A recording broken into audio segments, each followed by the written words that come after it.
right. Let's see. Hi, guys. Okay. We're doing another L signs. How's it going? I hope that you guys are doing amazing. And I hope you can see and hear me. So if someone comes in, let me know that you can. All right. So as you guys voted, we're doing the topic of, we're basically looking at, what's up, Kelly? How are you, my love? You've been around for so long. And the other day when I saw your, or I should say the other week when I saw your name pop up, I was like, oh, Kelly. I hope Kelly's doing good. How are you, babe? All right, so you guys voted on this topic, and we are looking at basically abundant flow and your physical sovereignty. Hi, Josephine. Hi, baby. I got your order also the other day for your reading, so that will be coming up in the next couple days for you too. Thank you for always supporting me. I love you. But yeah, in this spread, we're basically going to look at your current vibration, and then we're going to look at a strength, which is something that you have available to you, like a skill or a mindset that's going to help you with abundance. A block, drain, or distraction that is getting in the way of that for you right now.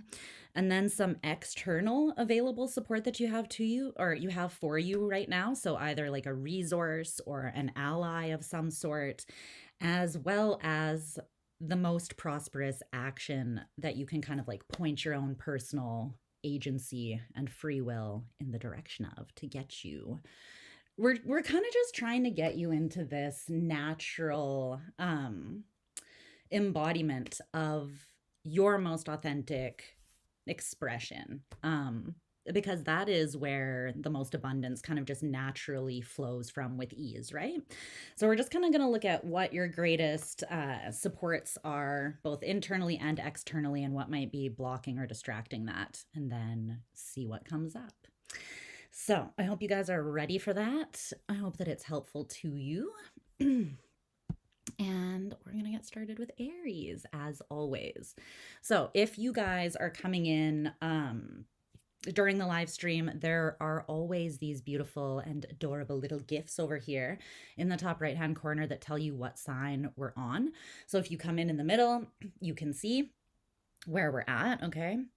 And if you come in after the fact, then there will be timestamps for all of the different signs.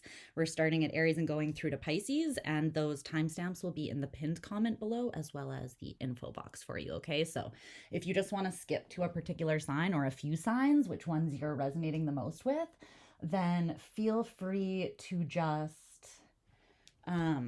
hit up the timestamps so that you can just skip right there. And I also do not read for a particular placement in your chart, which just means that you can watch for whatever element or energy you're really connecting to and resonating with at the time that you watch this reading, because that kind of does shift no matter what the most prominent energies in our charts are, depending on like what our year's ruler is, what different aspects we might have taking place or transits. So just as always, trust your guys' intuition above all else and go where you feel called, okay? And if it is not a reading that, if it's a reading that is stressing you out, confusing you more, bringing up more questions than answers, making you feel lost, making you feel frustrated, it's okay. It's just not your reading. That's just a really good sign that it just doesn't fit.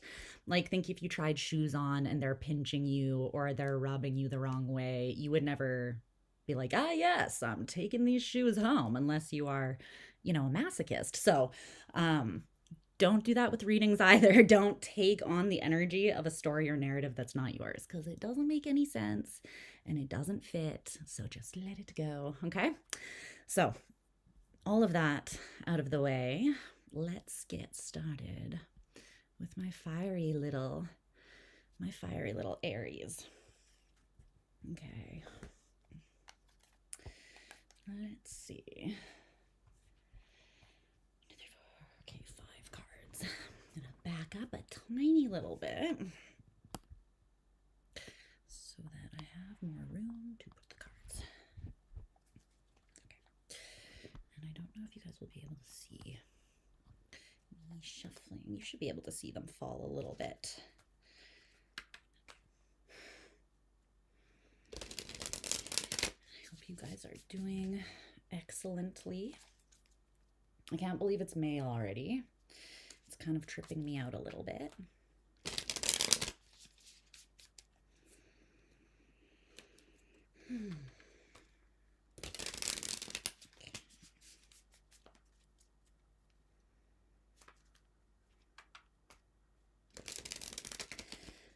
Also, there is still a sale that I'm running on 15-minute readings. You can purchase one if you're interested through my Etsy shop. The link is, I'm pretty sure the link's on my main page, my YouTube page, in the description box, in the About tab, all of the places you would expect to find such things. It should be there. And the sale is on the listing that's called, I think it's like 15-minute, three choices, 3 options. There are basically 3 different topic or theme options for a 15-minute reading that you can choose from, and it's at a discounted price. So you can go check out that if you feel called. I always forget to mention these things, so trying to get better at it. All right. Okay, that feels good.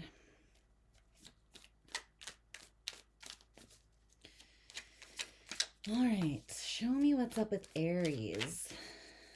The messages that are most aligned and beneficial for my beautiful Aries collective at this time, surrounding their abundance.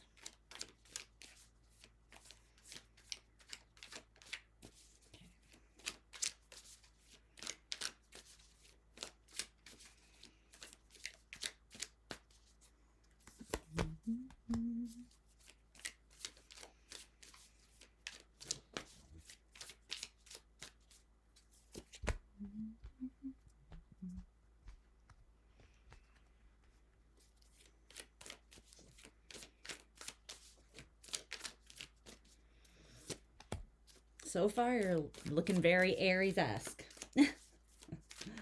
Okay. No, too many.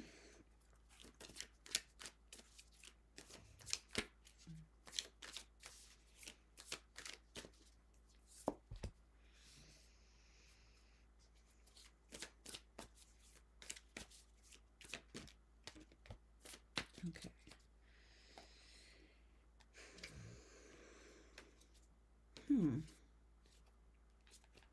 Okay.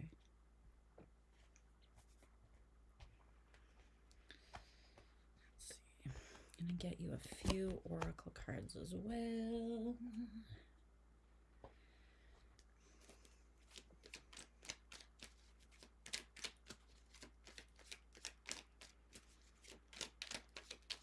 There's still quite a bit of Aries energy floating around. Okay, last one.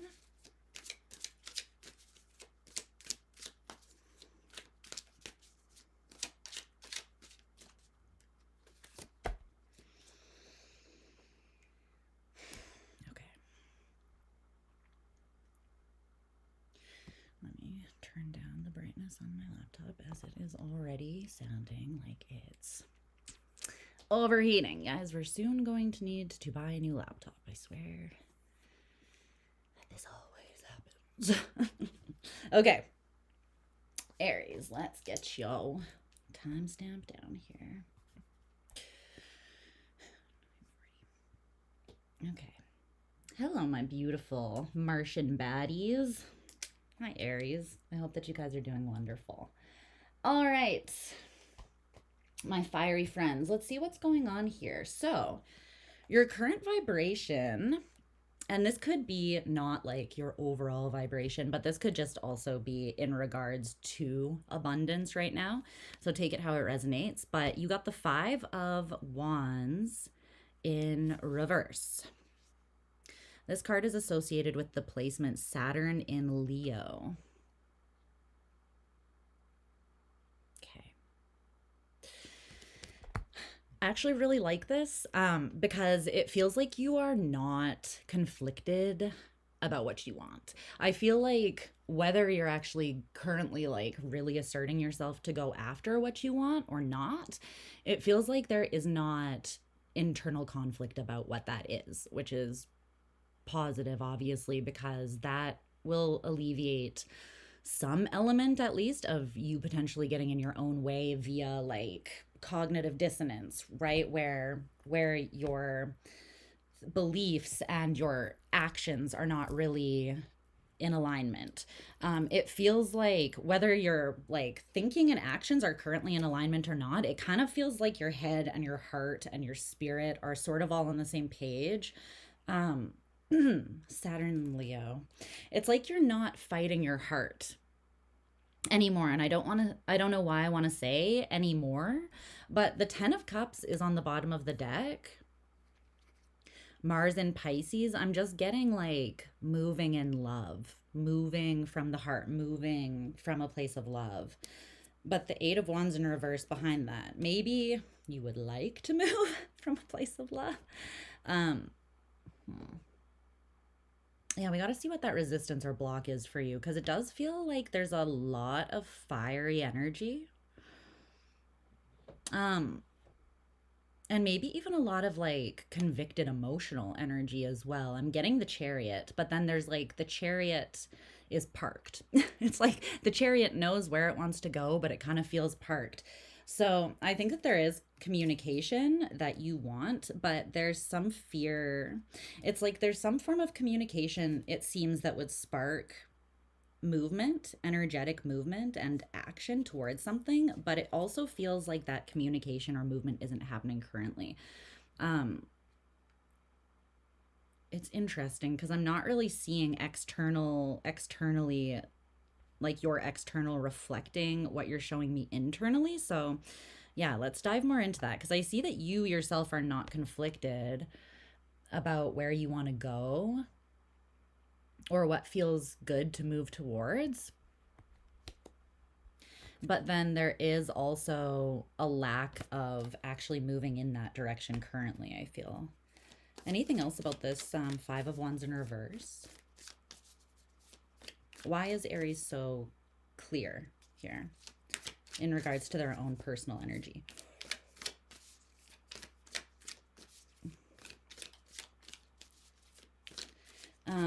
Okay, it's just channeling through. I'm channeling a song by, what's that band called? I have not listened to this band in so, like, since like junior high, I want to say. It's been a while. It's been like 2 decades since junior high for me, if you can't tell. So I think the band is Copeland, like all one word, Copeland. The lyrics that I'm hearing is, there cannot be a close second. And in the song, he's talking about like just wanting one person, and he's saying like, you're the first choice, there is no close second, basically. So I feel like that's what you're telling me. That's why there is not, it's like there's no competition internally or externally. Like you are clear and aware that something is just kind of the clear choice. Okay, so a strength that you have backing you up around this at this time. So this is a skill or a mindset. You have the Seven of Wands, Mars in Leo. There's lots of Leo energy so far. With this card, Moon in Libra, companionship. Okay.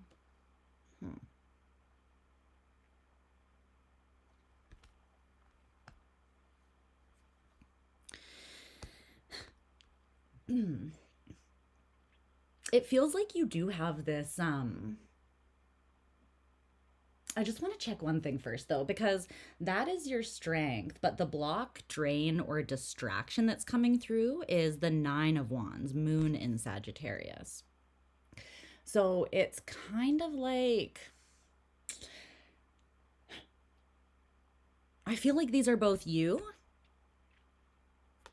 which is kind of strange because you're sort of telling me, or the cards are saying, that you have a very strong skill that is like Mars in Leo with the Five of Wands in reverse is like, when I know that my heart wants something, like that's the hill I will die on. I will fight for that shit in the name of love. Like if my heart is calling me towards something, if there's passion and conviction and it feels aligned, then I will. Libra is a very diplomatic energy. It's like I will make that compromise. I will meet halfway. I will fight my own inner demons. I will fight the competition. It's basically like there's nothing that's scaring me away from this if I feel like I want it. And it doesn't have to be relational, but I feel like it is for many of you with this Libran energy. Some sort of, it doesn't have to be romantic, but some sort of beneficial or abundant relationship. It could even be like a work relationship, a collaborative relationship of some sort. But with this Libran energy, it is something that benefits both sides. But the Nine of Wands is, so you're kind of saying like, if I feel it, I will fight for it. But then the block, drain, or distraction is like making something harder than it needs to be. Like putting hurdles in front of yourself that you have to jump over and then being like, God, this is so hard. Why is this so exhausting? It's like, well, you put a hurdle there in front of you, you know? It's almost like you're trying to, I don't know if you're doing this subconsciously though. Tell me about this Nine of Wands. I just want to know what that is.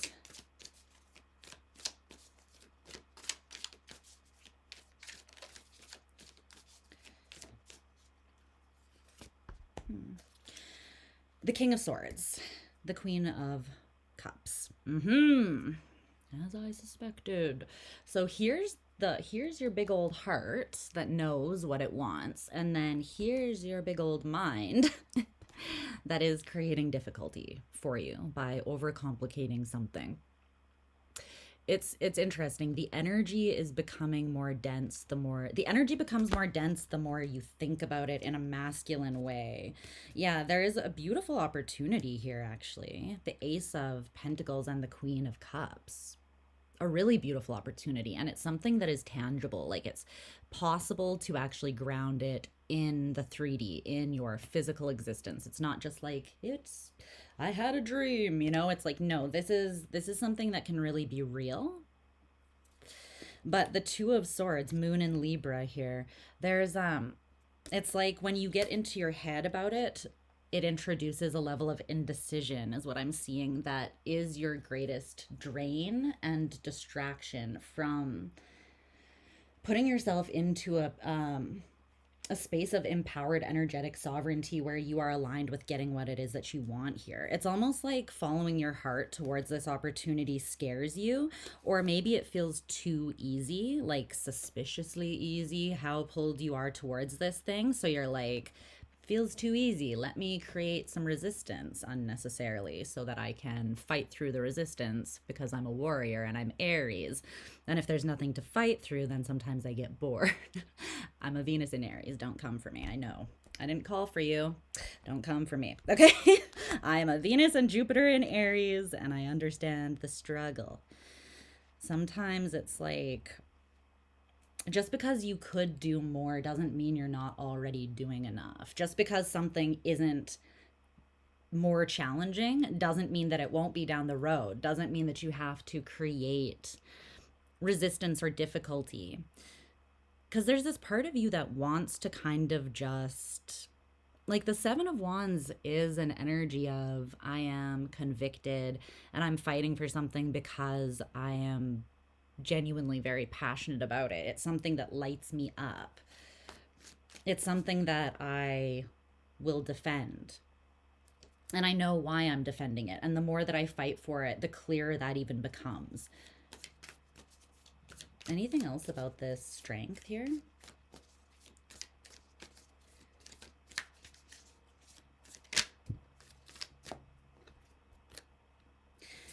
The Devil and the Empress in reverse. Okay. Okay. Don't take this message if it's not yours, but it's coming through very clearly.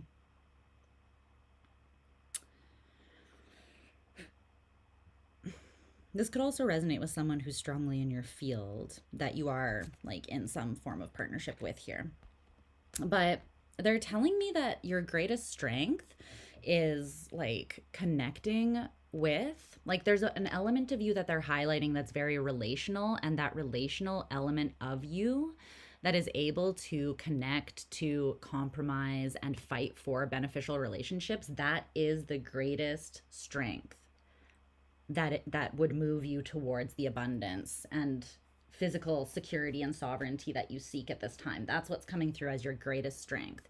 However, they're kind of telling me that you're using your greatest strength for the wrong thing. Like you're pointing it in a direction that is harming you rather than expanding your abundance. So basically, your greatest strength is just kind of pointing in a direction that's not serving you currently. So with the Devil and the Nine of Wands, though, this is just like really adding a lot of excess, like complication or difficulty, or just like, yeah, even overthinking about something could be your vice that's kind of draining you, because the Devil can talk about like being a little bit obsessed or like really ruminating on something, basically not being able to let it go until the way that you think about it kind of consumes you a little bit. It occupies you and becomes a bit of a form of like, you know, possession. Not like you're demon possessed, but anything that is constantly occupying your mind, that is a form of something sort of possessing you and taking you over, right? So that can happen with your thinking, that can happen with different vices or indulgences. But the Empress is a very abundant, very, very, very, aside from the Sun, probably the most abundant and naturally expansive energy in the whole deck. But it's here in reverse next to the Devil. It's saying that you're choosing to point your strength at the Devil rather than towards the Empress. And the Empress is a feminine energy. It's the energy of Venus. And so there's this beautiful Venusian energy, this energy of relationship and companionship that is your greatest strength. But for some reason, I feel like, I don't know, it's almost like some of you are pouring your time and energy into limiting beliefs, or even like habits that are just not serving your highest and best good, like something that maybe is very physically draining or just takes a lot of energy but doesn't really give back to you or doesn't leave you with enough to then pursue the things that you truly are extremely passionate about, you know? It's just basically saying that you're creating difficulty by pouring into something that is slowing you down rather than pushing you forwards. So whether that is something, yeah, it's just draining your energy or distracting. I don't know if they'll be able to get more of that, but it's definitely something that's not abundant in nature versus like something that eats up your energy versus something that expands and gives you more. And I do think it has a lot to do with your mind, your thinking. I'm hearing strategizing, so maybe there is something that you want to move towards. You don't have any real internal conflict about the fact that you want to, but there is a defensiveness towards the element of yourself that needs to be open in order to truly pursue this, and it's your heart. And your mind is the thing getting in the way of that being open in the way that it needs to be, I feel like, to go after this, is what it's showing me. It doesn't mean you have to like leave your head behind and just like skip off following your heart and be naive. It just means that there should probably be a little bit more moderation between the two so that there's some more balance. Okay, so available support, resource, or ally that you have at this time. The Eight of Cups in reverse, Saturn in Scorpio. Well, I feel like you do have a support system around you, whether this is just one person or whether it's, you know, a group of people, a community, your family, your friends, whatever that is. The Eight of Cups in reverse is someone or a group of people that are not going to abandon you when shit gets hard, to put it bluntly. These are people that are not, even if it feels dense and Saturnian, or you're going through something where you're kind of needing to work through something within yourself, where you're maybe creating, you know, resistance in your own life. We all do that from time to time, right? A lot of the time it's subconscious and we're not aware that we are doing it, or we don't know the degree that it's actually having an impact on us, or else we wouldn't do it, right? But the Eight of Cups in reverse as your greatest ally and support is showing me someone who's not just going to like, okay, bye. Like all of a sudden you're not showing up the way I need you to, or all of a sudden you're struggling or needing to like exert extra energy to push towards your goal. This is someone or a group of people that are not going to be like entitled about your energy. They're still going to show up and support you. They're not going to just bail or walk away when things, like when the going isn't perfectly easy, when it's not just a walk in the park. Especially when you're struggling with dealing with heavier emotional. I heard emotional content, heavier emotional content, which is an interesting way for it to come through. That even feels very like I'm processing this through like an analytical lens, kind of like, let's take a look at this emotional content and break it down, you know. But I feel like Mr. Roboto, you know, like you might need to tune into your heart space a little bit more, like think about it less and feel about it more, you know. But I do see that there's someone or a group of people here that you do have around you that you can rely on to not walk away when the going gets rough. And that's your greatest strength. That's external to you. This could also be something or someone that, yeah, the Emperor in reverse, there you are, that's Aries energy. These could be people that you can trust to tell you the truth when you are making things more difficult for yourself than they need to be. It's like these are people that are not coming at you to criticize you. They're coming at you to say, hey, I see that you're maybe not like making the most empowered choices for yourself, or maybe you're not taking the best physical care of yourself, or, you know, maybe you're not. This could also be you're wearing yourself out with too many responsibilities and not letting your mind rest as well. Like it could be that there's a lack of, I'm seeing a lot of exertion of energy through like the body and the mind, but I'm not seeing a lot of like rest to really let things sink into a space of basically like peaceful clarity surrounding it. So your spirit is not confused. Your spirit knows, but I think that things in your mind are like not settled in the same way. But these are people that, yeah, even when you're not at your best, they're not going anywhere and they're not judging you for not being at your best. They just kind of want to, they're your people, really. They want to help you move forwards when you're stuck. They don't want to see you stay there, because they know how fiery you are and that you can make shit happen when you want to. They know that this is not, that when you doubt yourself, essentially, that's what this is, really. You're doubting something. You're not doubting your own capability and energy to make shit happen, but I think you're doubting your ability to make things happen from the heart. Like, how do I fight for this thing from the heart with an open heart? How do I fight for this thing without compromising having my heart involved in it? So it's basically how to combine the masculine and feminine energies to fight for something that requires your heart. So the most prosperous action that you can take here is coming through as the king of earth, so the king of pentacles, and this card, predictions of growth. Yeah.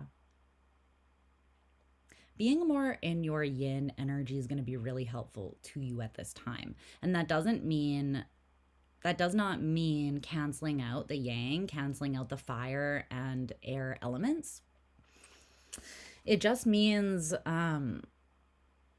balancing them. Because it's kind of coming through like you're parched right now and you need a big drink of water, like a big glass of water, or you've been in your head and so you're not grounded. You just need to take your shoes off and put your feet on the earth, right? There's a need for emotional and physical energy, earth and water, and those are the feminine elements.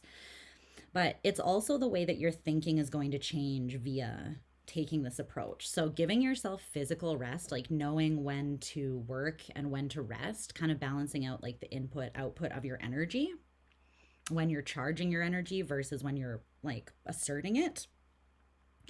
So being receptive versus assertive. So it's still coming down to balancing your feminine and masculine energies a little bit. I feel like when you do that, you'll have an easier time looking at the future through a lens of not anticipating things to be super hard. Because when you anticipate something to be super hard, like I'm going to have to fight, I'm going to have to push through, it's going to be so much energy. You're projecting that onto the experience, and that's probably what you will get out of it because you're expecting it. So you're kind of like putting that barrier in front of you. Like confirmation bias, right? When we're expecting something, there is a part of us that looks for that. And when we look for something, we're much more likely to find it, right? So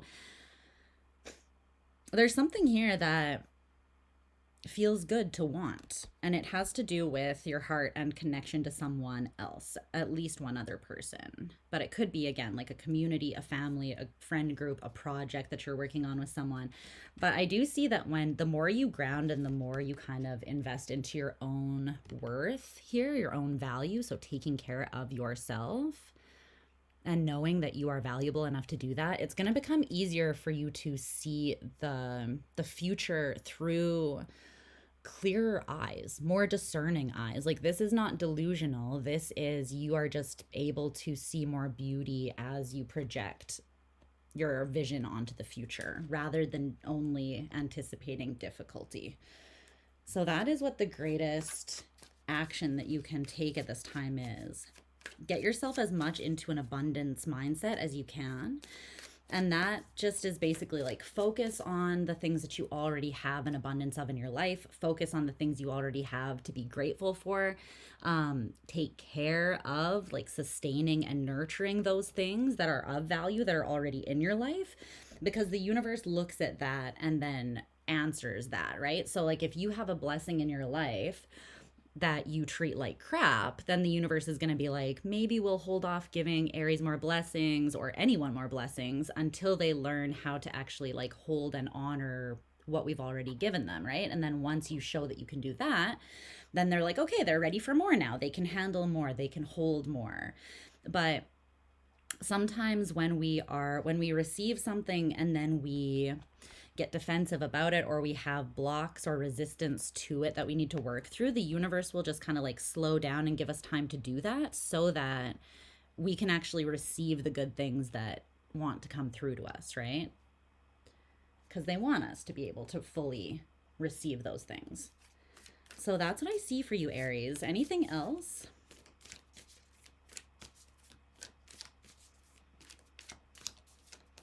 No. And the King of Earth, the King of Pentacles, is a nice energy because it does have a masculine element to it, right? It's the elements of earth and fire, which is masculine.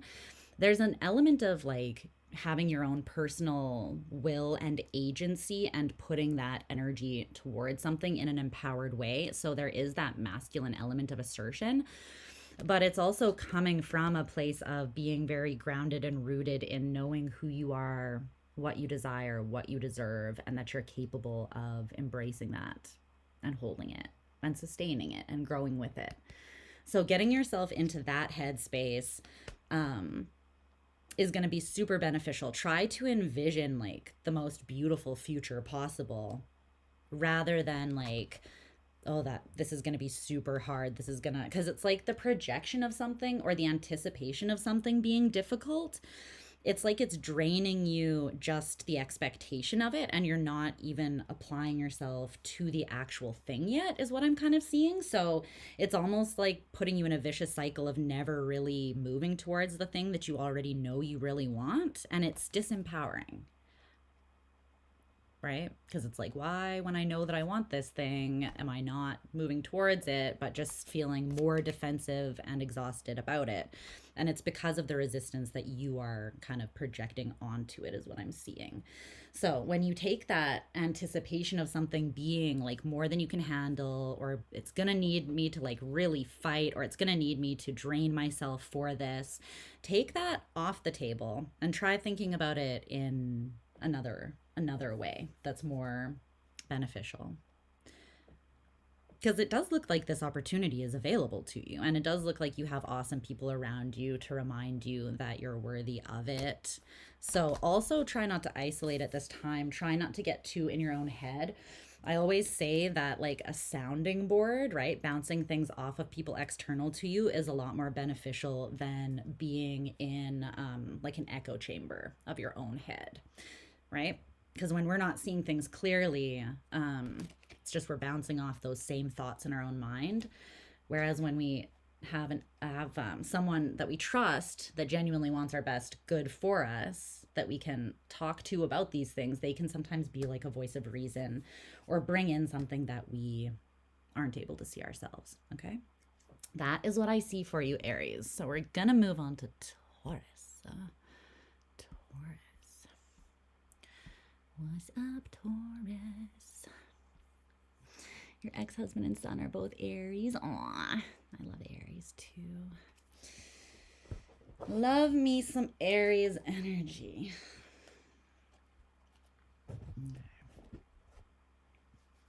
Okay. Taurus.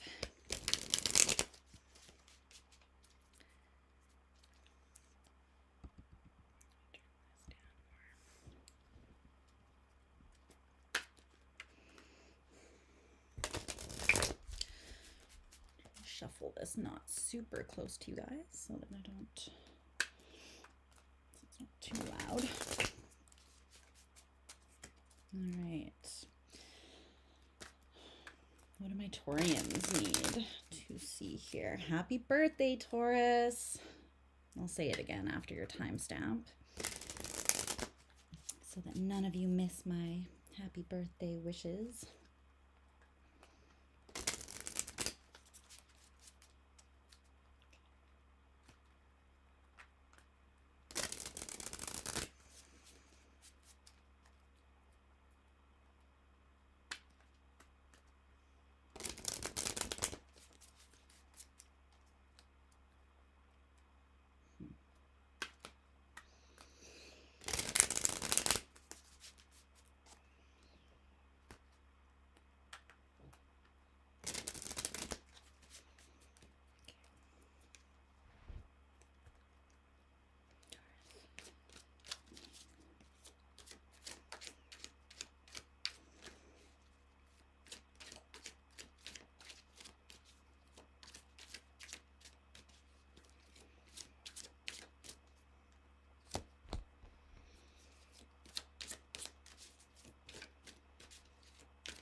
Okay.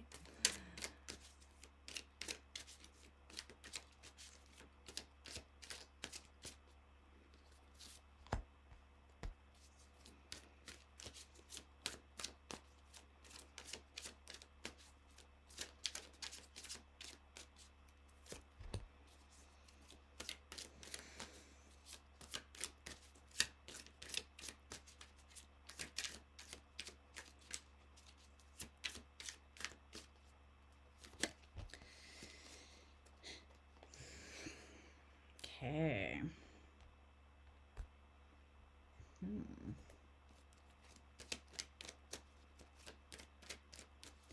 the strength for Taurus here.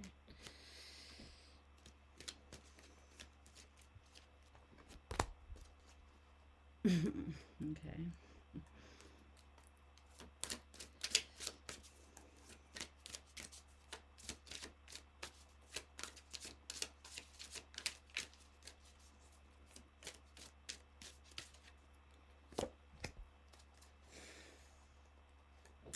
All right, babes.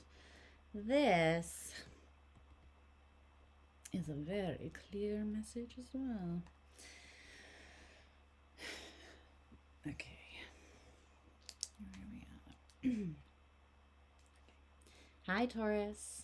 Happy birthday, my beautiful Taurians. I hope that you have or had an amazing one, and I hope it's your best and sexiest year yet. Go out there and kill them. All right. So let's get into it and see how you can also make it your most abundant time yet. So your current vibration is coming up as the Two of Swords, indecision. What are you on the fence about? What are you on the fence about, baby?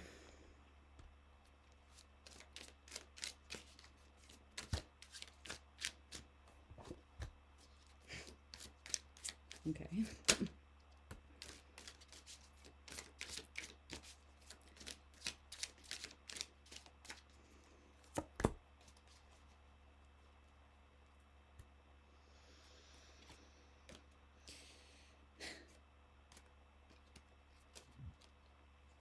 Okay.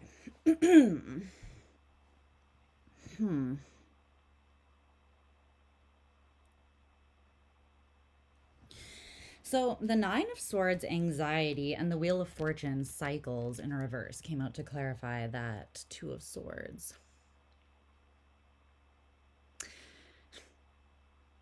It feels like there's something that has been decidedly not abundant or expansive, something that you are aware has felt like it has kind of been a block or a thorn in your side, or something that has prevented you from, it just feels like something has not been in an easy state of flow. There's been resistance, or something has felt like there's been a timing issue of something coming together. And this has been stressing you out and putting you in a state of indecision. It's like maybe something that you thought at one point was lucky and abundant and felt in alignment with you. It feels almost like the way that it ended up unfolding has you questioning, like, was I reading it correctly to begin with?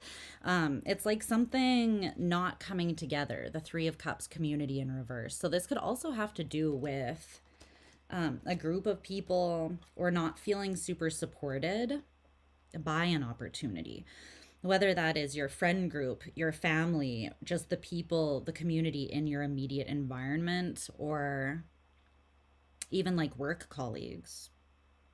Something that you thought was ushering in an era of abundance or a cycle of abundance. It feels like at one point you had your hopes up about this.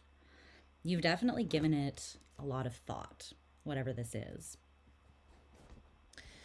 Okay, but it's not instilling the most peace in you currently. It's kind of stressing you out a little, is what I'm seeing here. Okay. So your greatest strength at this time, a skill or mindset, your greatest strength within yourself, is coming through as the Eight of Cups. Walk away with this card, Jupiter in Gemini, bluff. Okay. You can fool some, but not me. You're being called out. Okay, so some of you, the thing is here, that your greatest strength is actually to release something and leave it behind. That doesn't have to be forever, but it does need to be like for real, it feels like. This could be something that you tell yourself that you have released, but then you keep going back to in your mind. There isn't a mental indecision and a mental anxiety about this that is pervasive. So even if you physically have left something behind that wasn't emotionally fulfilling you, you're still thinking about it a lot and giving it quite a bit of energy, is what that feels like. And they're saying that your greatest strength is, well, let's clarify this a little bit more here. I feel like it's to believe that if something is for you, you can't truly lose it. It's one of those, like, if you love someone, let it go. And if they return to you, you know what I mean? That it's meant to be. So this could also be that, right? It's like, allow something to prove itself to you. Let it go and see if it's really, if it's really abundant or not, right? Because energy doesn't lie. People sometimes do. Actions sometimes do. Those things can be misleading, but energy is not really. And most often, even if someone says or does something that's not in alignment with the true energy that they carry within, generally speaking, humans are not that complicated. Most of the time, we end up doing what we want because we're kind of selfish like that. You know, like, we do what feels good to us. We do what we want. Not always what feels good, but what genuinely aligns with us and our desires is more often than not the direction that people will go in, right? So even if you're like, if devotion and loyalty is something that you resonate with, then it doesn't mean like, oh, cheating feels good, so I'm gonna go cheat. It's like, no, some people, what feels good is staying aligned with their integrity, right? So that could also be, it doesn't necessarily mean just giving into any vice, but it does mean like doing what you genuinely desire. So I feel like this will be revealed to you if you do just kind of like allow yourself a level of healthy detachment and distance from whatever it is. Then this indecision, whatever is creating this blurred lines or confusion, will be cleared up. They're saying that that is your greatest strength, is your ability to create a little bit of healthy distance, but genuinely, not like, okay, I'm going over here, but then like peeking through the blinds. Like, you know, don't fake it, don't bluff, don't say that you're going to focus your energy elsewhere, but then just, you know, ruminate and spy behind closed doors, because it's the redirection of your energy that is creating a shift in the overall energy here, is what I'm seeing. And like I said, energy doesn't lie. So you kind of have to really do it for real for that to process. And then I do see that being the greatest strength you have to actually shift something here that's felt a little confusing and stagnant. Okay, the Four of Swords, rest in reverse, is your greatest block, drain, or distraction. Well, yeah, it's interesting. You have some common vibes to Aries and their reading.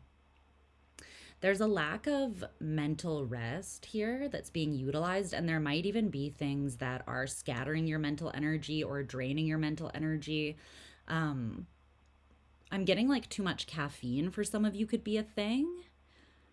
Something that overstimulates your nervous system, and then that has an effect on like on your mind, how clear and how like peaceful your mind is able to be. For others of you, your sleep is being interrupted here. You're not getting into like a deep REM sleep. If any of you smoke, our girl Mary Jane, do just be aware that if you smoke before bed or if you smoke to help you sleep, it's hard to get into like deep REM sleep when you use that. So that could be something, or else your sleep is just being interrupted. Some of you could also try sleeping without electronics in your room if that's something that really helps me a lot, especially if you're energetically sensitive. So those are just some things that are coming through. Caffeine, substances, even drinking alcohol can also really deeply affect your sleep quality. So I don't know, those are some things that are just kind of coming through that could be, but this could be anything that's affecting your physical rest, but also your mental rest, you being in a state of peace of mind, basically. That is your greatest drain.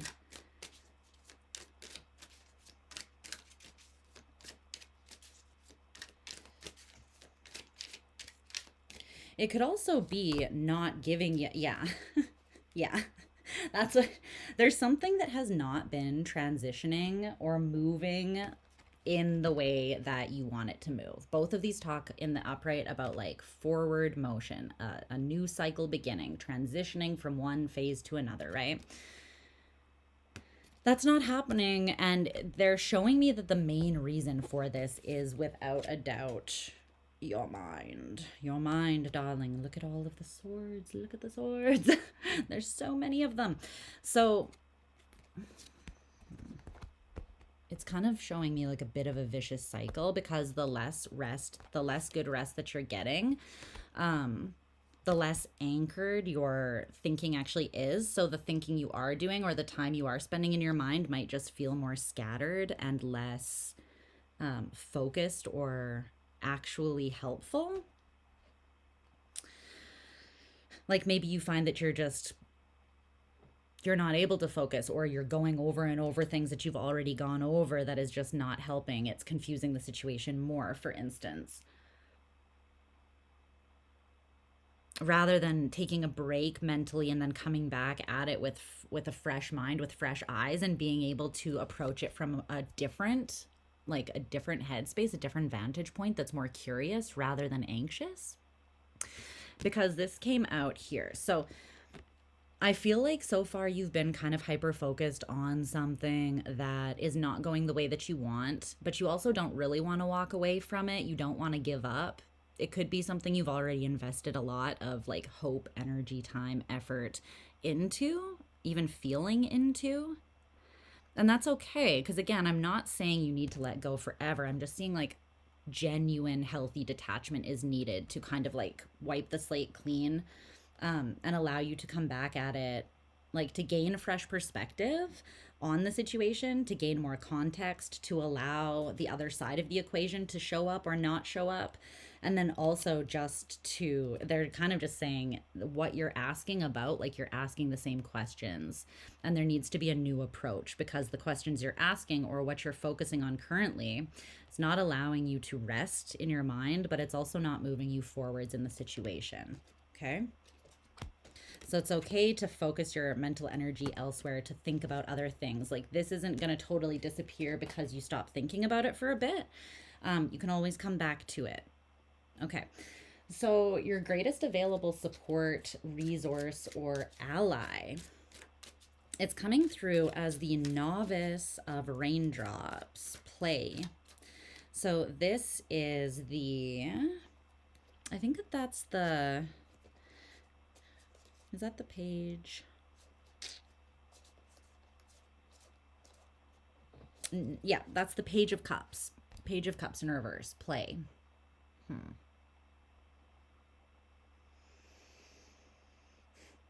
Your greatest available support.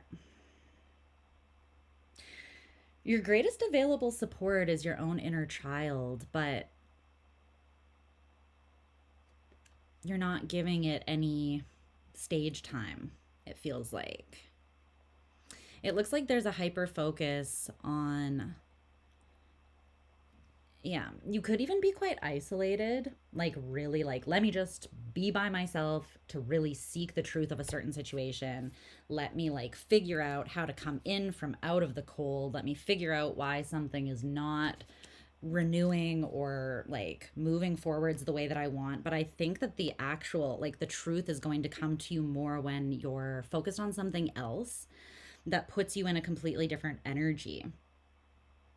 Specifically like an energy of lightheartedness, an energy of curious creativity, an energy of play, of lightheartedness, of free-spiritedness. Not a defensive or analytical energy. That's what's needed. That's your greatest available support, resource, or ally. But it's showing me with it in the reverse here that that's kind of something that has not been given room to, at least not recently, exist here so much. Maybe you haven't felt safe.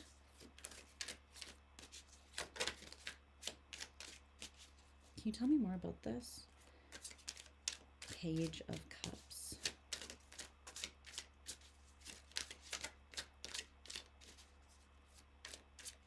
This could also be someone else or other people outside of you that put you in this really like, what's the best way to explain this? It's just coming through as like so much fun. Like there could be people, communities, friends. So these could even be children in your life, like if you have nephews or nieces or kids of your own, right? Or even just like friends that have that really lighthearted, like adventurous, like they want to play. And I don't necessarily mean like, let's go out and get wasted. Like that's not really the kind of play that we're talking about.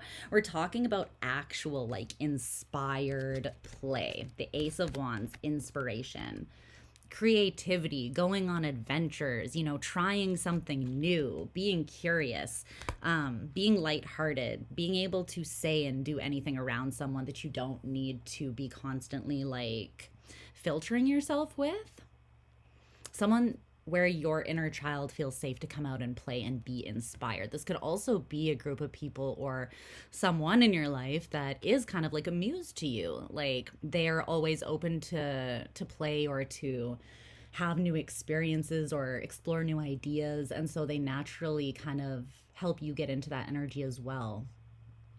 You could be thinking that hanging out with or making time for that kind of thing right now, whether it's like your own inner child or engaging with people like that outside of yourself, is like a waste of time or it's not practical. But really, I feel like that's going to move you forwards faster than anything else that you're doing right now, especially like just being isolated in your status quo environment around the people that you're normally around, just overthinking and not getting the rejuvenation that you need here. Because being in a state of play and inspiration, this also gives your mind a break. It also is it charges your energy. Like when you're in tune with, when you are inspired, that is your higher self speaking directly to you. It's like your higher self sending little messages to your spirit. And it comes through as inspired energy. When you're inspired, what happens? You have more energy, right? It's like when you're inspired or when you're invested in doing something because you really love it, time can pass and your energy does not get zapped. That it's like when I do like a 7-hour live, because I love it and because I'm invested in, like, I'm attuned to inspiring playful energy while I'm doing this, it actually gives me energy. It doesn't drain me even if I'm doing it for like 7 hours. Time can just pass. It's the same when I'm writing. It's the same when I'm with my nephew playing. It's the same when I'm out in nature, right? So whatever that is for you, Taurus, that is your greatest support and ally right now, are these like lighthearted, childlike, inspired, playful energies that I feel like currently you're not necessarily making the most time for. Okay, so the most prosperous action that you can take at this time. It says the 10 of Swords endings with this card, the Hold. Okay.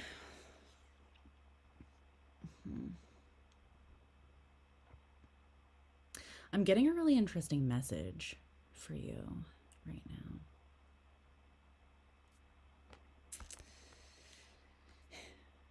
I think that because of the way something has gone so far, you've kind of convinced yourself that you are going to need to let go of this, even though you don't really want to. It's like you don't see how you can make it work or move forwards, and it just hasn't yet.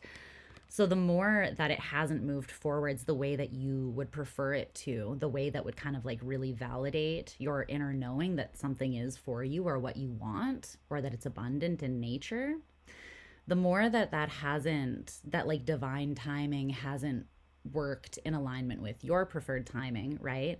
The more this doubt around the actual situation or opportunity has grown is what that feels like. And so there's this part of you that's now, it feels like in self-preservation mode, is kind of like preparing yourself to walk away, even though you have invested a lot into this and your heart is still in it too, which is why you feel more inclined to kind of like be like, I might have to walk away, but your heart's not really in the walking away. Like it's kind of a bluff, right? That's why I think I feel the need to keep on just restating that this doesn't feel like a like, bye, I'm cutting cords and I'm like rebuking you and like casting you out of my life forever. It's not that.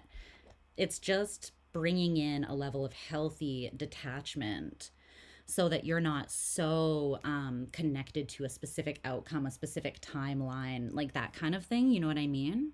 It's basically just going to take a little bit of pressure off the situation, is what I feel. It doesn't need to be something that is like final. It's just like a little distance right now would do you well with the situation. But I'm seeing that like what is really needing to end is not so much the situation itself, but the way that you think about it. It's like what really needs to have an end put to it is the hold that your own indecision and anxiety around the situation has on you. I feel like that is what is actually needing to end, because the 10 of Swords talks about coming to the end of a way of thinking. It's about your own, like, swords are about communication, ideas, expression, the way we think, right? And so the 10 of Swords talks about like being pushed to the end of something, a way of thinking that is not sustainable. That's why the 9 of Swords, this anxious energy, comes before we get to the end, because being in a constant state of anxiety is not sustainable to the human body, right? That's not going to allow you to rest. It's not going to allow you to have an open mind, or to have this fresh, inspired, playful energy that brings just like joy and lightness in to the equation. So I feel like that is what you're coming to an end of. Is there anything else you can tell me about that? What needs to kind of close here with the 10 of Swords?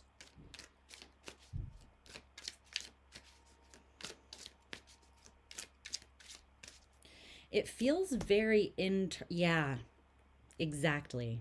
Unlearn. This is internal. This is internalized. This is you. The Hierophant is the Taurian card. We also have Temperance, Sagittarius. Just breathe. There is definitely an element of finding moderation in your thinking and in your assertion of energy versus rest. And again, rest doesn't need to just be like sleeping, sitting around. Rest is like being in a state of internal harmony. Rest is being in a state of peace. Rest could even be playing or doing something inspiring that renews you, right? But there's something here. It's a way of thinking or a way of approaching a situation, and it feels like it's quite it's something that was learned, maybe passed on the way you were raised. Like maybe you have a bit of an anxious attachment style, and you're just more comfortable like being hyper vigilant when you really care about something, or overthinking something.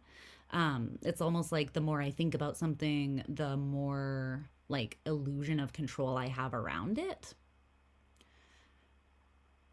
There's something that wants to be unlearned there. It's an old traditional way of thinking about things, but I feel like right now is meant to be a time that is showing you how whatever this old approach is, which is like very much coming at something from the mind and not letting yourself rest unless you feel like, until you feel like you have the answers and you know why something has not, gone the way that you wanted it to. It's like not letting yourself rest until you have the answers. Maybe that approach is just what needs to be unlearned, so that you can realize that healthy detachment and actually allowing yourself to rest is going to get you the answers that you're seeking a lot faster than just kind of like continuing to bang your head on the wall of that. But I do see that this is something you deeply care about, and that's why, you don't want to just like put it down and forget about it. You genuinely care. It's just that that approach is not the most beneficial to you at this time. And there is a bigger lesson here that could very well be somewhat karmic and even past life, or it's coming through as more like generational, like familial in this life, maybe. So maybe you grew up in a family that is very like practical. Like if it doesn't make sense on paper, then what else do you need to know? Like, we don't just follow our whimsy here. We don't just follow our heart. We don't follow our inspiration and play. That's madness, you know? But maybe you are a lover girl, or you're an artist, or you know, maybe that is how you are. Maybe that is what you're meant to do in this life. But it's not supported by your surroundings or by your current community. So then this is more about unlearning that and learning what is actually going to support you. Okay? That is what I am seeing for you, Taurus. I'm going to leave it there, my loves. And we're moving on to Gemini. You could also be looking at, like, what has come before you, like what's come before, and the way that those things, like, if those things were not successful, whether these are just like goals that you had or past relationships, I feel like the way that past things unfolded or were not successful, that's still living rent free in your head as well. And you could be subconsciously projecting those disappointments as well onto the current situation. Like, oh, this is just going to end with disappointment the way that other things did. So also try not to project. Yeah, Spirit just knocked this over. It's like, think in an innovative way. Aquarian energy. Think about this. Try thinking about this the opposite way to what you have been thinking about it. And just see what happens. Just try it out, okay? Try to get out of your head, though. Maybe try not thinking about it at all for a little bit. Just try playing or taking your mind off of things. Point your energy in the opposite direction and see if, ironically, that actually opens things up for you in this situation. I kind of just feel that this is something that you do care very deeply about, and there is a very heavy investment in it. There has been already, and there still is. So there's this fear. It's kind of like white knuckle holding on to it, but they are sort of showing me that giving it a little bit more breathing room is going to be beneficial. Okay. So trust yourself. Trust, like, feel into your heart. And try to have a little bit of hope. Okay. Let's move on to gems. My gemmy gems.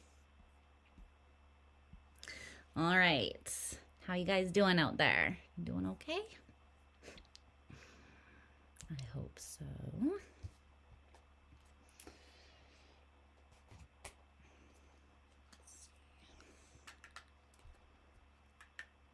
Rochelle! Hi, babe. Hi, my love. I need to send you, like, the longest voice note ever. I feel like I have, like, been thinking about you, like, every day, and then I just am like, I failed to catch up with you. In my mind, I'm catching up with you.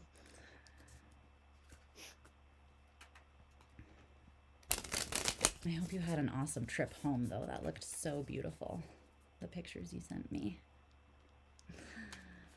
I'm doing good, my love.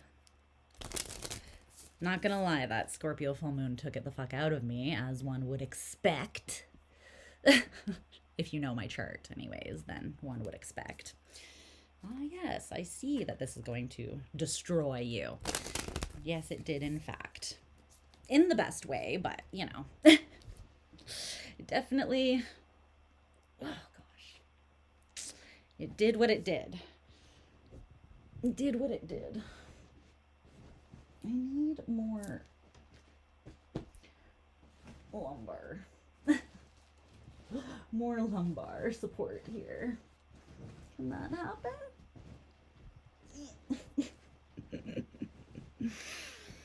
Oh, yeah, that's better. Yeah, I will. I'll send you a nice, long, hefty voice note soon.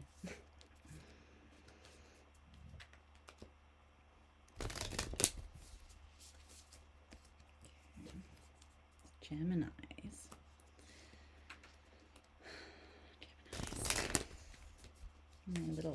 Agents of chaos. Even more so with Uranus in your sign now. I see all my Geminis out there like, ha ha ha. The world is ours. To shake up how we want. Here for it. Let the Geminis take over. Why not? World's already chaotic. What harm could they do? What could possibly go wrong?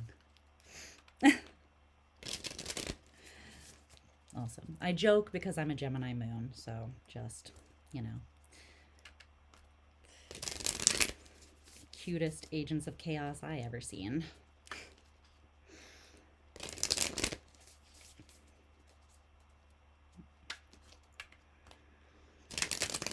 Gemini audacity with the Scorpio full moon feels was intense. Yes. Yes, it was. It started like destroying me like a full fucking week in advance. I'm a Scorpio rising, for anyone who doesn't know, with Pluto in Scorpio tightly conjunct my rising. So, you know, I do get destroyed and reborn on the regular. But this one was especially violent.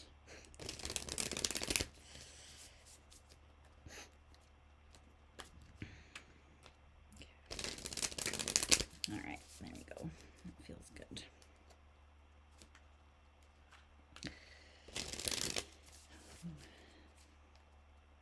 Okay, Geminis.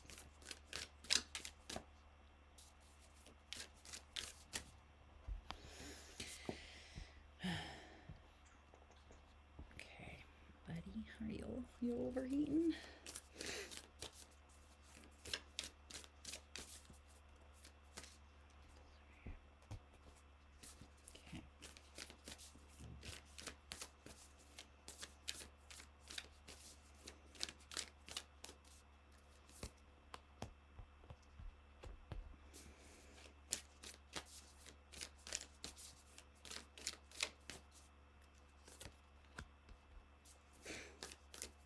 Gemini.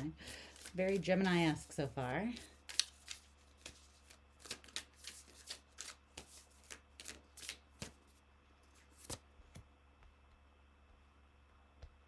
Okay.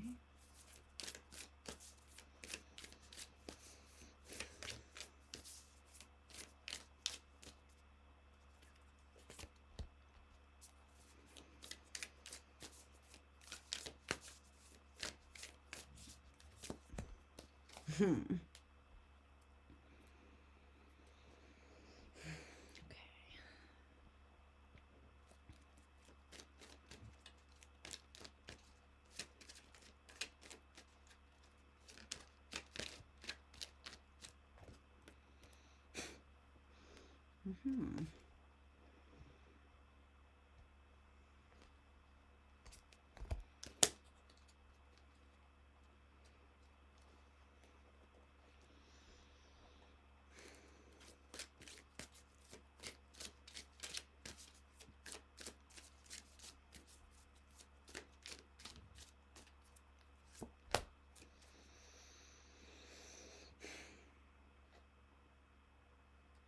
Okay.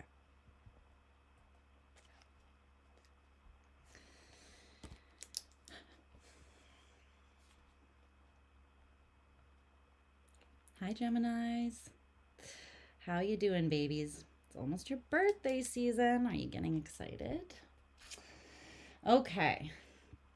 Let's take a look here at what we can do to align you more with your naturally abundant, sovereign nature and flow. So the current vibration that you are in is coming up as the Four of Swords in reverse. The Four of Swords in reverse has come out for every sign so far, I'm pretty sure. Is this Uranus in Gemini accosting the people with its insanity? Okay. So the Four of Swords in reverse can be an energy basically of an unquiet mind. Pretty much the energy of just there's a lot going on up here, which, you know, mutable air, the math is mathing, it does track. But let's see. Let's get more. Let's get more. There's something your mind is not currently at rest about. I'm also getting, though, like, just unsettled. Like, you're just not, it's not necessarily that you're in a state of lack of peace of mind, but you have not settled with finality on a direction or how you feel or think about something yet. So tell me more about this Four of Swords in reverse.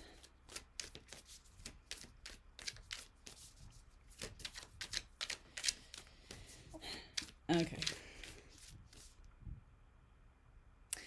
It's coming through. It's just coming through. It's just channeling through. There are, like, this is so Gemini. This is very Gemini. It's like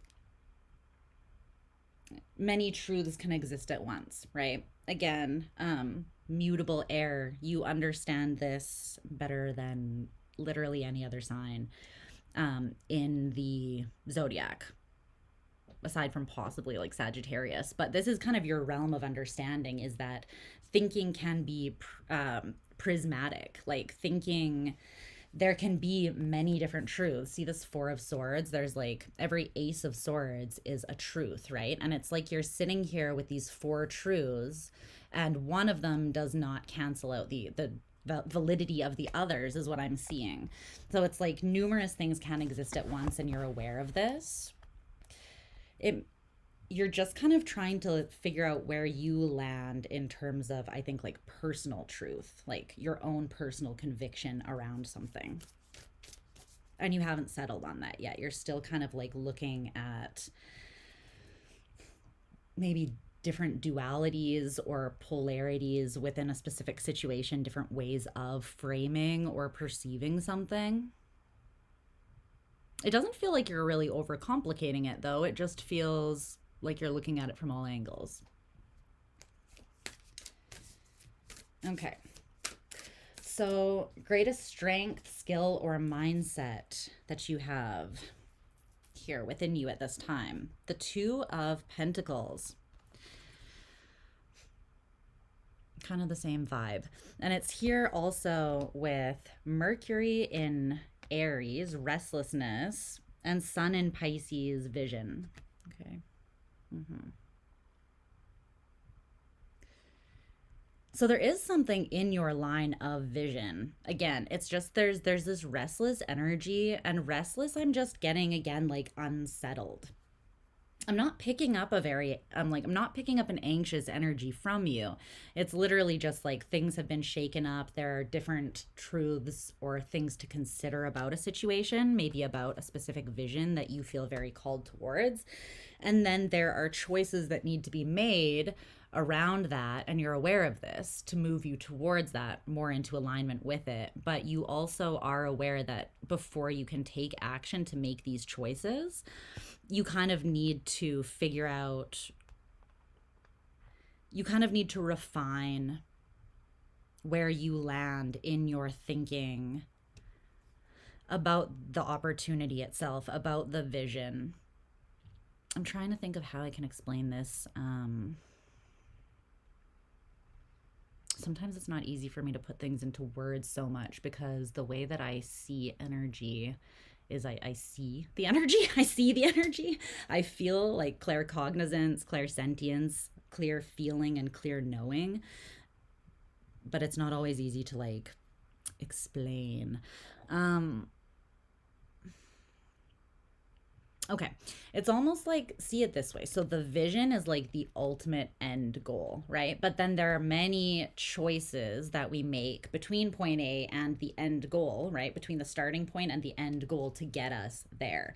It's like point A, B, C, D, E, and then maybe like F is like we get to the end goal, right? And all of those have active decision making qualities that will eventually lead us there. It's kind of like when you have one vision, but you break it into smaller goals so that you can kind of digest it more easily and not get overwhelmed, right? Because sometimes just looking at the big picture can feel a little bit overwhelming or scattering. So it feels like that's what this is. I think that it is your strength.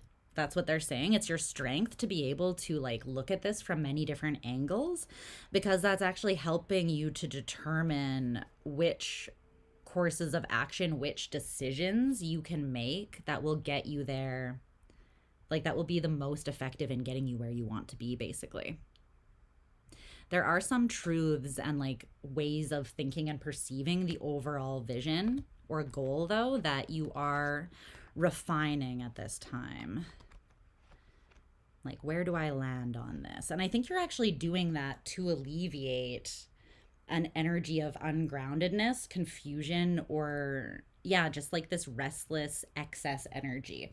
And that makes a lot of sense, because the more clear you get on how you think about things, Gemini, that just alleviates excess mental energy, which oftentimes can kind of like, when it runs amok in your own mind, it can kind of translate through as restless physical energy or anxiety if it's not refined. So I think that that's why that is your greatest strength. So I think you're in your greatest strength right now, is what they're kind of telling me. You're doing what you need to be doing.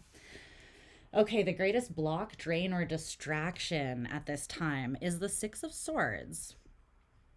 I think that it's like this feeling of needing to push something forwards is kind of how that's coming through. Just need to have some coffee. Also, just remembered that, yeah, my team, okay, it's the playoffs and I'm a Canadian, so unfortunately I am going to have to be checking the score because my team is on to round 2 and my nervous system can't handle it. So we're going to be keeping an eye on that. Literally, the final score of the first game was 9-6. 9-6. I was like, my nervous system cannot handle this. Please don't allow that many goals to be scored the next game, because what is actually happening? But yeah, the Six of Swords, it's almost like you're being blocked by, if anything, you might be putting a slight amount of too much pressure on yourself to figure out how to push something forwards. It's coming down to intention. They're showing me that it has to do with your intention, not even the approach that you're taking. So the approach that you're taking, like we said, is beneficial because you are just refining your own internal state of clarity and the most beneficial way that you feel you can go about moving towards what you want, right? But your intention as you are refining your way of thinking might be like, I'm doing this so that I can get this thing moving faster, or so that I can push something forwards. But I think this is actually something that is wanting to, like, will move forwards and evolve on its own, as long as you just continue doing your own internal work here. That is naturally going to push something forwards. It's not something that you really need to like try to force in any way. So tell me more about the Six of Swords. Yeah.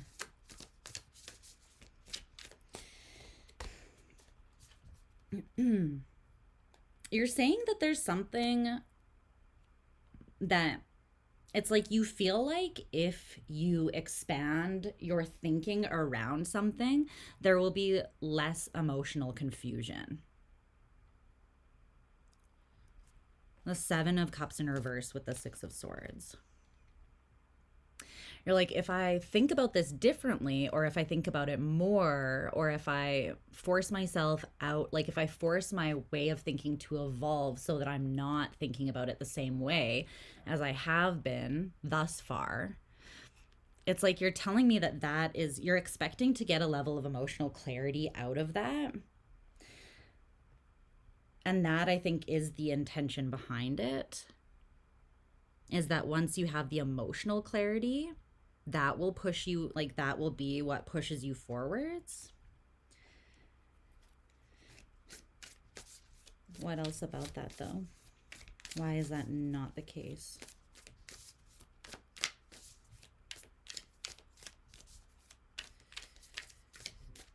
I think you already have the emotional clarity that you need. Yeah, you do. The Five of Cups, you already know. And Justice. Two of Cups in reverse.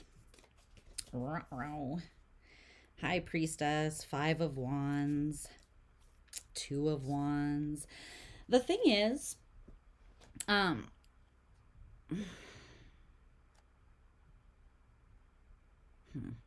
you're right where you're meant to be with whatever this is right now, even if you're not happy with where you're at, is kind of what this is showing me, Gemini. And I know that that might not be exactly what you want to hear, okay? I get it. But you can't force emotional clarity from this situation by just thinking about it more or changing the way you think about it. I feel like that further emotional clarity is just going to come to you as you process what you have already felt in the situation. So you're showing me the Seven of Cups and the Five of Cups here. There's already been some pain, some grief, and some like major lack of clarity emotionally here, which I think is why you are like reapproaching or refining your way of thinking, because obviously that probably doesn't feel the greatest, right? Like grief and being emotionally confused doesn't feel the most comfortable.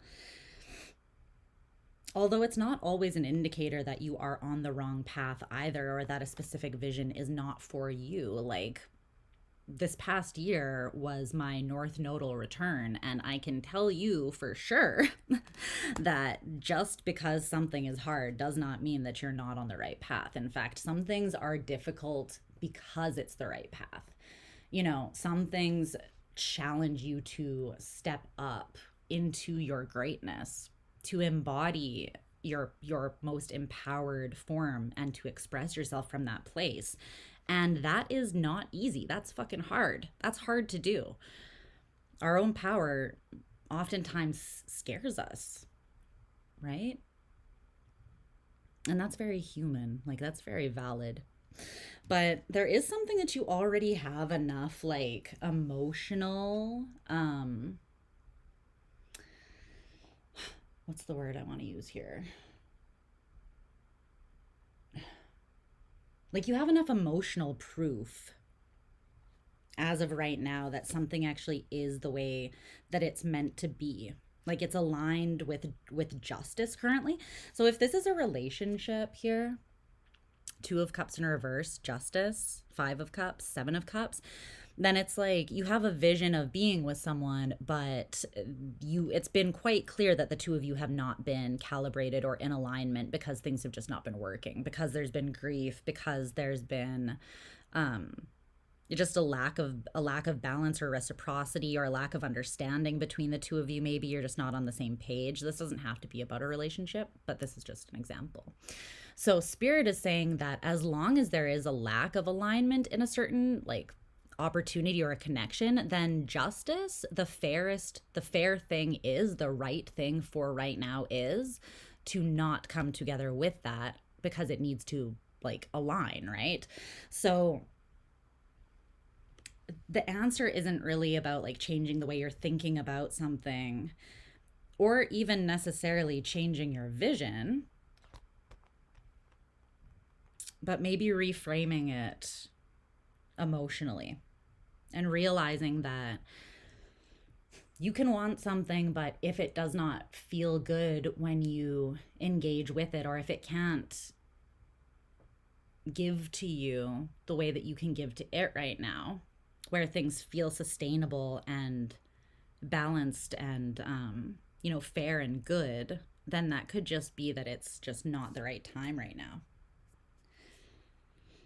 I think you have some sort of intuitive awareness that there is like a tension, a resistance, conflict, and an indecision that needs to be taken care of and removed before something can really like move forwards with clear, direct, like a clear, direct vision and flow of energy.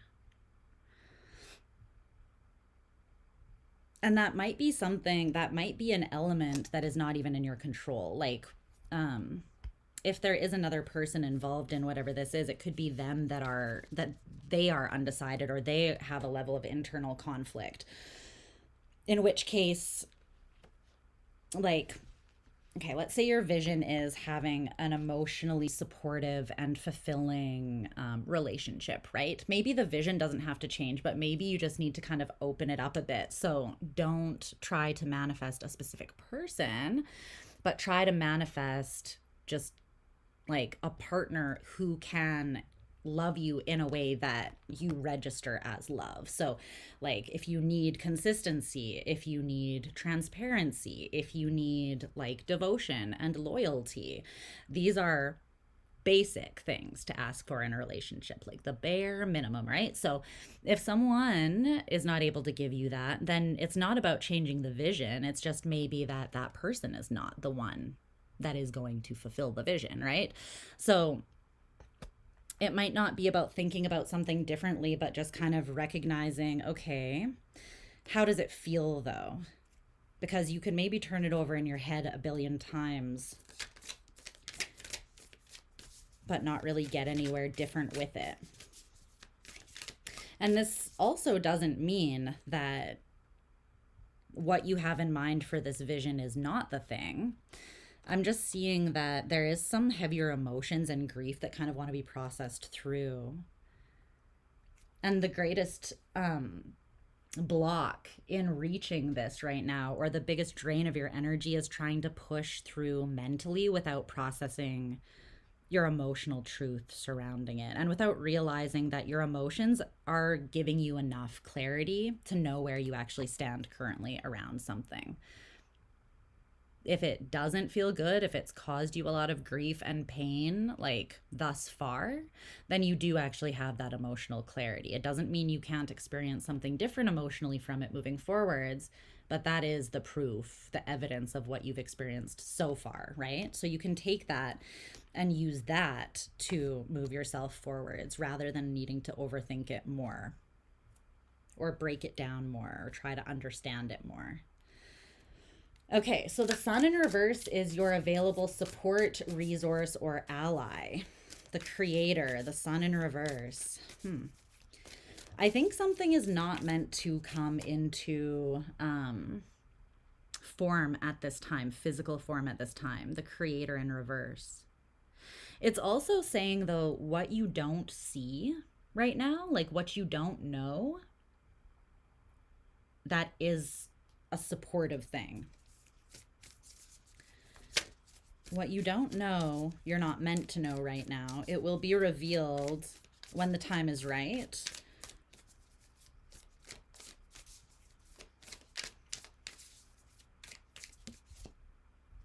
It's too many cards. Yeah, the alchemist, temperance. Oh, there's another card behind. And the sorcerer, the magician. Okay, 2 cards of like the magic is happening and absolutely will happen. But these are both major arcanas, as is the sun. So we have Mercury, Sagittarius, and the sun, which is, well, the card with the sun, but also Leo, as Leo is ruled by the sun.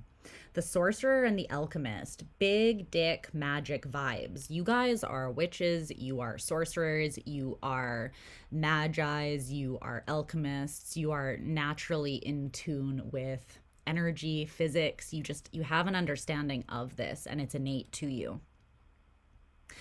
also, this is very much you because you are ruled by Mercury, right?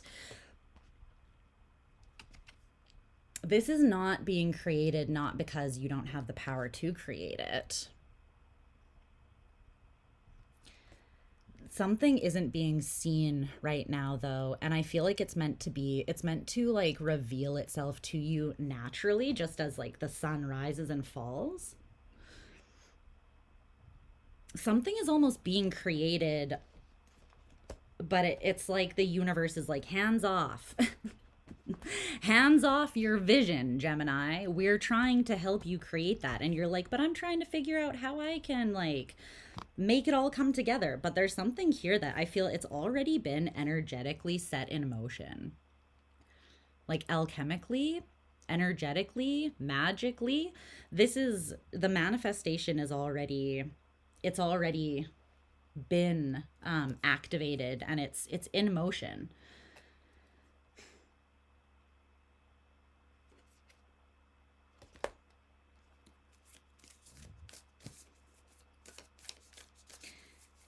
So your greatest support is the universe and trusting your own abundant nature, the Empress, even though the Wheel of Fortune in reverse, something is not happening on your time. Like, these are all major arcana cards, which are indicative of forces that are greater than you, forces that are out of your control, like universal or cosmic forces. Things that happen in life that we don't get to choose whether they happen or not, but we do get to choose how we react or respond to those things. So there's something here that I do think is a part of your vision. It is something that you care deeply about, and you're connected from the heart and soul with that Sun in Pisces card. It's something that naturally expresses from your heart as well. Like, even if you don't verbalize to the universe, I want this, your heart is screaming it with a megaphone. Spirit knows what you want, and it is in alignment with your most abundant and authentic nature. But it's also something that takes, it's taking time. I'm seeing just like cycles, like with the Wheel of Fortune, the sun and the moon, right? Rising and falling. There's something that is just taking its time to cycle. And I'm almost wondering if a difficult, like, if there needs to be some form of emotional recognition and release to clear an energy before something can really, like, take place more fully or come into being. Like, there needs to be an energetic calibration, but I feel like it's not mental, it's emotional. Around this Scorpio full moon time is a really, really great time to be energetically supported, to look at and release any like heavier or more dense or even like hidden emotions that you might have surrounding something as well. Okay, so the most prosperous action that you can take is the King of Cups, the King of Water. I love him in this deck. Like, look at how dope. Kind of reminds me of Bren from Game of Thrones with the eyes. It came out with this puppet card, which is quite interesting. I want to see what the book says about this because I just feel like something about the wording is significant.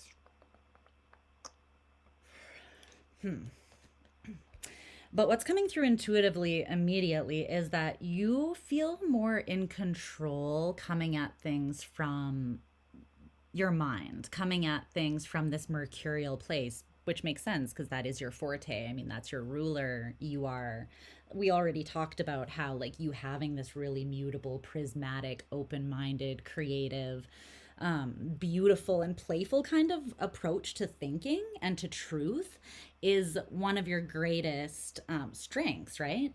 But I think that you feel like when you allow your emotions to take the wheel, like your heart to take the wheel, you almost feel like they are in control of you. Like then your heart is pulling the strings, and it doesn't feel as comfortable as when you like let your mind make those choices, right?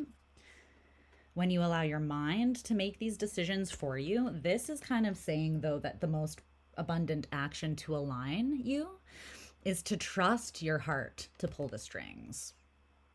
Trust your heart to take the wheel. and to guide you, almost like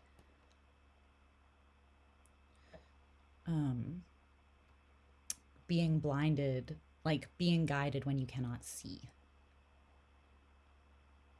But I'm kind of getting like your vision is your mind. That's how you're perceiving that. What gives you clear sight and discernment, you're kind of seeing it as being your mind because that is your, one of your strongest elements. But Spirit is saying that's not true in this case. In this case, the vision, your strength is allowing yourself to be guided to that vision via the heart. Okay. There's choices that your heart will make that your mind wouldn't know how to like come at it from the same way.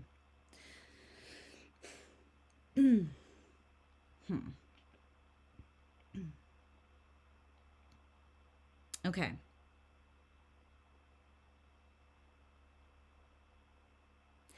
Okay.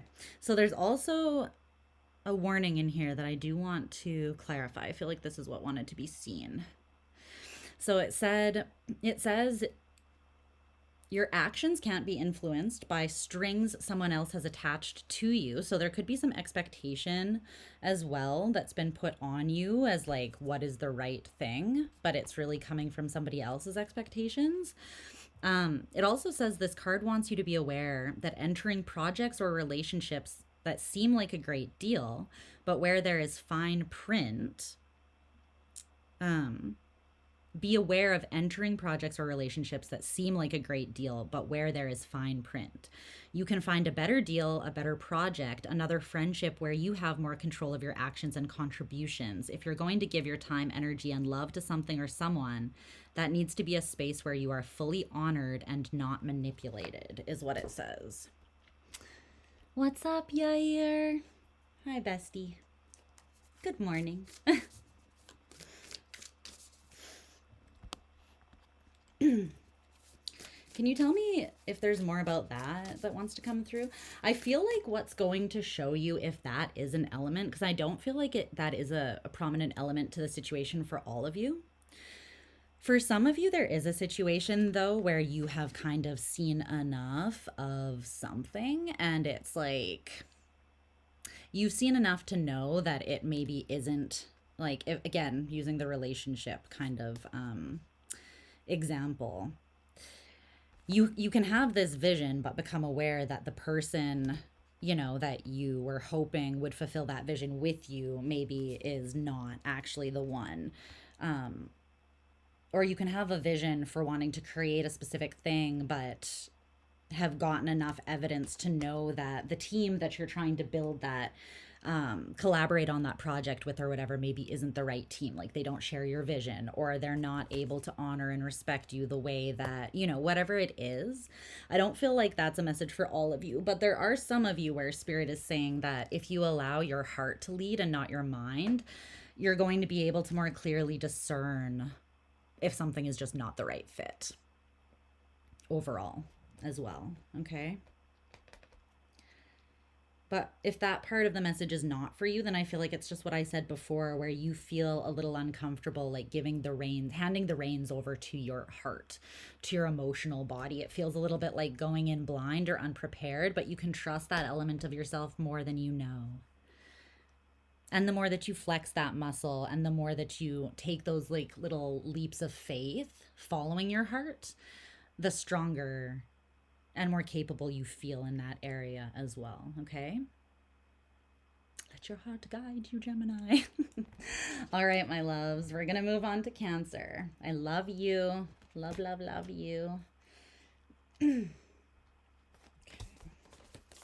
Let's see. You just woke up. Gonna listen to Taurus? Okay, sounds good. Sounds good. I'm glad you're here. I'm glad you're all here. Okay, Cancer.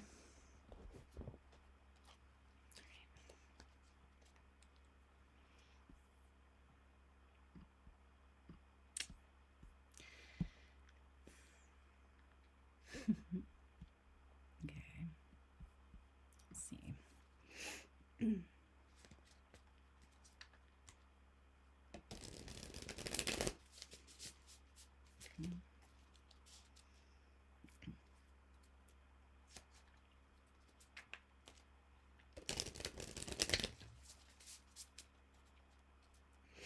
I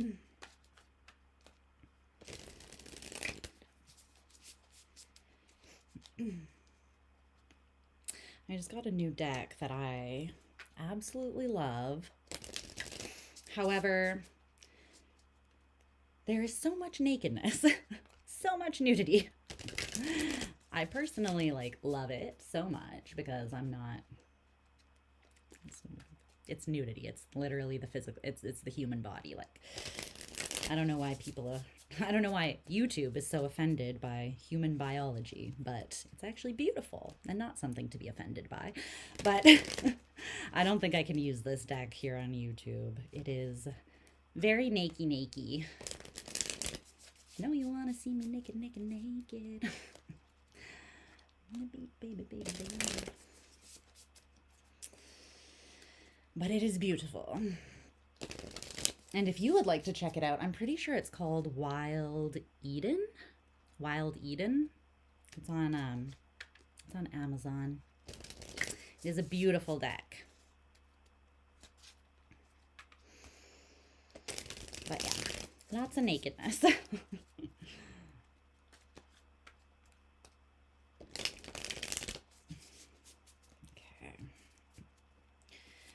Cancer. Need a little more.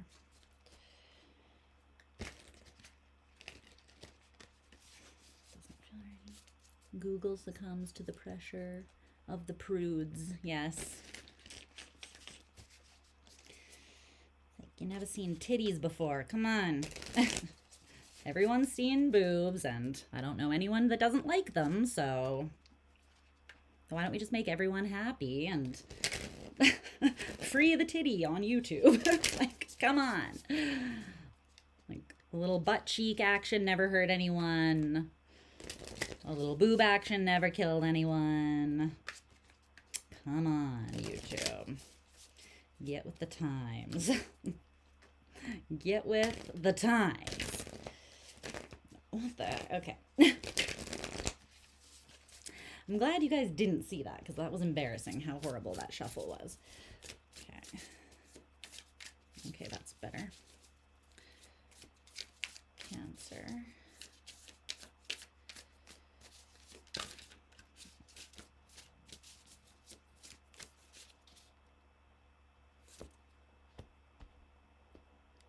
Okay, that sounds coming from outside.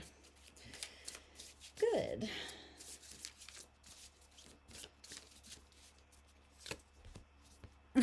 Okay.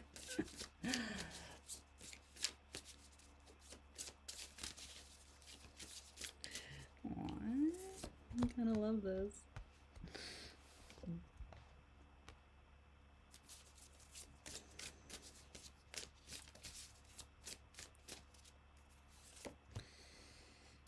Okay.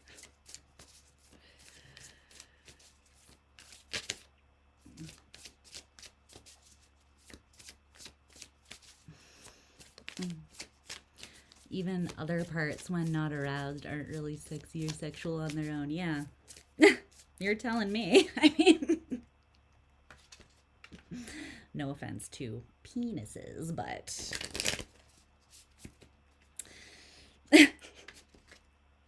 what can I say?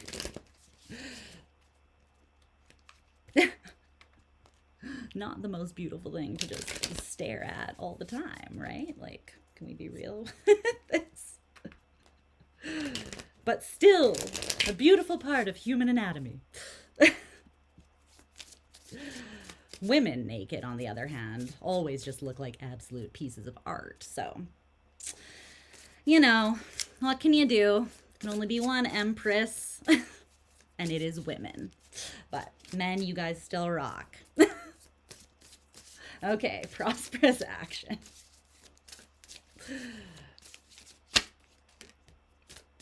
Okay.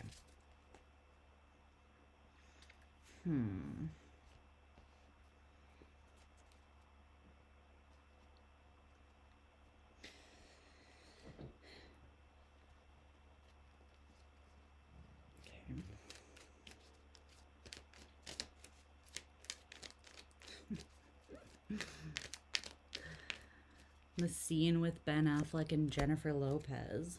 What scene? What movie?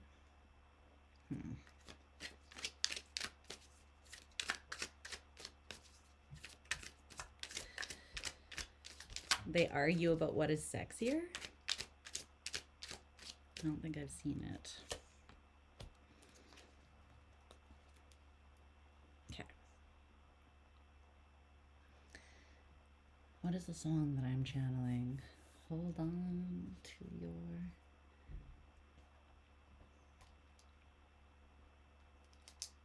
Hold on to your love. 150. Okay. Hello, Cancer. My sweet little crabby cakes. Sweet and spicy crabby cakes. How are you, loves? I hope you're doing good. I always get like ever so slightly tiny amount of cute aggression whenever I tune into your energy. You know why. All right, so I hope you're doing okay. So the current vibration that you are coming out in right now is the 9 of Cups. How about you guys just blow me a kiss and go home and just live your best life, because I don't think you need to be here.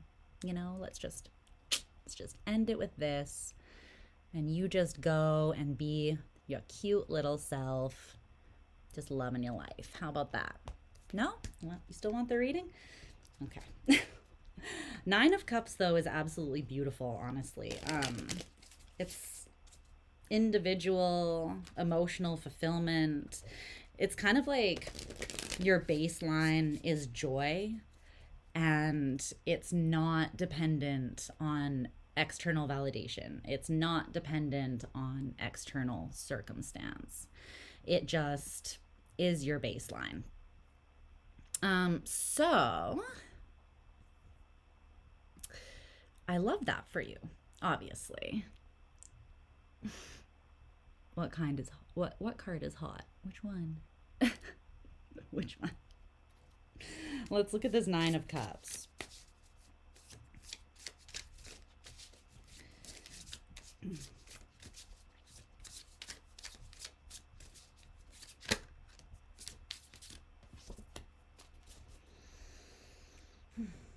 Yeah. Okay. And the 9 of Cups? I mean, yeah. Kind of just, yeah. But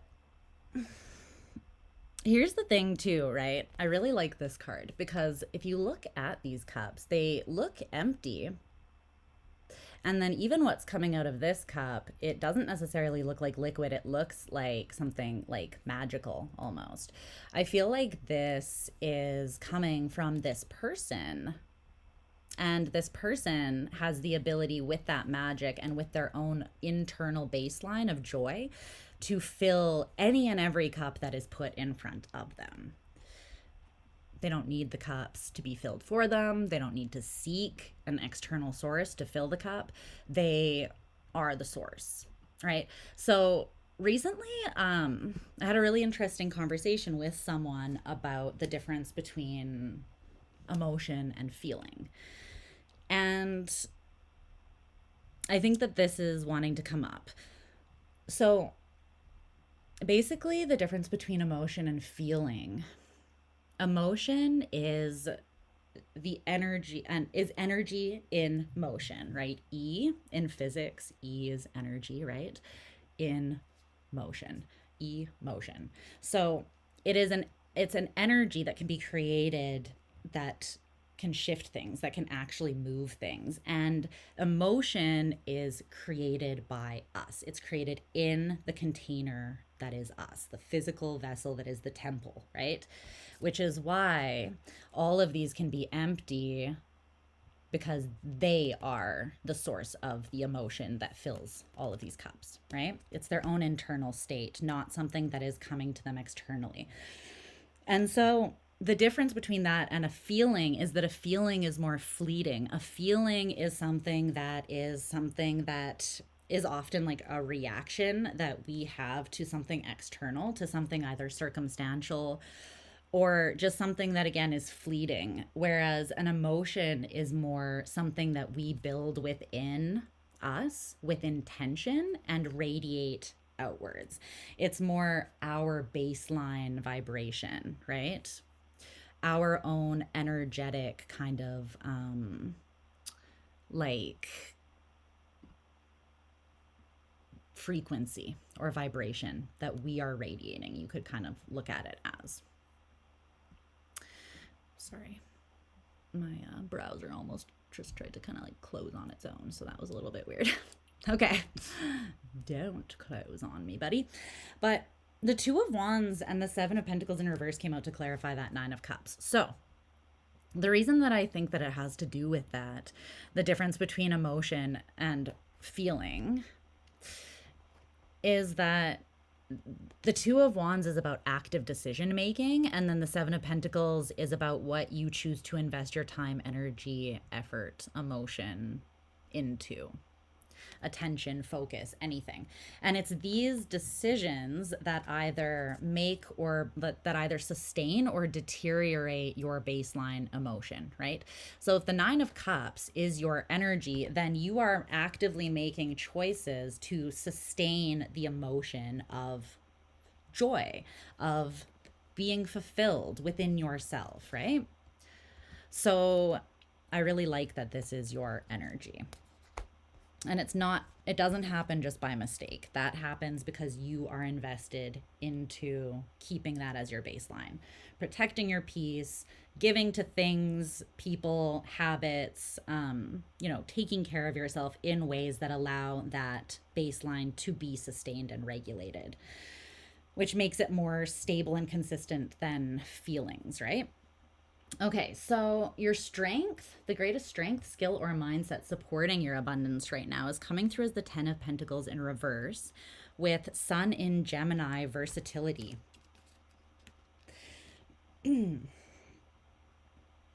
This might look ass backwards to some of you, but you're a water sign, so I feel like you do understand that this is what actually genuinely leads to this.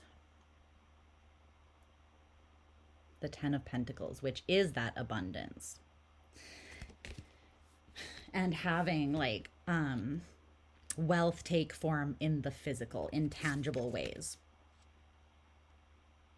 So your greatest strength is your versatility to manifest, not by directly focusing on the physical goal, but by culminating, strengthening, and then radiating at full force this beautiful vibration of gratitude, of fulfillment, of joy, of seeing your own innate value. So yeah, it's beautiful. It's basically that it's saying that the most effective way to manifest this abundance in your life is by being versatile in how you come at it, not just how you think, not just how you act, not just how you assert your energy or like grind to make it happen, but your versatility in just feeling the way that you want to feel, embodying and radiating that is your greatest strength, and that's already what you're doing. So that's really, really beneficial, Cancer. Beautiful darlings. Okay. The greatest block, drain, or distraction to you right now, Shauna. Hi, beautiful babes. I hope you're doing good. I hope you're feeling better. Okay. This is the Seven of Cups in reverse. Block, drain, or distraction.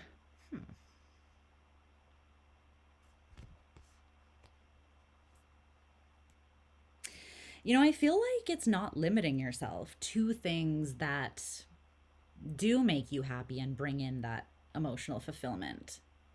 Allow many different cups to add to the richness of your life, to add to your joy.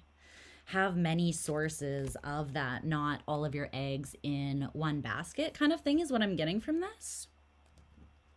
Because the Seven of Cups in reverse is like, choose one thing in the room to take home, right? Like it's it's kind of about getting clear on like not fantasizing or imagining or having like vision so much, but having like one clear emotional truth that you are invested into. Like, that's my truth, that's my person, that's the thing that brings me joy, right? I feel like there are meant to be many sources of emotional fulfillment and joy feeding into your overall state and like vibration at this time, that is just going to then, because you're getting that from so many different sources, like because you're making all of these choices to invest your time, energy, effort, and attention into things in a versatile way, it's like you're calling in abundance in a versatile way as well, not just one specific stream of abundance, but there's many different roads to that, or sources of that, that can then flow through to you. So your greatest block is actually limiting yourself too much. Can you tell me more? Like placing all of your happiness on one thing. I don't think you're doing that, but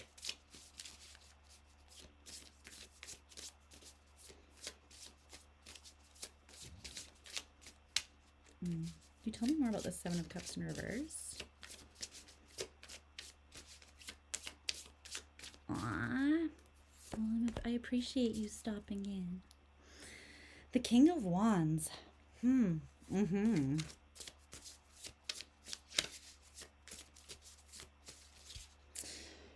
the Emperor. Damn. Okay.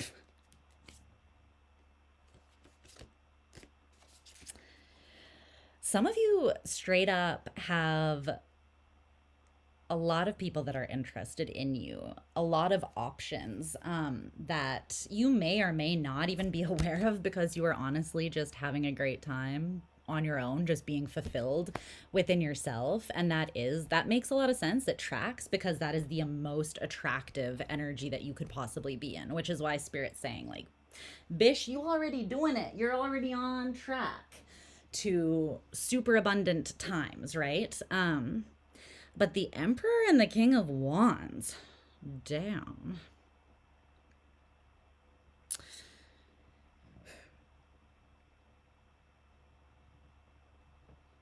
If this is around, it doesn't have to be just around love, but if you do have a vision, whether it is like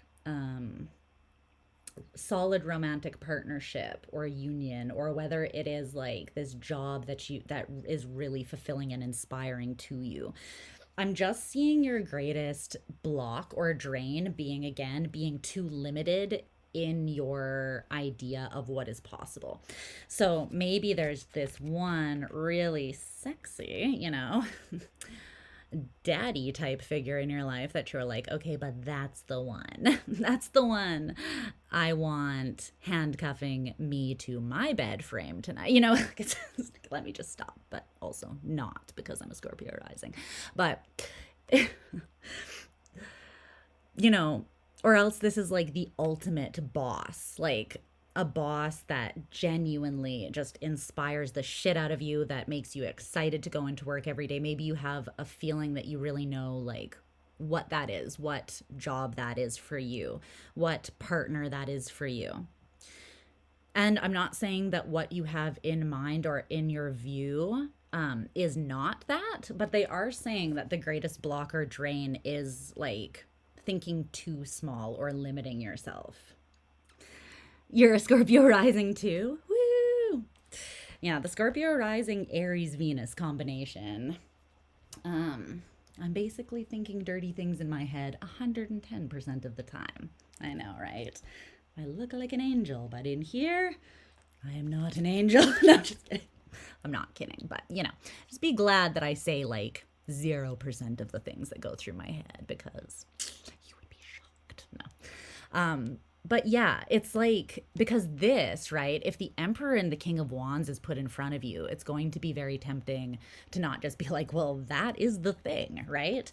But I feel like there are just a lot of inspiring and really like awesome options that are available to you. And it's like not making this decision too quickly. Also, um, something that could be blocking you is you not seeing how capable and attractive you are at this time. Like you could just be minding your business over here. Meanwhile, like there is a lineup of people outside your door that would die a slow and painful death just to like watch a movie on the couch with you in your fucking sweatpants. Like they are like,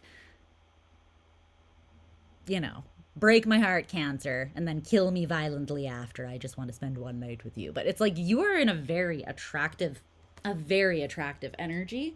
And there's a lot that you can do with that magnetic energy. Like it's very versatile. So just don't limit yourself. You limiting yourself in your scope of like what you're thinking or how you're thinking about what is available to you, even if it feels like you're already like shooting for the stars, dream even bigger. Okay? Dream even bigger, baby. All right. Your available support externally. So this is a resource or ally that you have available to you. It's coming through as the Nine of Swords. So why is this Cancer's greatest support at this time?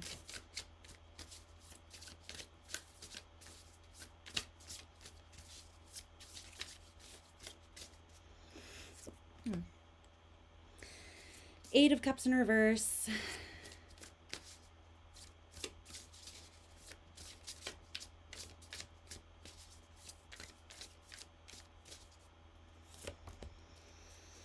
Queen of Swords in reverse. Six of Pentacles in reverse. What?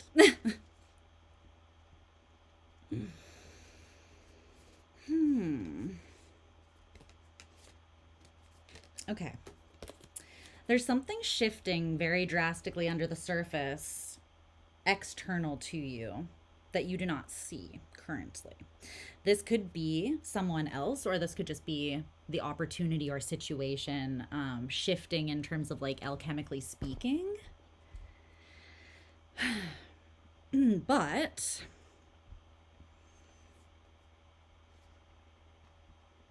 there's something or I feel like this is someone that you're kind of meant to like learn from at this time.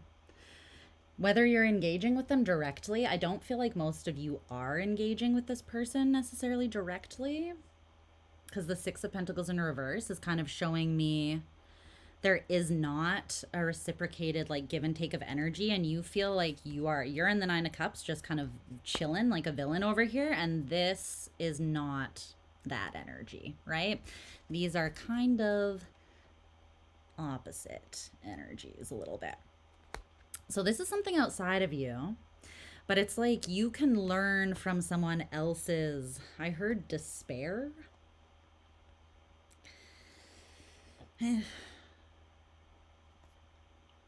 Eight of Cups in reverse, Queen of Swords in reverse. It's like this person is overcomplicating something, and I think that you're kind of meant to learn from them, like just from witnessing how difficult and strenuous they're making something for themselves.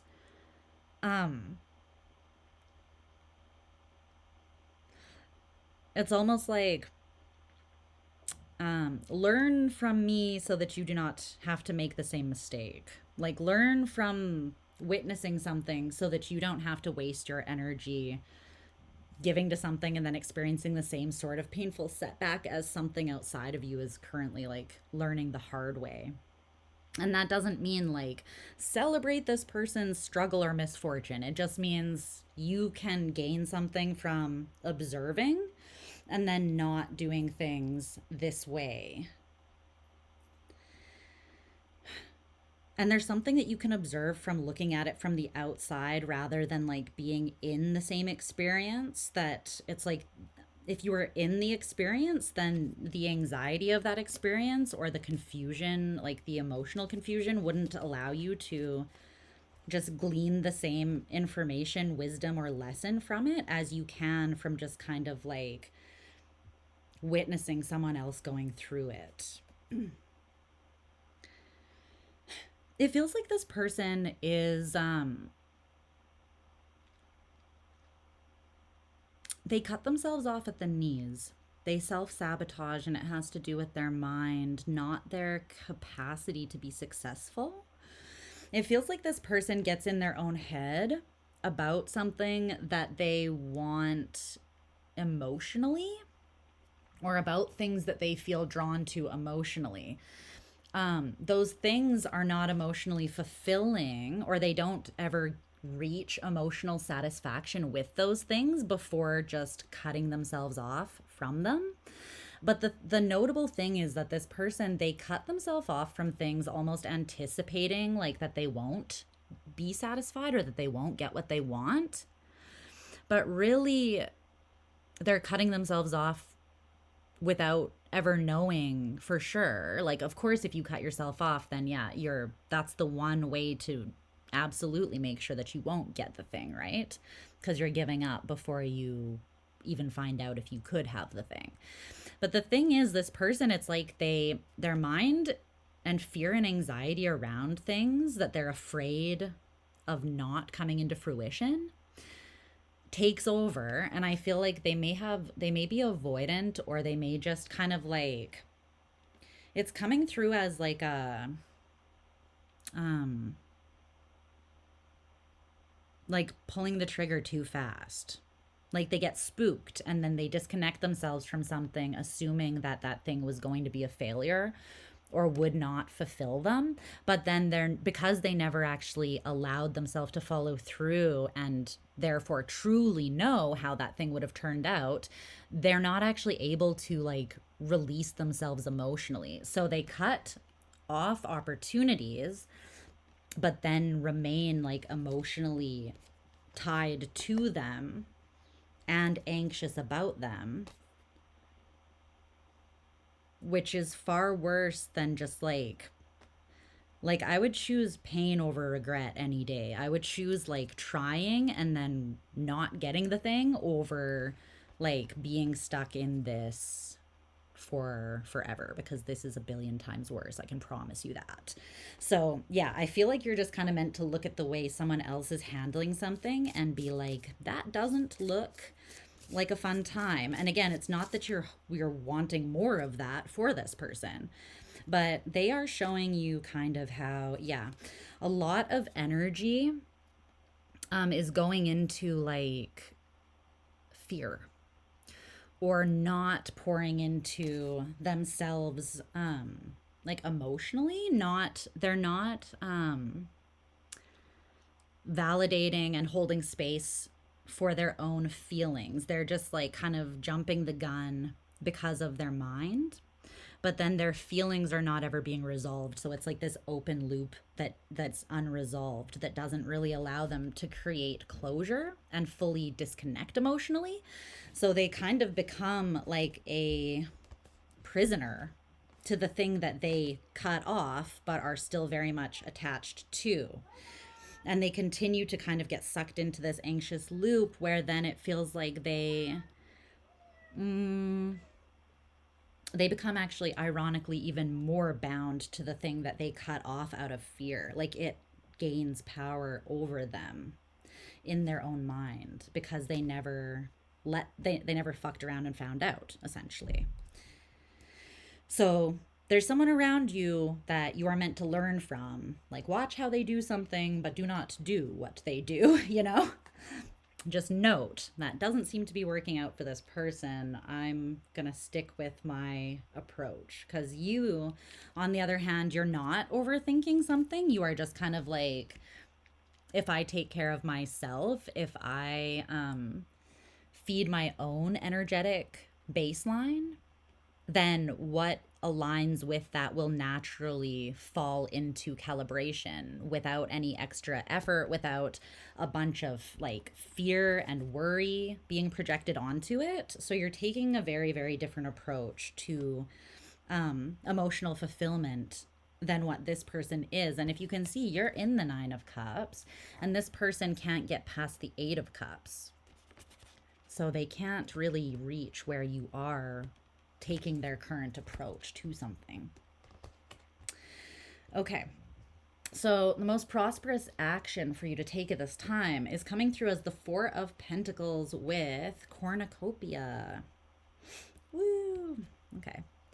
You have a very abundant foundation already built, Cancer. With whatever this is, you have a lot of good things in your life around you, and you're aware of them. You can see these things,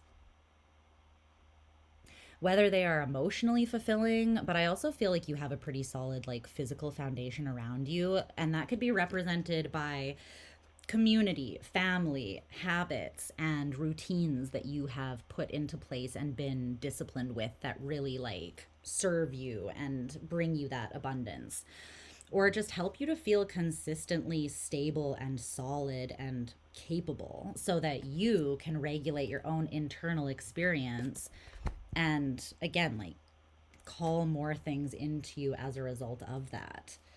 So it's kind of like, do what you're doing. The approach that you are taking is working. Learn from what you're witnessing or experiencing outside of yourself. But even this, you can also maybe show this person how powerful your approach is. And I don't think that it's by trying to like break it down and explain it to them. I think it's just by like walking the walk and allowing yourself to be witnessed in your process just as much as you're witnessing this person in theirs, without trying to change them or say that your way is right, but just, you know, lead by example, essentially.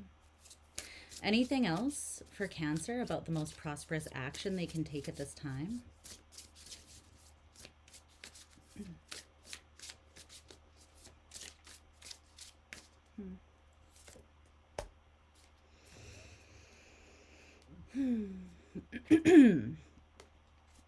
Things are going to pick up speed for you a little bit. There are new opportunities coming in rapidly,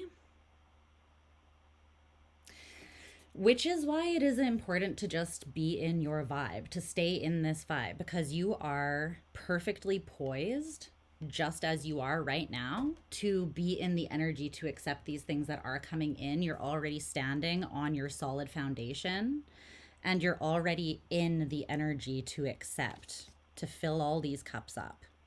You're actively making decisions to remain aligned with this high vibrational energy.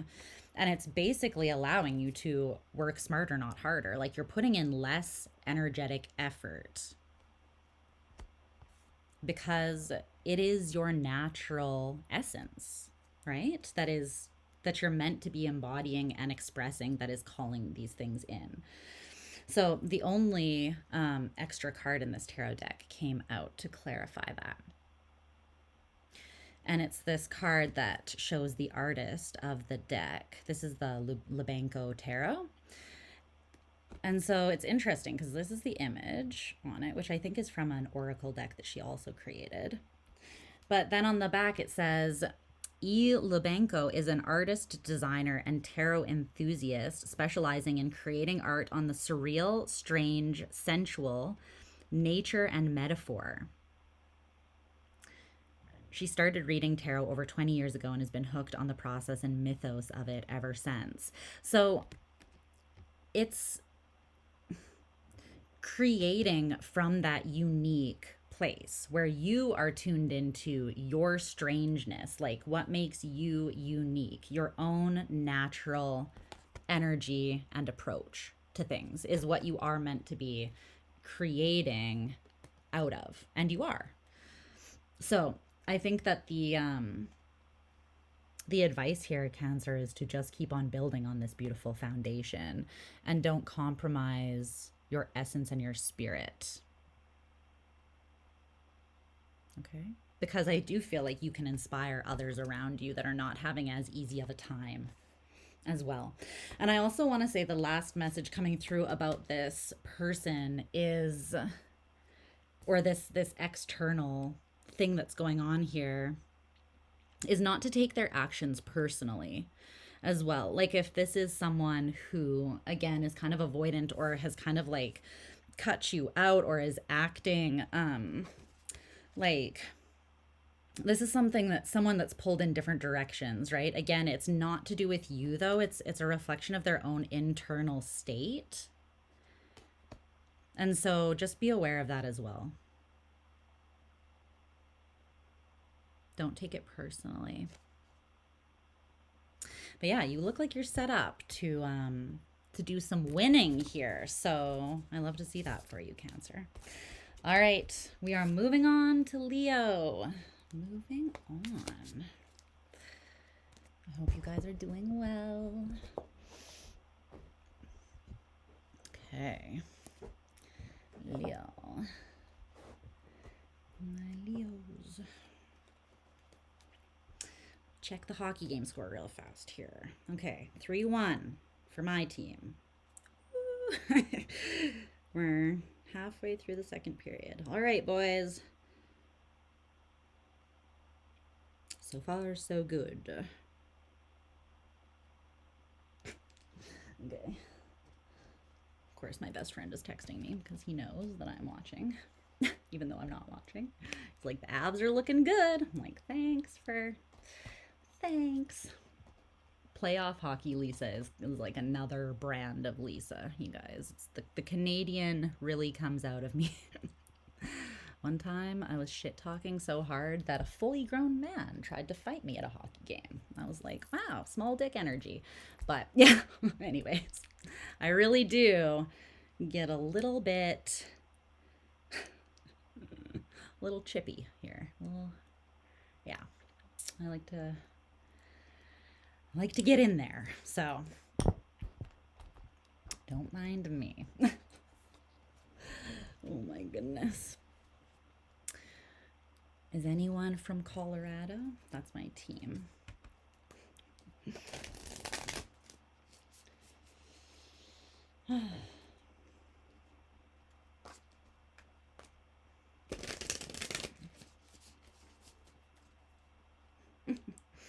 Canadians and their hockey. You have no idea. I have a bone to pick with the refs, by the way. Like, not to be that person, but could you make shittier calls to try to make a US team win? Just wondering. Even though my team is a US team, it's like, you're not even trying to hide the shitty calls. Like, at least try to hide the crappy calls.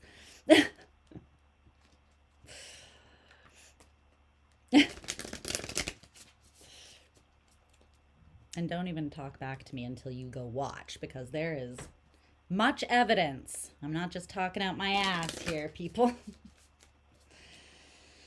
I do wonder, like, what goes on behind the scenes, though. Like, there's probably a lot of money riding on who wins these things, right? Like, major sporting events. I don't have to tell you about, like, the Super Bowl. I think we all know there's lots of money and things riding on. It's always interesting to me. Like, I'm like, I wonder what goes on behind the scenes, though, for real. I wonder. Okay. Okay.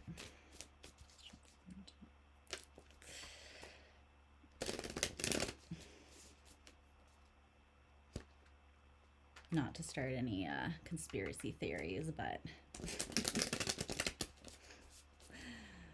mostly, probably everything is actually rigged. Politics, sports, all of it.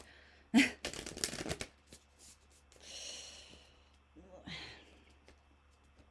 are you ready now? Yeah, that feels better. Okay. You're back. What's up? Okay, show me Leo.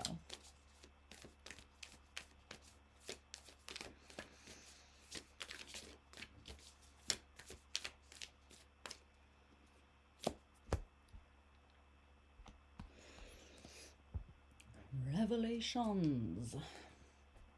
All right, I need to be able to stretch a little more. So we're moving the decks over here. Okay. Sorry, guys. Taurus was on point and confusing at the same time. Yeah. Sometimes it do be like that. Oftentimes when it is that way though, and only take this if it resonates, but like oftentimes if a reading is like, I'm like, oh, this is very on point, this is definitely my message, but then at the same time it's like there's that one element that's like, what? Not what? Usually if I keep that in my awareness, I receive clarity on the confusing element directly from spirit. So sometimes that's how that happens. Like if the whole message is confusing, then it's like, that's just not your message, right? But if you feel that something resonates very strongly with you, but then there's just an element that's like, I don't understand that. Usually, if you ask spirit to clear that up for you, it'll come through. Okay.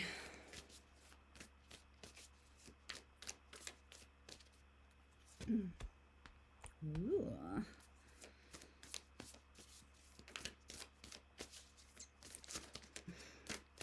Yeah.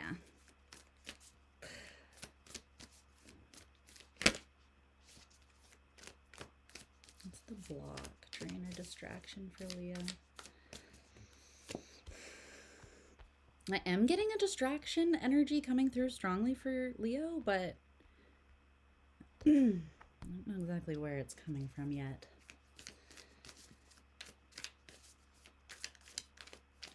I feel like it's not internal. I feel like it's external to you.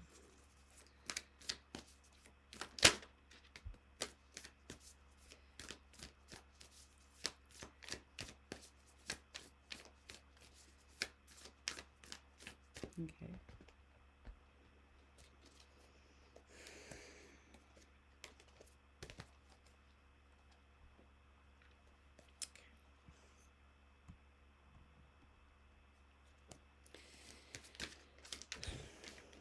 Wow. Flying everywhere.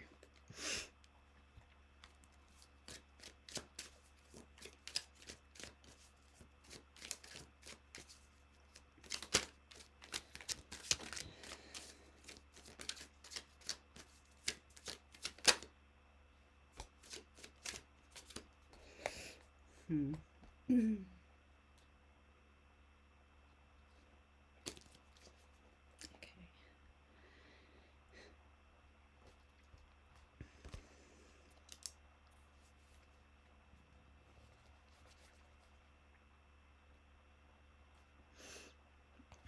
All right. What is up, my brave-hearted Leo babes? I hope that you guys are doing wonderful.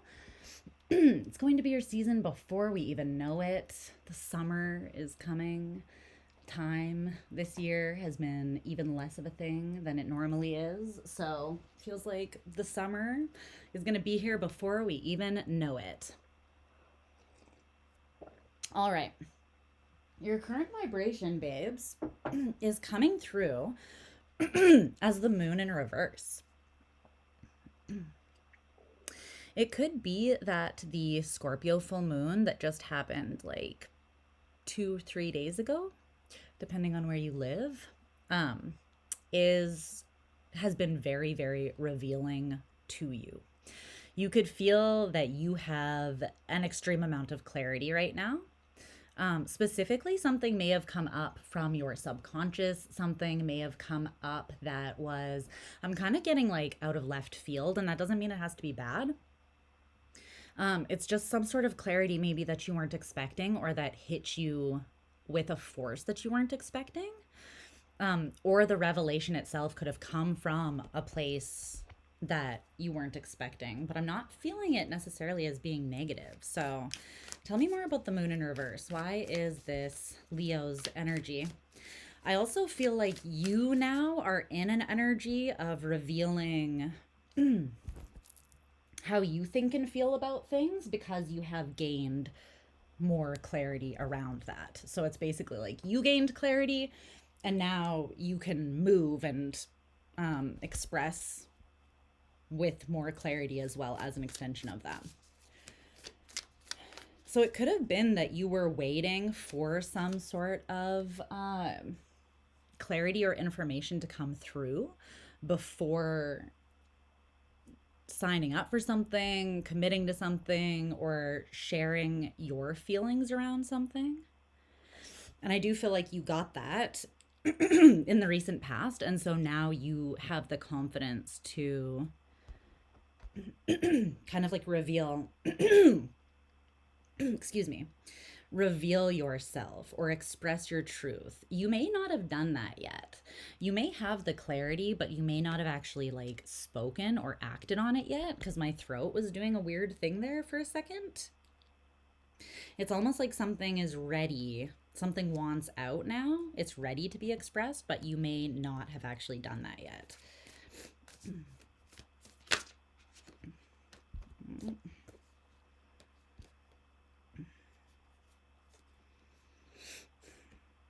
Okay.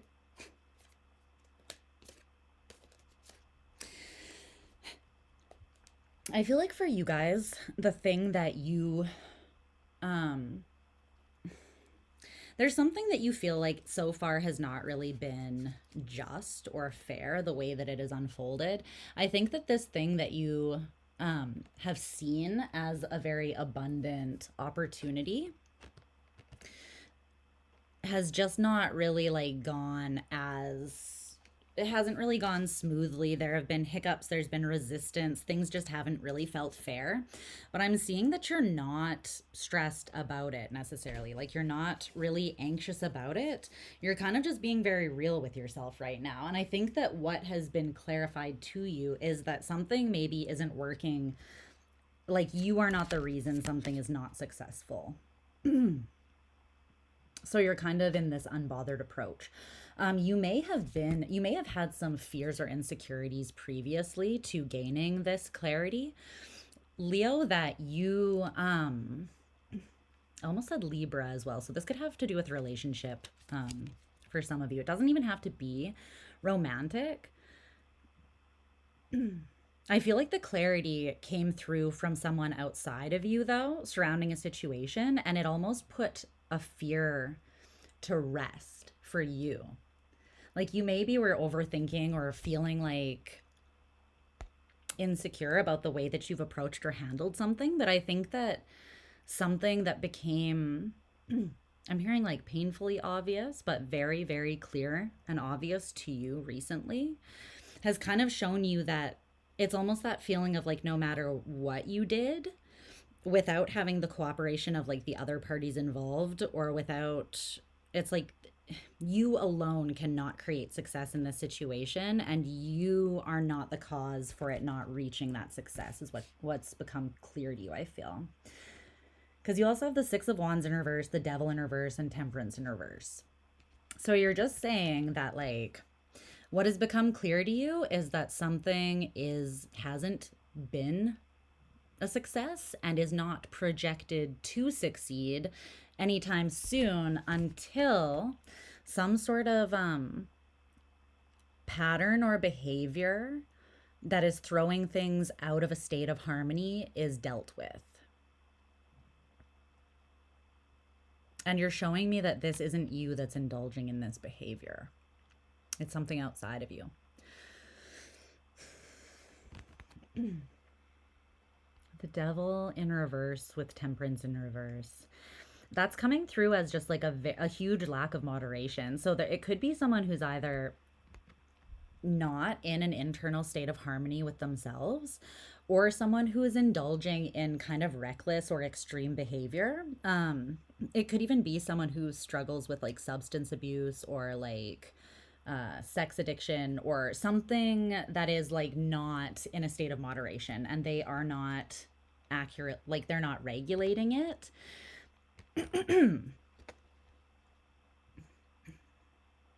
This could be something that this person is struggling with, though, that you were not previously even aware of, that had been influencing or affecting the situation. that could have been part of what was revealed to you recently. Is that, oh, there is this kind of like toxic behavior, habit, or influence that until it is balanced out or sorted through, like, yeah, there isn't going to be success. But I'm seeing that you didn't really take this information to heart. Like, personally, I feel more of a sense of relief, not because you can point the blame on someone else, but because you're seeing clearly where you were kind of slipping into a state of questioning or doubting, like beginning to wonder, is there something that I'm doing that is contributing to this not succeeding? And there might be some things that you're doing right, like it's usually it takes two to tango, but it is showing me that there is some toxic or like just dysregulated element that's throwing the overall situation out of a state of harmony and not allowing it to get to that point where there can be success, because it's not getting past the energy of like conflict and resistance. Okay. Your greatest skill at this time is coming through as the King of Cups with this card, Sun in Sagittarius, enthusiasm. I like it. It's steamy energy, right? It's fire and water.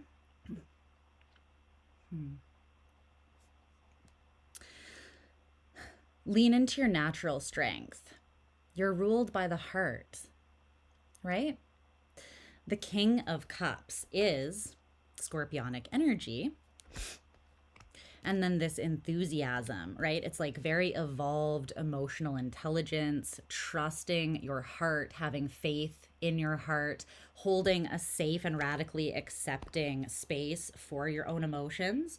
So not judging your own emotions, not criticizing your like feelings and your emotional experience, but holding space for all of it and then allowing yourself to move enthusiastically or from an inspired place towards that which genuinely like lights your heart on fire, lights you up. That's your greatest strength.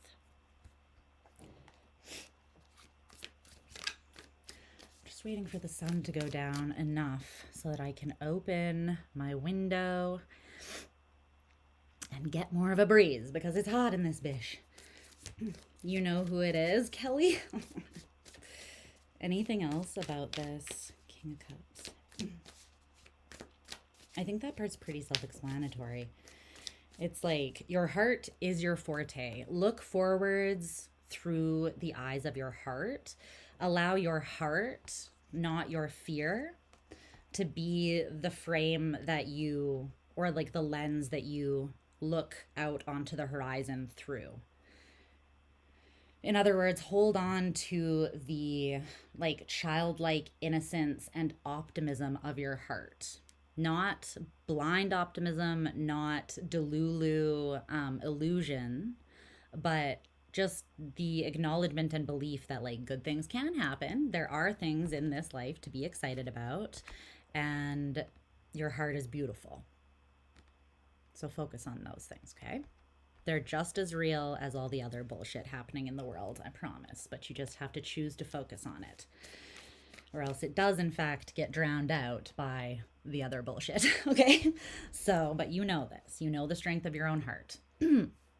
Okay, so greatest block, drain, or distraction around your abundance at this time is the Page of Wands. This just feels like... if this is someone outside of you, it's just someone that they don't have bad intentions, but there's a large like maturity kind of gap here.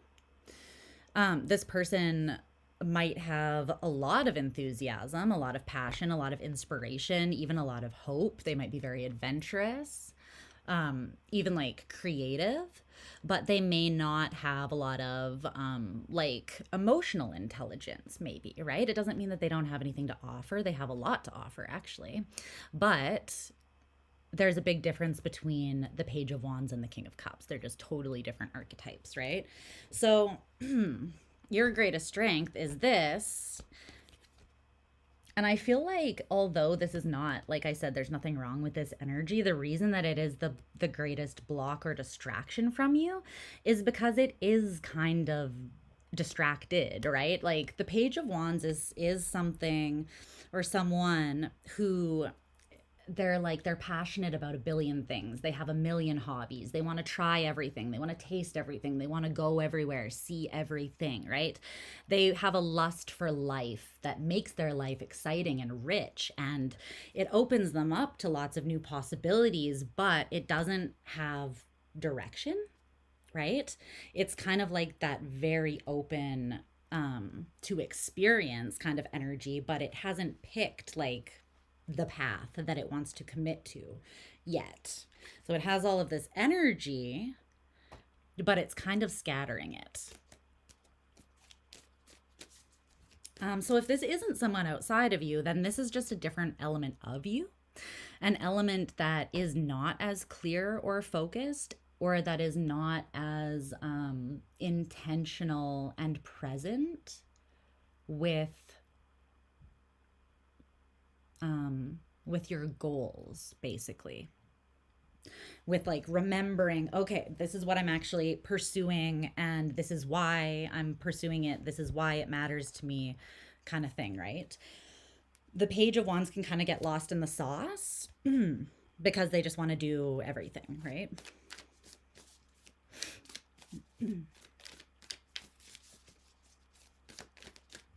Yeah. Yeah. It's basically just showing up as an energy that, whether it's another part of you or someone outside of you, that can pull you out of your focus and distract you a little bit, therefore causing you to kind of like not be as streamlined with the energy that you're pouring into your goal. So as long as you have like pockets of this, right? Like it's good to take a break, and you don't need to be focused and like in grind zone all the time, but you also don't want to just be in this energy. You want some structure, some clarity and direction to your goals, so that you're not just kind of like meandering around aimlessly. Okay, so your greatest source of external support, so this is a resource or an ally external to you, it's coming through as the Eight of Swords in reverse.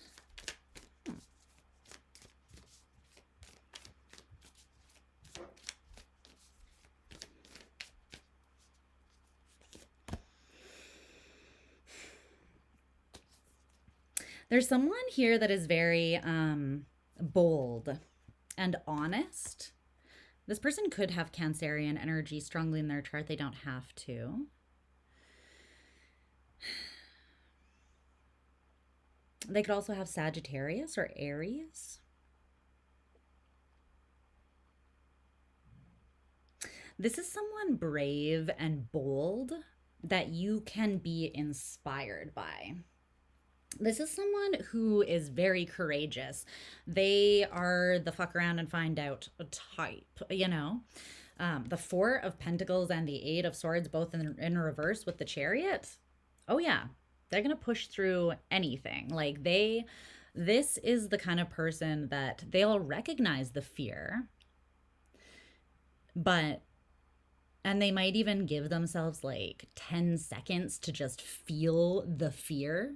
But when that allotted time is done, they're like, then I'm doing the thing though. Like, you know, courage is not the absence of fear. It's just not allowing the fear to control you and your actions. It's not being, courage is like clapping back at the fear and saying, okay, I see you, but I still choose. You don't choose. The fear doesn't choose. My spirit chooses, and I choose to be brave and do the thing anyways. So it's not that the fear is not there, but it's that whoever this is, their internal conviction and courage is stronger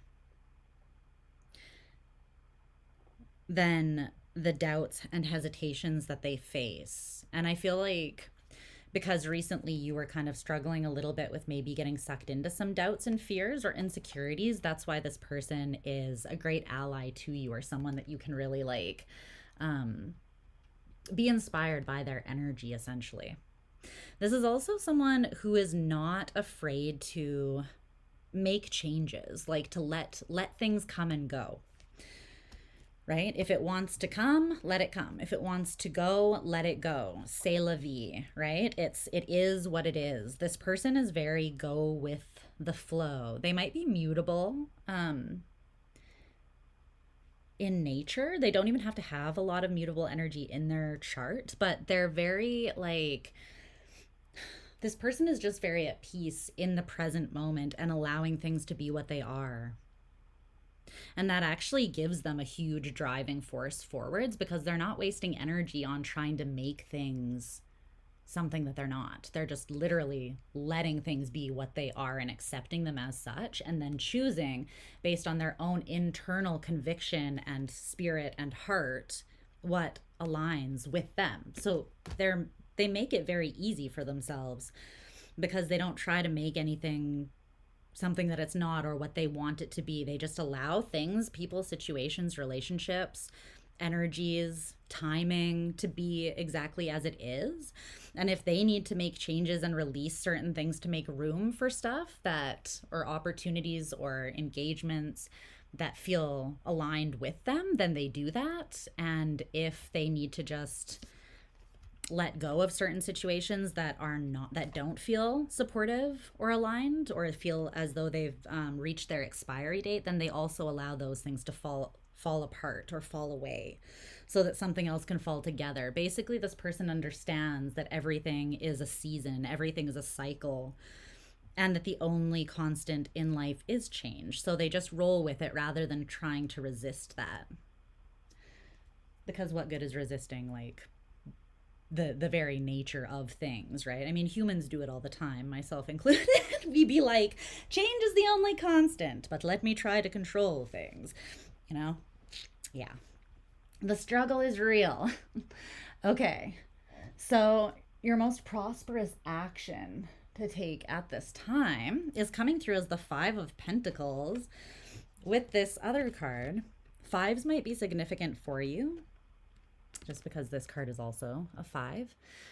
And it says, fear that the light will bring judgment. Interesting. I think there's something that you want to shed light on here, like we've been talking about from the beginning, that you have gained awareness surrounding. But it's like you're afraid that like releasing something or letting it be what it will be, come what may, that you won't like what is revealed through that. It's like, if you love someone, let them go. If they return, then they never left, or they were always yours, right? Then this would be fear that letting someone go is just going to illuminate that, like, they were never really invested as much as you to begin with, or that, you know, it's like fear of seeing something, taking a specific action to, you know, in this case, I feel like it's uphold your own standards and kind of say, like, look, I can see that something here is not allowing forward progress, and so I'm not going to engage as long as, you know, this element is still at play, because I can't control this element, but I also can see the influence or impact it's having on the situation or on me, right? So although you can't control the external element, you can control staying in alignment with your own standards. But it's kind of like you're saying you're almost afraid to do that because of what you feel like that will reveal about the situation to you. But this is your most prosperous action or advice.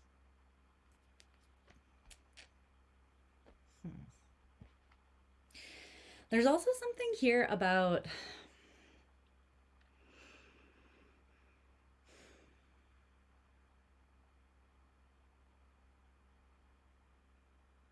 fear surrounding, like, creating distance between yourself and something.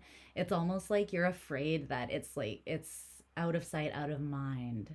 As in, like, if you're not present with something, then they're just going, like, if you're not present with someone, then they're just going to forget about you. Or if you create distance, like, let's say you, take less shifts at a job, then you're afraid that in your absence they're going to realize, oh, we don't really need Leo. Like Leo's not really even that valuable of an asset, you know?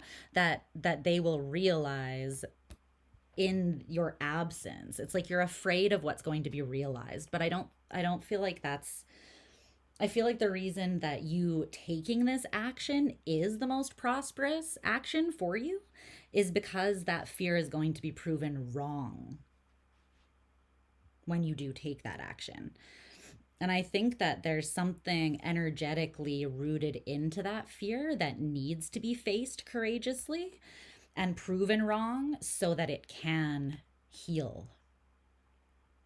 That's why the action is important to take, even though it scares you.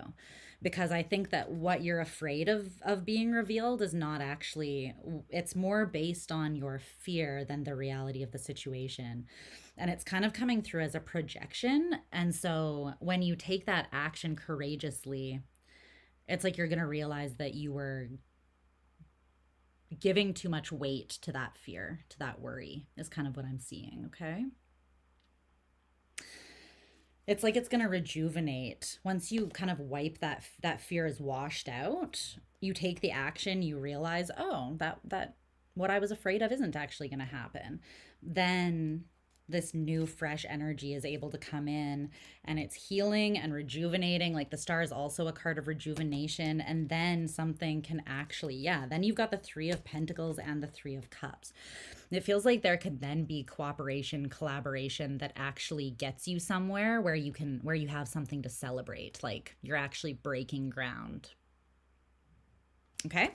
So that's what I see for you.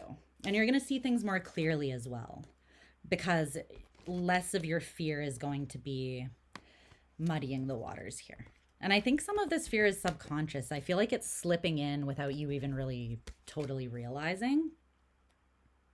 That's why just taking the brave action just kind of like is just going to sort of wash that away. Even the fears that you're not aware are slipping in will kind of just be alleviated from that. Okay.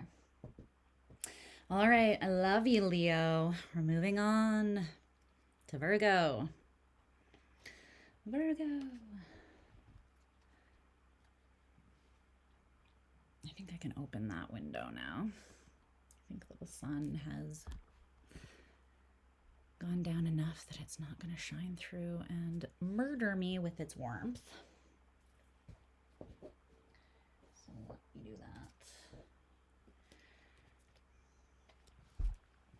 Actually also going to go to the washroom really quickly too while I'm doing that. I'll be right back though.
knows you can't control anything, proceeds to try anyway.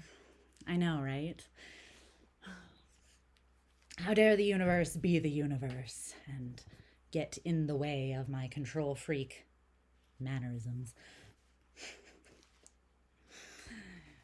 It's almost like humility is a necessary ingredient of existence on this planet. How dare that be the case? But also, isn't it somewhat fucking satisfying when you just realize I don't actually fucking have control? So I'm just gonna let go and be free, you know? Although, I mean, you can control yourself, which is actually quite a bit of control. I think you only realize, like, how much control, ironically, you actually do have when you let go of trying to control everything outside of yourself. You then realize, like, damn, just controlling, like, me is actually, I actually have a lot of influence and sway and power when I do that, right? When you learn how to embody and empower yourself and express yourself from that place, right? But we don't realize it until you take the leap to kind of like let go of perceived control that you never had to begin with anyways. So what a wicked game. What a wicked game. All right, Virgo. Oh, that breeze. Yes, it's giving me life. It's giving me life. Let me just check the score while I'm shuffling.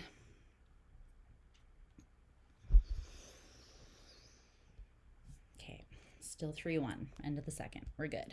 We're good.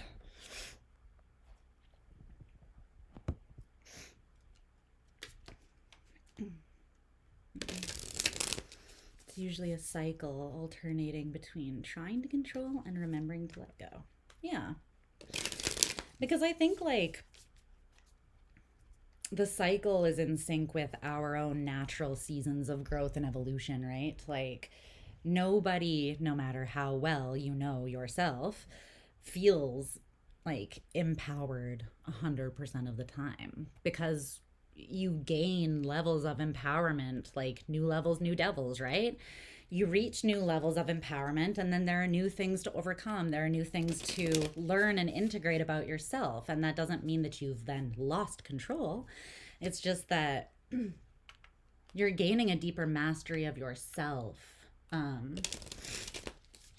yeah, that's why holding a space of, like, not being critical and judgmental of yourself and others, but trying the best that you can to hold a space of radical acceptance for what your current experience will literally save your life. It will literally change your world. Yeah.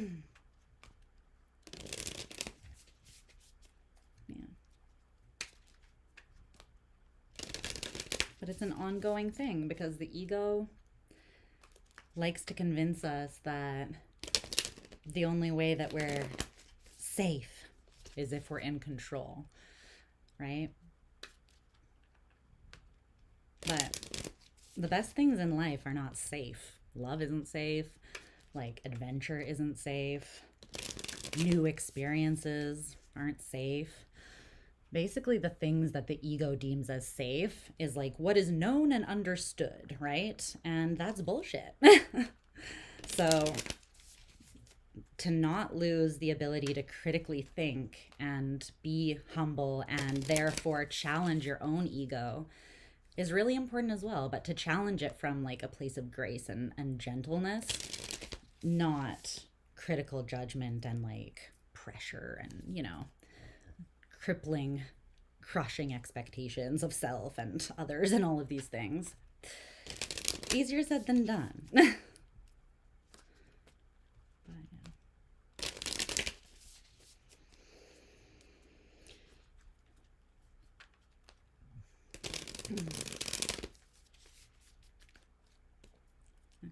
Virgo.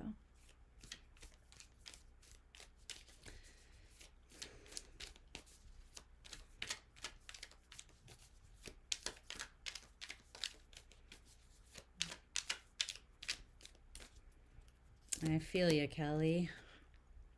I totally feel you. I think it's hard for a lot of people to not judge themselves, to not pick themselves apart, to not be really like hard on themselves, basically.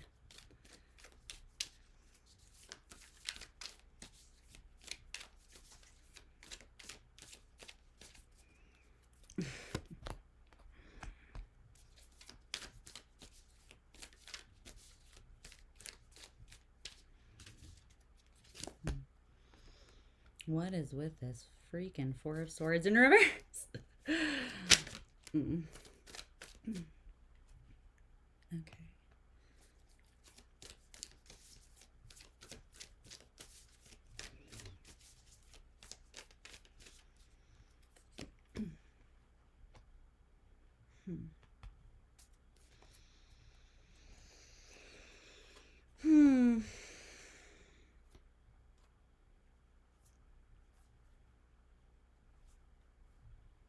Interesting.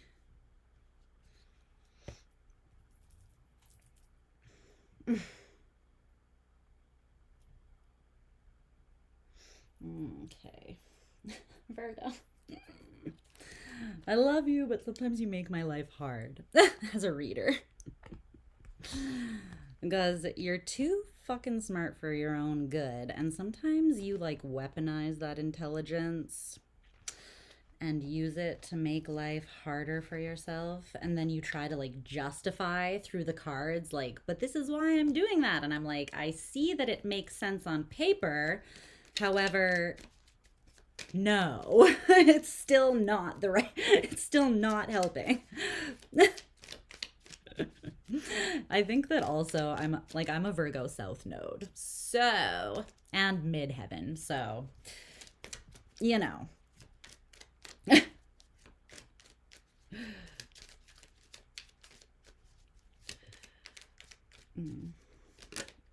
I think it's easy for me to see things sometimes that are hidden or less obvious to you guys, because it's like, oh yeah, I just been there, done that in like my most recent past life, mastered that, you know? So that's why I'm like, I understand where you're coming from, but no, still no.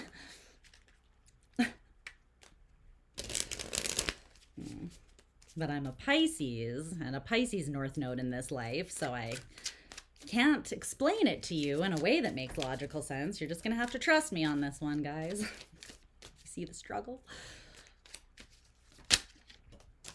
Oh man, yeah, you just need to frickin' take it, bro. You just need to reach out and just take the thing. Okay. 2:30.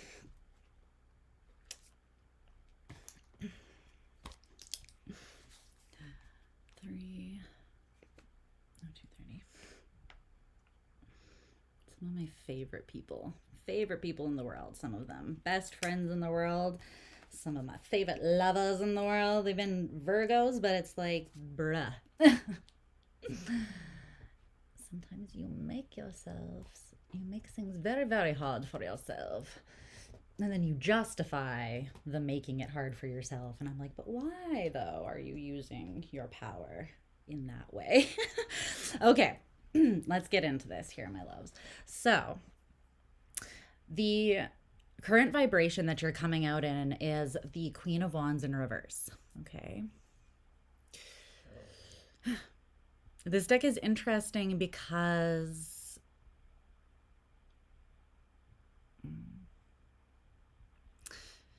even though it's wands, the cards are green, which makes me think of the heart.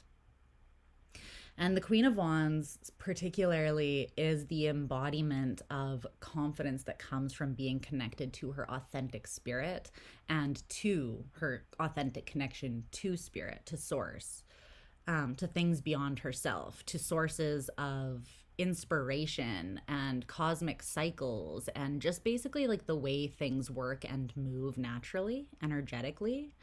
she's very tuned into that. She's tuned into the creative process. She's tuned into, again, like things that inspire and that bring life.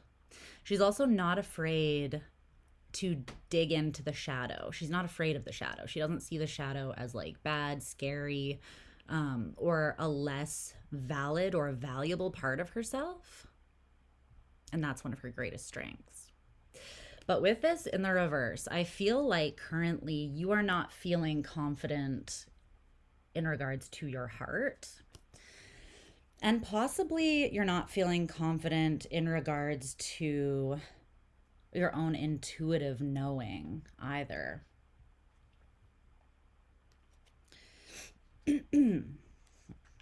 Now, this could be that you're very tuned into some sort of personal insecurity that you have surrounding something. And if that's the case, then I feel like it's quite specific. It's like a specific insecurity.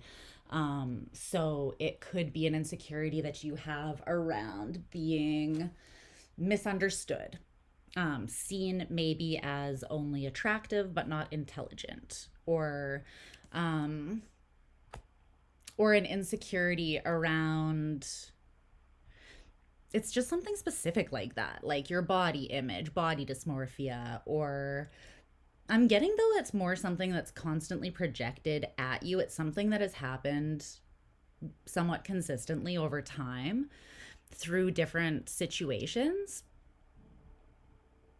So you may have originally had this insecurity, but then it's something that you almost feel like through different engagements, experiences, relationships, situations, you almost feel as though this personal insecurity has been validated. And so it's like gained strength. It's built up speed or strength.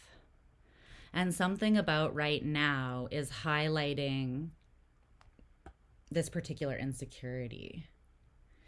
It could just be an insecurity that you have around following your heart. So the way that could look is like maybe your family, you're very close with your family, or they have a lot of say and sway in like the direction that you take in life, or even in your relationships, something like that. Let's say you went all in and you really trusted your intuition and your heart and your conviction and passion, and you were pulled to something in the past and you went towards it, and let's say it didn't work out. Let's say it wasn't what you planned. Maybe you like moved out and moved in with a partner, and you were all lit up about it and expecting it to go a specific way, or maybe you followed your heart and you moved to like another country to pursue something. Whatever it is, I feel like there was a setback. Things didn't go the way that you planned necessarily. And now it's like the feedback that you got. So maybe your family is now like, remember that time that you made that choice though? And it's like there's something that has instilled doubt in a part of you that is very much, it needs to be strong for you to function in an independent and sovereign, empowered way. But there's something that has sort of like agitated an insecurity that's making that difficult for you at this time, is what I feel. Okay. I think that this has actually been agitated though. It's like this, whatever you're feeling insecure about currently, Virgo, it's being highlighted so you can release yourself from the limitations that perception of yourself, like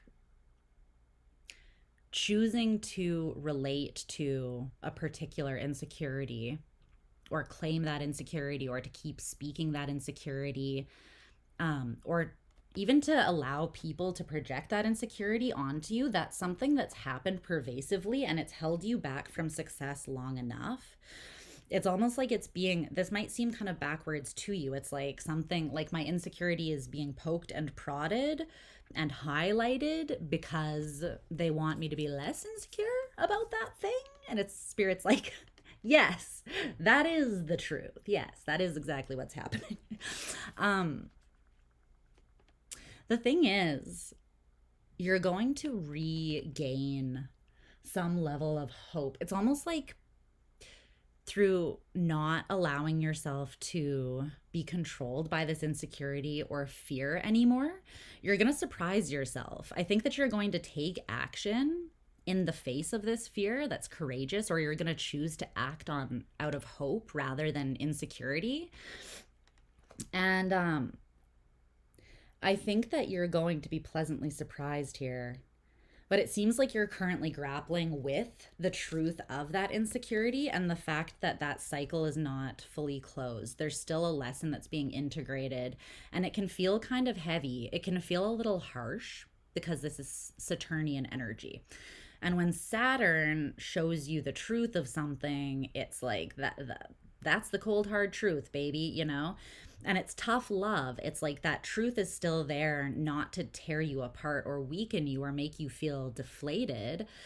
But the truth is there because the people that love you, they're going to tell you the truth if you're doing something that is limiting you, making you small, or hurting you, right? And that's kind of what Saturn comes in as with that tough love. Like sometimes it doesn't make sense to us the way that Saturn highlights things, but it is ultimately for our best good. Because they want Saturn, that energy wants you to be able to break out of what has been restricting you so that you actually can experience more abundance. Okay. So your greatest strength, skill, or mindset to embody at this time is the Nine of Cups. With Saturn in Aries, risk. Speak of that Saturnian devil. It's again, I feel like you're gonna take a risk. Despite the fear, the hesitancy. And it's because what is being presented to you or what is offered at this time is a wish fulfillment. It is something with the Nine of Cups that is aligned with you, with your heart and your spirit. It might feel like a risk because you're having to challenge your own misunderstanding of yourself, your own limited way of seeing yourself, because the Queen of Wands in reverse is seeing herself as much smaller and less capable as she truly is. So it might feel like a risk only because you're challenging that old way of thinking and being. But once you take that risk, like I was saying, I feel like the truth is you're going to pretty quickly realize that, like, you're going to prove yourself wrong, essentially. Pleasantly. In other words, like, the juice is worth the squeeze here. But it's coming through as like, wow, the King of Wands in reverse, the Three of Swords in reverse. Okay. I feel like there has been something in the past here, Virgo, that you did kind of go balls to the wall. You went like all in to pursue because you did feel very convicted about something being a source of potential happiness and fulfillment for you. And you did end up getting hurt in the past, maybe numerous times. I mean, every human being goes after things that we perceive as being the thing, right? And you know, every single human being has faced defeat or being proven wrong. Like, that wasn't exactly what I thought it was initially, right? But it's kind of showing me that you've held on to that deflated feeling, and there's an element of you that just, you don't want to feel that way again. You don't want to feel the disappointment, the pain, I'm hearing the rejection. And so there's a part of you that's more confident just staying at the Nine of Pentacles versus reaching for the Ten of Pentacles, or being more in this element of being fulfilled by, I'm just seeing like a glass ceiling. Like, let's say a relationship is the thing that didn't work out in the past. Then you're like, I'll just be single forever and happy, and not have to feel deflated and disempowered and hurt again, right? But then, like, what is the thing that you're sacrificing? It's connection. It's the true scope of like fulfillment that is possible for you. Or maybe you're just kind of like convincing yourself that you don't want a specific kind of emotional fulfillment or a specific dream because of the way that pursuing that let you down in the past. It's like now you're running risk assessment on something that you're looking at that you do feel drawn to and you do feel could potentially bring you a lot of satisfaction and fulfillment, but you're not trusting it because last time you took a risk and followed your heart, your spirit. It's like you're seeing it as being not practical to do that because of the past. So, yeah, but your greatest strength is to, I mean, if anything's worth taking the risk, it's the nine of, wow, the lovers and the 9 of cups. It's something that you definitely are already seeing and clocking as potentially being very fulfilling, kind of like, yeah, like wish fulfillment or something that would be really satisfying to you, specifically on that level of heart and soul kind of desire. And so your greatest strength is actually trusting that pull, not allowing the fear to slip in and muddy the waters. Because you are saying that you're very aware of the pull that you feel towards something and the potential of something. It's just after, when you like apply this risk factor on top of it, that's what kind of causes you to feel a little bit uncertain or insecure about it. Okay. There's something about like really putting yourself out there and applying yourself fully to something, though. Like not half-assed, like kind of dancing around the outskirts of something, but like admitting that that is your desire, claiming it, and going for it. Not allowing these swords to trap you, not allowing self-fulfilling prophecies and projections of insecurity or the expectation that something will be the way it has been in the past to cut you off at the knees before you even like get anywhere with something. Okay, so greatest block, drain, or distraction here is coming through as the 4 of Swords in reverse. I think this card has come out for maybe all but like 2 signs so far. The 4 of Swords in reverse.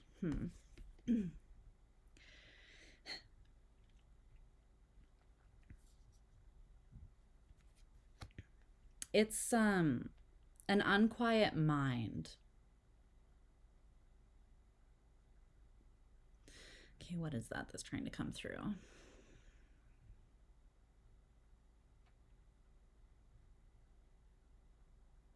There's one truth specifically that you hold that you're struggling to release or to allow to like expand. So you know how like you know something, right? You have a specific truth based on, you know, discernment, intuition, your past experiences, all of these things culminated. But then as you learn more, that truth evolves with like the information and the experience that you gain as time goes on, right? It's like that doesn't mean that the truth that you hold or held previously is less true. It just means that you're gaining more perspective and context, and it's evolving with you as you go, right? Like when you know better, you can do better kind of thing. So I'm seeing that there's a particular truth that it's like you're afraid to allow it to expand because the truth is centered around some sort of pain. I think it's the way that you think about the pain itself. It's like you're not seeing the gift in the pain. That's what it is. So when you reach out to touch this this wound or to like revisit sources of pain from the past, your truth is just like, that sucked. I don't want to experience that again. But it feels like you're not seeing what that experience offered you, like the wisdom that was gained from something that was a lesson or something that did cause you pain, but then it also gave you clarity surrounding yourself, or the most empowering path forwards, or what really is able to support and sustain and inspire and fulfill you the way that you personally need. There's something about the way that you are thinking about pain that you've endured that is kind of not allowing you to, it's distracting you from the truth of the current situation. And it's also draining your energy.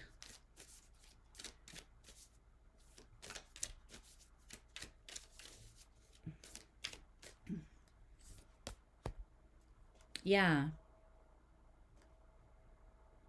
It's something unreconciled from the past. It's like it's showing me an open loop, something that has not been reconciled. You didn't create closure around a painful emotional loop, something from the past. I think this is already something that has been cut out.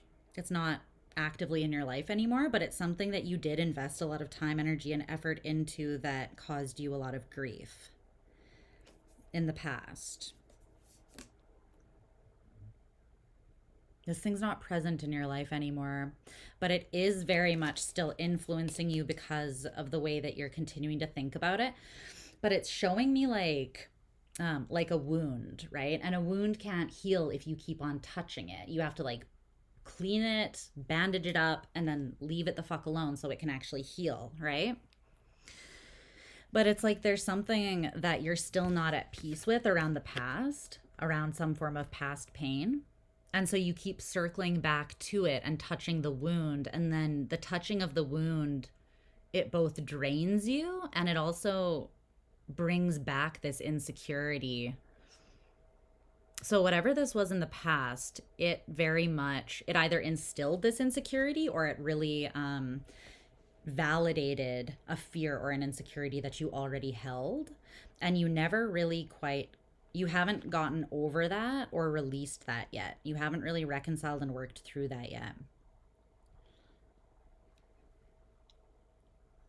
So let's say you have this fear that you're not enough or that you're not lovable. And you were in a relationship in the past where someone made you feel like you are very hard to love, or like you were asking for way too much, or you're a burden, or the way that you show up in a relationship is not, basically like you're too much or you're not lovable. Then now you might really want to move towards something that feels good, but you're having to contend with this belief now. But it's coming up again so that you can finally release yourself from the fear that has been kind of creeping into your life. And it's, again, this open loop has been just kind of like constantly manifesting a self-fulfilling prophecy of not getting what you want in this particular area for you. And it's ready to be closed out. I feel like whatever this is, if this message is for you, you're aware of it, because they're showing me you're in the energy of like, you're aware. You are seeing it. And you know what needs to be done about it. And you know the influence that it's had on your life, but it still feels scary and risky.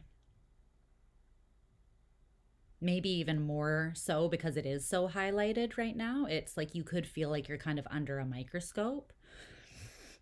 And it just feels uncomfortable. But I think this is only going to get more uncomfortable and more clear to you until you the only way out is through, right? So you got to look right at it and move through it, and then it'll be over. But I don't feel like it's going to just go away. Like you can't really avoid it. Okay, so greatest available support to you at this time is the Star in reverse. Yeah, it's the unhealed thing.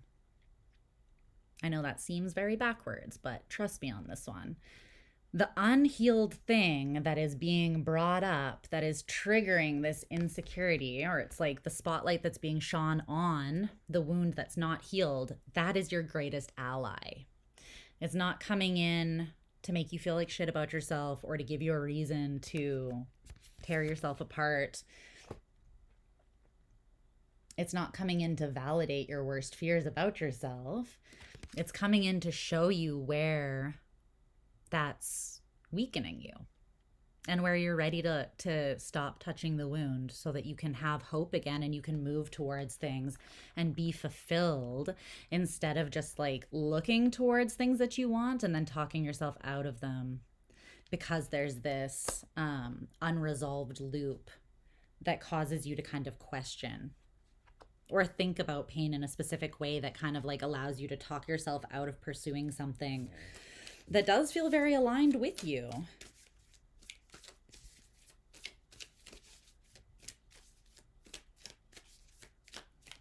But you could find at this time, Virgo, that you do feel like there are a lot of things bringing this pain up to the surface for you, like highlighting the wound, poking the wound. It's not coming through as feeling awesome right now. But this is that Plutonian Scorpio full moon energy. Like for real. It's not doing it to be sadistic. It's not trying to hurt you. It's trying to show you where you're hurting yourself by touching a very old wound that's ready to be stitched up. It doesn't need to cause you any more trouble than it already has, but you have to allow it to be treated and healed in order for it to stop having that influence over you, basically. Okay. Most prosperous action that you can take is the 9 of Wands in reverse with ripe fruits.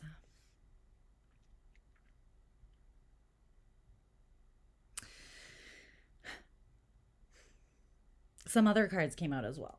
They were at the bottom of the deck, but I feel like these are the clarifying cards. So there's the Page of Cups and the Hanged Man, which is called the Tethered One, in reverse here.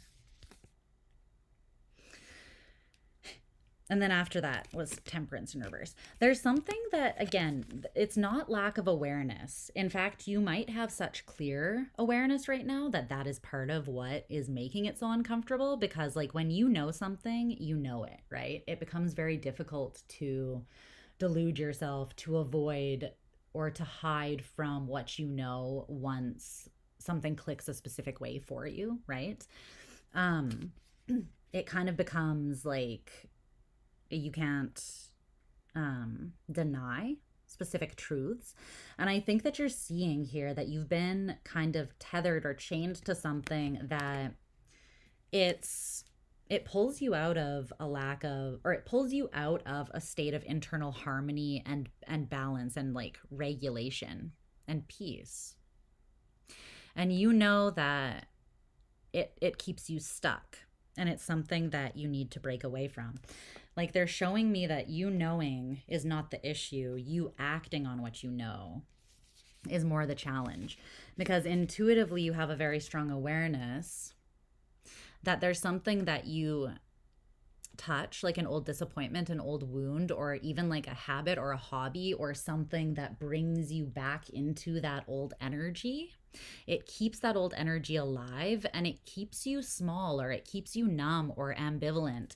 It keeps you somewhat separate from your heart, from your inspiration, from the part of you that would flow more naturally towards what is for you without getting in its own way.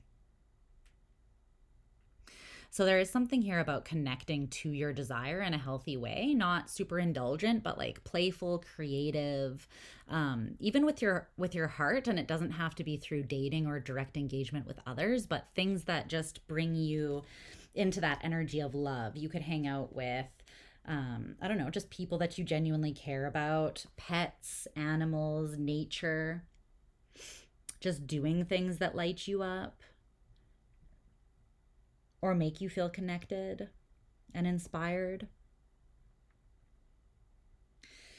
But yeah, there's something here where it's like, let it be a little bit easier.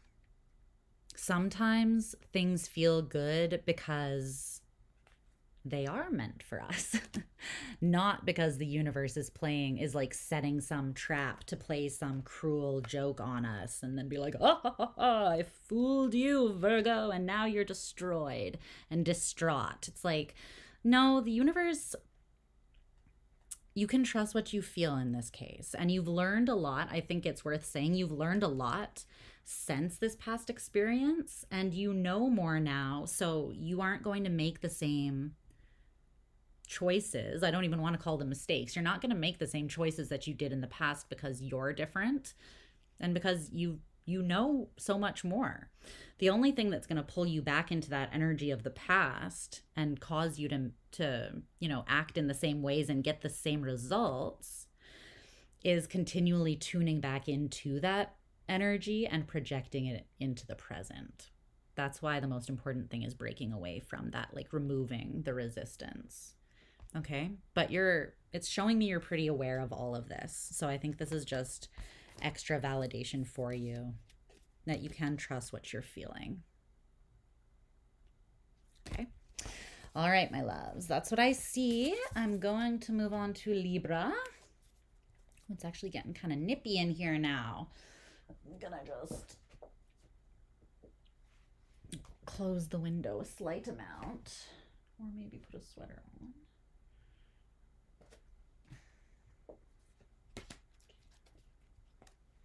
Libra. We're gonna get into Libra. Okay.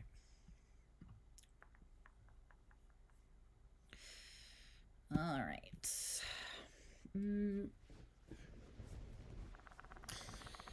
Where's the most breeze coming?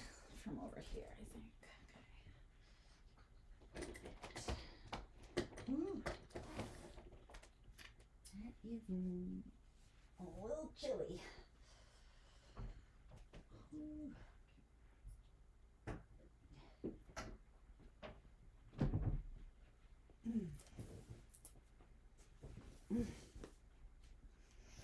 Spring in Canada, specifically Alberta, Canada, very much is like in the afternoon you die of heat stroke and you need to be wearing like shorts and a tank top, and then the second the sun goes down it's like I'm freezing. So yeah, that's basically spring in Canada. Days where you need both shorts and a winter jacket at different points. Who knows my struggle? I don't even know if I have very many like Canadian subscribers. Maybe I bring enough Canadian vibe to the channel. But shout out if you are a fellow northerner.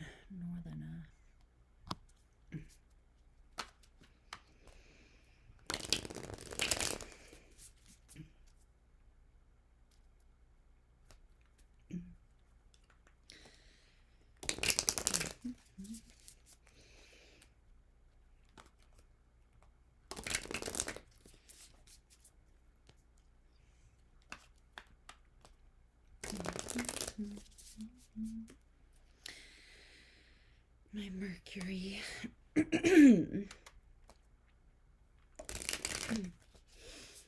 My Mercury is, so I'm a Mercury in Aquarius though.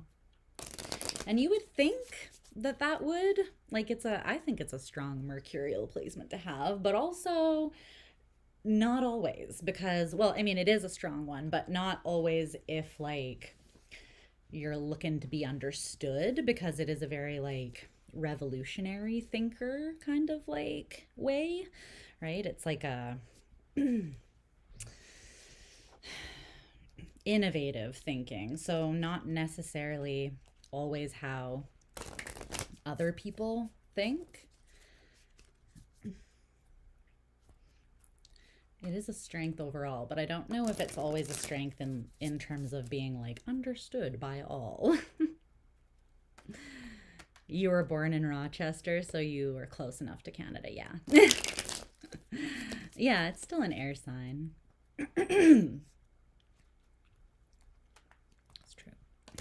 It is in the 3rd house. If anything, I feel like that's the flex of my Mercury. Yeah, New York definitely knows what it's like to be cold.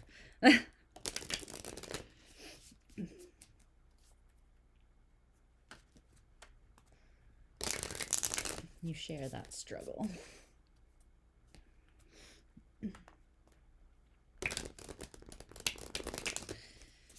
All right. Libra, let's see what's going on. I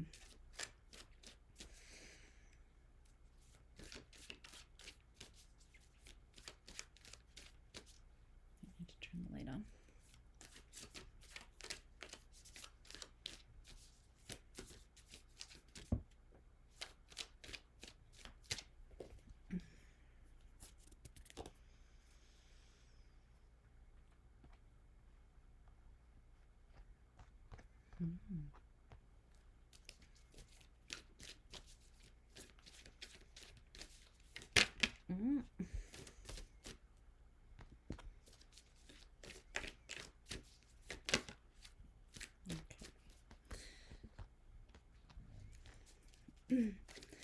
Tanmay, what's up? How are you?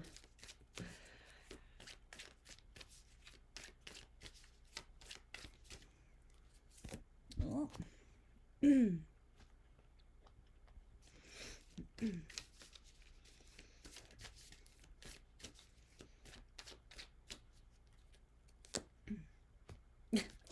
Okay.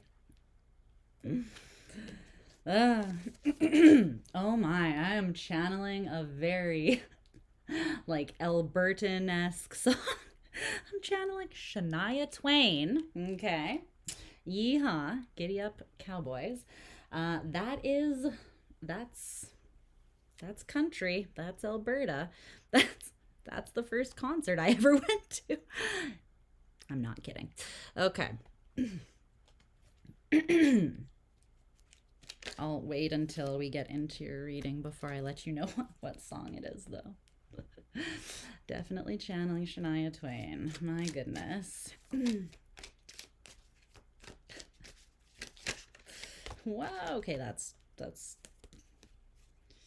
yeah. Okay, fine. I feel those are your cards. Okay. You cannot escape your knowing on this one, can you? It's not that Don't Impress Me Much, although that is a banger, an absolute banger. All right, I'm hot now. Again. Remove the breeze and it's hot again.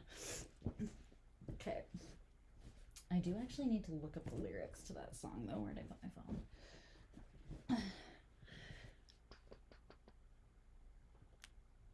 Yeah. Okay, there we go. Although I might actually know them. What's going on with my throat? Let me just tickle. Drink water.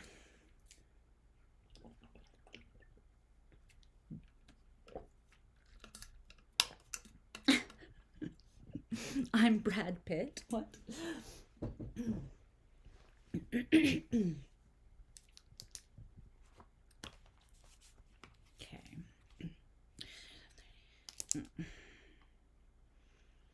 Okay. Hi, Libra. Libra. How are you, my love? Oh, right. It's one of the lines in the songs. I was like, I'm not understanding. You're right. So you think you're Brad Pitt? Okay. In case you're a Libran and you're confused, when I was shuffling your cards, I was channeling a song by Shania Twain.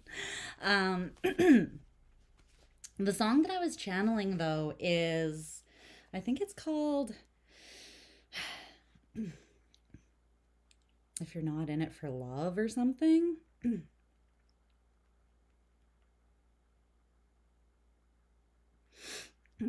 Okay. It's called If You're Not In It For Love, I'm Outta Here by Shania. the girl, my girl Shania Twain. All right. This is a country song, so just jump scare warning in case anybody goes to listen to it. Okay, so in the song, she says, so it's the chorus that I was channeling.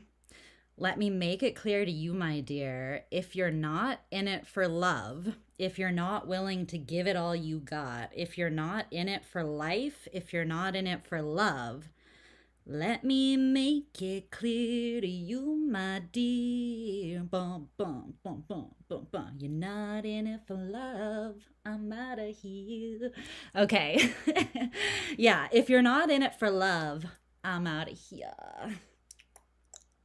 I'm going to find that good love, bitch. Yeah. And she's basically singing, she's like, I can change your world. Like, all these offers that she gets.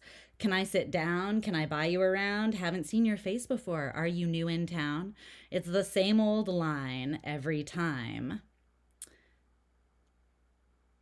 And she's just like, no, I'm not settling. If you're not in it for love, if you're not in it for life, then I'm leaving. Okay. So that's the song. And I feel like that is also the vibe, which, not gonna lie, I'm 100% here for. So let's see how that applies. Okay, so the current vibration or energy that you are in is coming out as the Eight of Swords in reverse and the Three of Cups in reverse. Okay. You know why I love this so much, especially for you, is that I feel like you're not caring as much what other people think. You're caring about how something makes you feel. You're taking your own internal state into consideration just as much as you are taking like the input of others around you. In fact, you are actually prioritizing yourself, which I know can be very difficult for Librans to do sometimes, because you want to be diplomatic. You want everyone to be happy, you know? But sometimes a karaoke, all signs hang, channel songs and sing them. Would you guys actually want to listen to me sing songs? Be honest, okay? I mean, I don't know that karaoke, you always end up listening to someone you don't really want to hear sing when you're doing karaoke, but just seems a little cruel, me being the only one with the microphone, okay? I don't know. But the Eight of Swords in reverse and the Three of Cups in reverse, it's kind of like you're saying, I'm liberating myself from the fear of disappointing others, disappointing a community, disappointing a group, disappointing a friend or a family member, or disappointing even like a partner. And it's not like you're doing something selfish and being an asshole. It's just there's a choice that you're making right now that requires you to be courageous and to overcome a personal fear. And part of that fear has to do with making a choice that is good for you, or that's going to like preserve your heart. So it could be like rejecting somebody because you are seeing that they are not up to your standards, where maybe in the past you had a difficult time doing that. Like not giving someone the benefit of the doubt, or not being somewhat people pleasing, right? At the expense of yourself. This is the energy you're currently in, though, and I really like it. I think that you're just kind of standing up for yourself and honoring your own standards and needs. But there is a fear that you're having to overcome to do that. Okay. The Ten of Cups and the Ace of Swords. If you're not in it for love, if you're not in it for life, I'm out of here. And it looks to me like you know what love is. You know what that desire looks, tastes, feels like. You might not know exactly the package that it comes in, but honey, like, you know what you want. You know what your heart wants, and you are actually quite freaking clear on the matter. You know the truth. And I think you also know that something maybe is not it, or that it's just not showing up as it, right? It might have like karaoke and cards. Rochelle, we have 2 votes for karaoke and cards. I need 3 votes against it to shut this down. No, but kind of, though. I think that you see something pretty clearly, and your fear surrounding disappointing somebody else or making the wrong judgment call or just prioritizing yourself over the feelings and needs of somebody else. That's the fear that you're overcoming to pursue what you actually deserve. That's what I feel, and I love this. I love that for you so much. Okay, so your greatest strength, skill, or mindset supporting abundance for you at this time.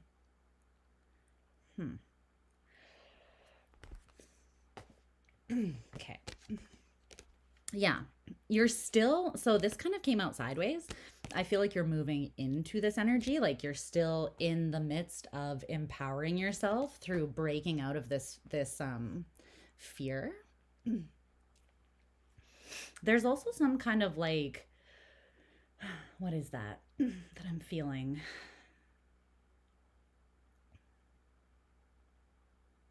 It feels like, fuck, what is that term? It's on the tip of my tongue. It's a psychology term. It's like blowing something up into the absolute, like, catastrophizing. Catastrophizing. That's what it's called. It's a form of unhealthy, or like, yeah, basically unhealthy thinking pattern. Catastrophization is like automatically going to the worst case scenario, basically, or when you're thinking about like how your action, like what the outcome of your actions might be. You might, for instance, like assume that the absolute word, like if I do that, if I honor my own needs, then like I'm going to be alienated from my community, or this person's never going to forgive me, or right, it would be like going to the worst case scenario, assuming that it's going to be like a catastrophe if you do something. So that could have been something in the past as well, where like this internal mental prison was somewhat formed by your own idea of basically like the fallout of you doing the right thing for yourself stopped you from moving forwards in the past. But your greatest strength is this new assertive way of moving forwards. And again, it's not selfish, and it's not you being a jerk.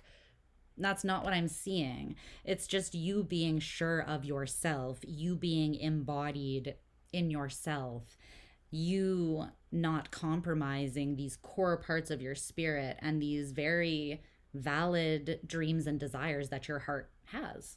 The 10 of Cups, the Ace of Swords. You're not asking for too much. You just might be asking the wrong person. So you have this Sun in Aries card, assertion, with the Knight of Pentacles. This is your greatest strength. Baby, walk with the confidence of an Aries. You've got this. I love this for you because Aries is your sister sign, which just means that the two of you are directly opposing each other. You're right across from each other. Aries is house number 1, and you are house 7, or you're associated with house 7, right? So they are across from one another in an astrological chart or in the sky. So you can learn a lot from your sister sign, because that axis, there's something in common. There's like a theme to the axis that's highlighted. And between you and Aries, it's the self, which is Aries, and the other, or partnership or union, which is what the seventh house and Libra is very focused on. It's Venusian energy.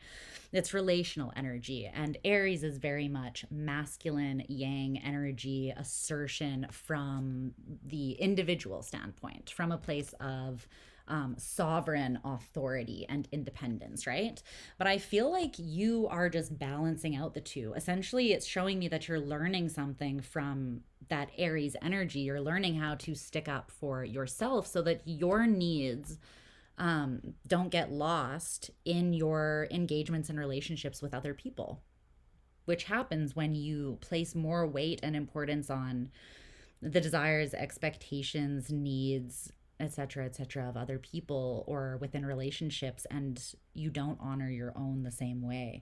So I think that's the lesson that you're learning right now, which is huge for you. I love to see it. And yeah, your greatest strength is to continue asserting yourself from that place of authentic alignment with your own spirit and just taking it one step at a time, not like flinging yourself. So like, you want to find the middle, right? So if you were way over here on the pendulum, then oftentimes when it like releases, it swings all the way to the other extreme. But you're kind of trying to find the middle ground where you're balanced here, right? The scales, because you are the center pillar and you support both your own needs and the needs of others in a balanced way. So you are not thrown off by that. So it's important that because you are just kind of like sharpening and learning, strengthening this skill, that you do just take it one step at a time, one decision at a time, and give yourself time and space as needed to make decisions. Don't rush your decision-making process. And try not to, like, if you have struggled with asserting yourself or you've been kind of a people pleaser, or you've been someone who struggles to basically say and do what is aligned with you and what you really desire and want, then try not to swing over into like a really harsh overexertion of just kind of like, fuck you, I won't do what you tell me kind of energy. There is like a graceful middle ground where you're still honoring the part of you that genuinely, values and considers others, but you're finding a harmonious middle ground where you do not suffer and you don't have to continuously like sacrifice yourself for the needs of others to be met, right? Because optimally we want everybody's needs to be met, especially in relationship. Yes, a little rage against the machine. I was waiting. Maybe karaoke isn't the worst idea. If I get to sing Rage Against the Machine, that is. Okay. So the greatest block, drain, or distraction for you at this time, Libra, from your abundance is death in reverse. This is scorpionic energy. Okay. There are things that you don't want to let die. And by die, I don't even mean like fully like death, but death is about like allowing something to completely transform until like you don't even recognize its new form. So yes, there is an element of like complete like closure and ending to something with the death card, but it's showing me that it's something that it's like there's something that needs to either be transformed or just released completely, because it's not adding to this element of balance and temperance and internal regulation that will lead you to success. But this is something that has also been unchanging for quite some time. It's been like an ongoing established influence. So this could be something like the programming that you received to, what was that? That was weird. To consider others above yourself, or to care, like to be a people pleaser in the sense that you care more maybe about the appearance of something versus what's really going on under the surface. Like maybe this is how you were raised, right? As long as everything looks shiny and good on the outside, then it doesn't really matter what's going on the inside. Something like that. And sometimes it's something, though, that led you to overextend yourself or ignore your own needs or prioritize others above yourself.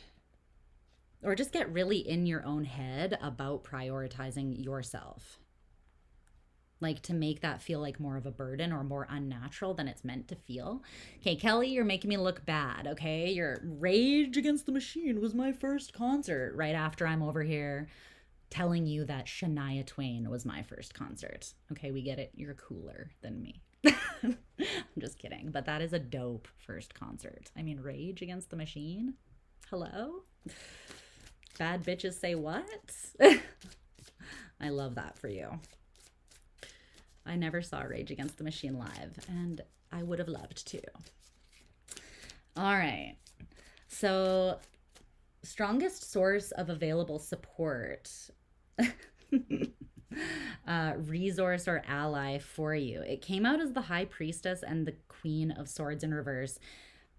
Honestly, my loves, this is a very cut and clear reading, and I'm sure that that's on purpose because I think Spirit is like, let's not overcomplicate something for Libra. They have reached a level of clarity and truth that is amazing and beautiful. So let's not throw a wrench in there by giving them like a complicated message or too many details. This is just meant to be very validating of the work that you have already done, the work that you are already doing. Your first concert was Incubus. That's also a great first concert. You guys are too cool for me. How did we become friends? You guys are way too cool for me. All right. Because this is just showing me that all of the evidence is supporting the choices that you're making right now, even if that's uncomfortable evidence to see. So, for instance, if we're swinging back around to my girl Shania Twain, and if you're not in it for love, right? It's like if this situation is about relationships and you not settling for less, then the people around you who are like your romantic prospects, they're making it very obvious, right? It's like you are intuitively picking up very strongly that something is kind of meant to be cut off or released. The Queen of Swords is like, we're done with that now. We've seen that clearly. We have all of the evidence and proof, and we don't need to keep going over it. Like, the math is mathing. And we trust what we are seeing, and we are acting on the trust of what we have seen, right? So it's kind of showing me that the strongest ally that you have external to yourself is that all the evidence coming in from around you is backing up what you are already showing me here. So I feel like you could be getting a lot of synchronicities as well that are validating your own intuition about maybe like cutting something out of your life right now. And it doesn't need to be a person. It can be a habit. It can be an old way of thinking. It can be it can be anything really, but it's something that you're aware of is not serving you. And I'm seeing that all of the external, like feedback that you're getting from your environment, your surroundings, your relationships, it's all pretty streamlined and supportive. You're not really getting mixed signals. You're just getting validation. So trust it.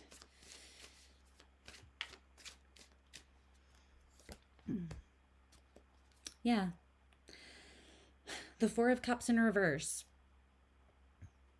There's something that has been historically just disappointing, and it's not bringing color to your life. It's kind of draining the color.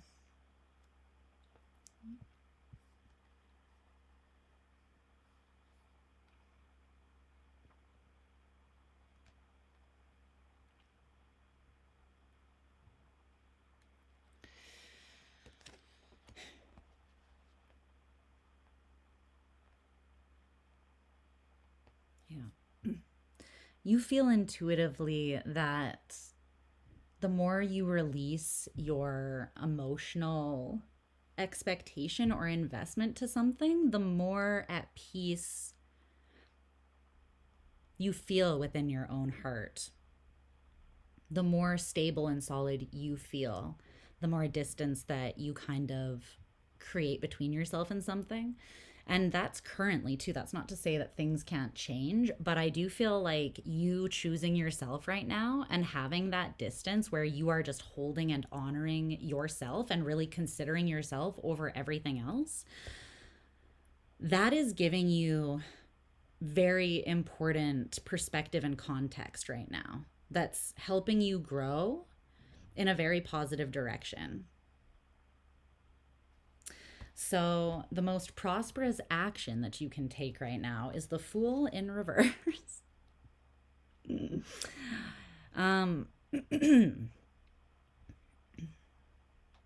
There's something that doesn't need new life breathed into it right now. There's something that, if anything, again, it's more about releasing what has not been shifting or evolving, what hasn't been considering you the way you've been considering it, what has been throwing off your internal state of harmony rather than bringing more substance, richness, and light and enjoyment and satisfaction to your life, right? If it ain't love, if it's not inspiring you in this way, then you are not meant to assert yourself and leap out in the direction of it at this time. And it really is that simple. It kind of is that black and white at this time. So these are the cards. 3 oracle cards came out with that Fool in reverse. Afraid of the Attic, the All-Knower, and Dream Travel. This is very interesting because there's something that you're kind of afraid to look directly at because, I mean, you're doing it to release yourself from it, but it is a fear. It is a long-standing fear that is in your head. Your head is the attic, right? I see that you're going to that fearful place. You're brave enough to do it, and you're doing it. Some of this could be coming through to you in dreams, though, because it's interesting. It's showing me that your greatest ally is your intuition, or these synchronistic events that are validating your intuitive knowing. Even if you don't have, like, analytical proof, you have evidence intuitively and from your heart and just your own inner knowing. Like you do have the proof and evidence that's needed at this time, even if you're not getting that from like thinking about it. It's saying though that you do know, and I think that the knowing, it's intuitive or subconscious even. You could be having very revealing dreams at this time, even daydreams. Like, notice the places that your mind drifts to. And if you can, have a dream journal next to your bed so that when you wake up, you can write down anything you remember, because I do feel there's a lot coming up from your subconscious that is also trying to validate you at this time too. Okay? But yeah, your most prosperous action is to trust what is being revealed to you. And if it's being revealed that it just does not feel safe to leap out into something because it's something that is not evolving in a healthy way, or something that is stagnating your personal growth because it keeps throwing you out of an internal state of harmony with yourself, then that is the evidence that you need to not move in that direction at this time, to prioritize yourself over whatever that is. And if it comes around, it comes around. But if it doesn't, then you just know that that wasn't what was able to satisfy you the way that you truly desire and deserve to be satisfied, okay? So trust yourself. But I really love this work that you're doing. No shade over Shania. I know. Shania's kind of badass, not gonna lie. But yeah, I definitely grew up in a small country town in Alberta, Canada. So the country music was for sure a thing. It certainly was a staple. I know more country music than I am comfortable admitting. It's not all bad, though. Actually, like, old school country music was actually, some of it was actually kind of badass. Not all of it, but some of it. Okay, Scorpio. I love you, Libra. I'm so proud of you, though, honestly. You're doing great. I know how hard those particular things are for you, so I'm incredibly proud of yourself. Oh my God, strawberry wine. 17. Faith Hill. This kiss. Don't get me, guys, stop. It's too easy. It's too easy for me. You know my weakness. This kiss. It's criminal. I love that she was married to Tim McGraw, too. Like the ultimate country baddies marriage, honestly. Who even sings Strawberry? Oh, yeah, Deanna Carter. Deanna Carter. How could I forget?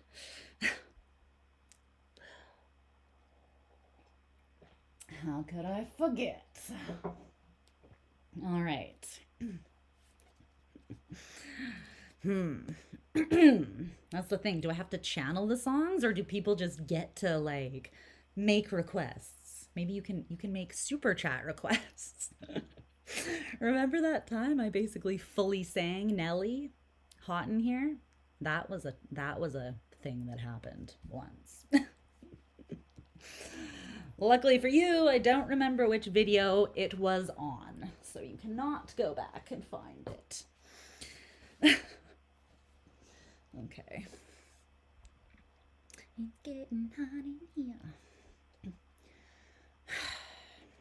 Do I need the above lamp or light on, or are we okay with this current level of lightness?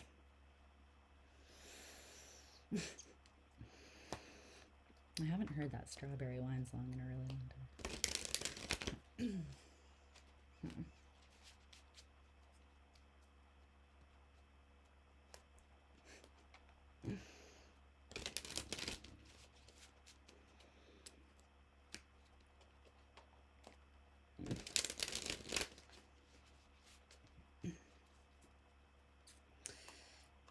Country music. It'll be stampede season before we even know it. It's kind of like Calgary's thing, which is basically where home is for me, is Calgary, Alberta. And we have the Calgary Stampede every July. 14 days of debauchery. Drunken cowboys, rhinestone shirts, concerts, bars,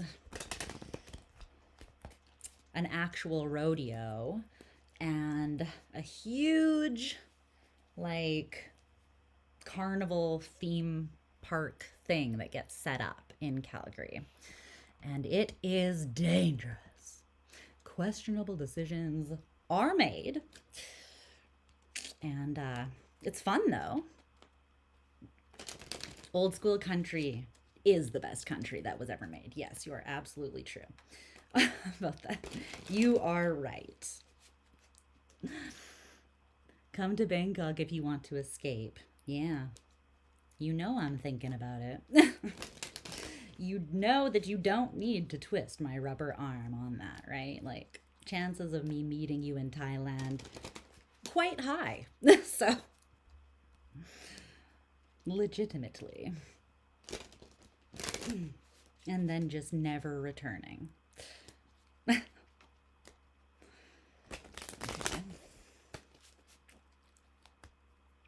Good chance of that happening. Okay. Just give me time. You want to come to Thailand? Come one, come all. Let's go. Let's go.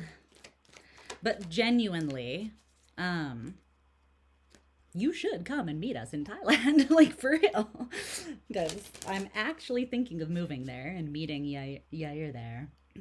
So you should absolutely come join if slash when that happens. Kelly, you can come too. We can all go. I wonder how fast you'll get sick of me as a roommate. Easy.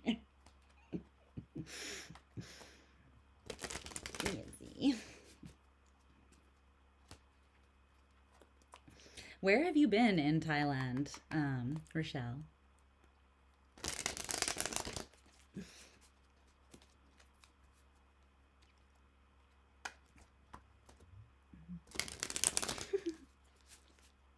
Only when. Okay, fine. Okay, Scorps. Scorpio energy. I'm not going to try to pronounce these things because I'm the worst.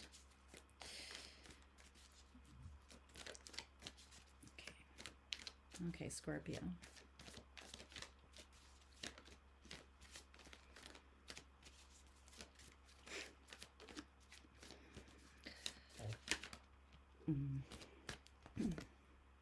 What? Cute.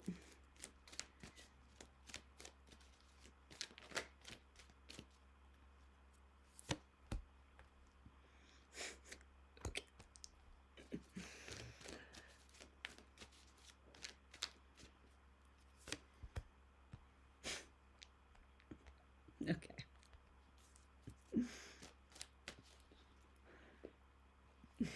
I'm still not going to try to say that.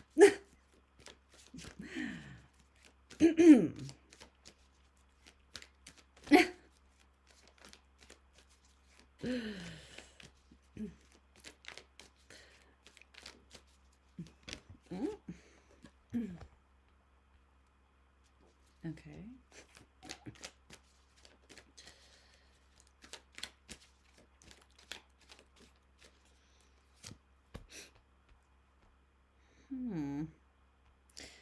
Wow. Scorpio.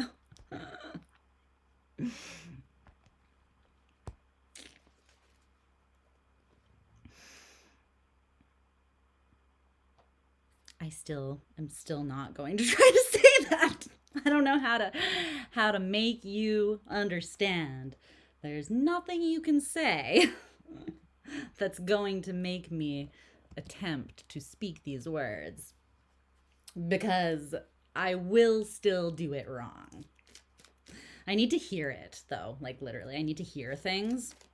When it comes to languages, I'm like, I have to learn like every way. Like it's not one of those things that just naturally comes to me, like those. No.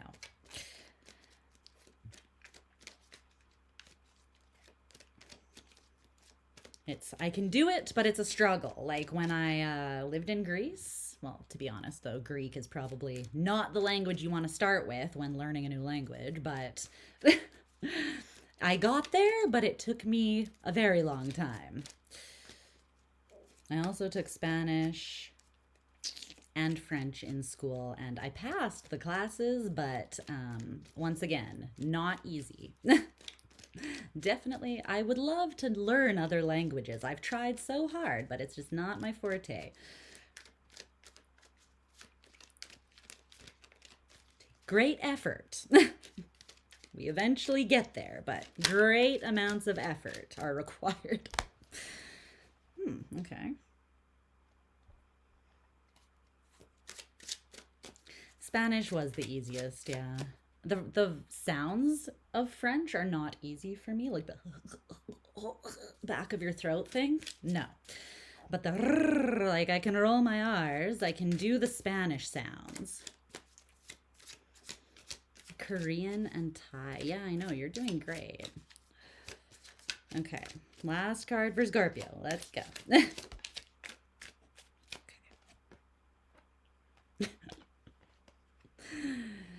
That is meant to be reversed. Yeah.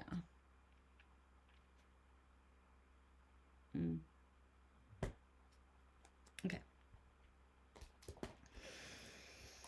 All right.